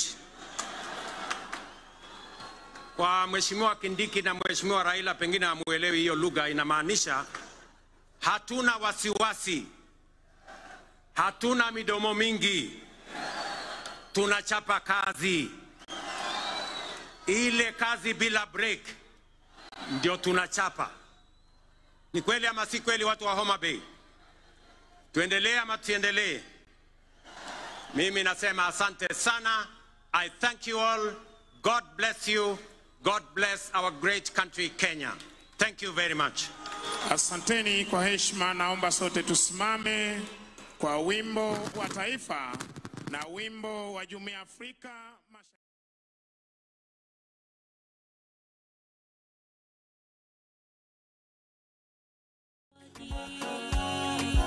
wala halitokani na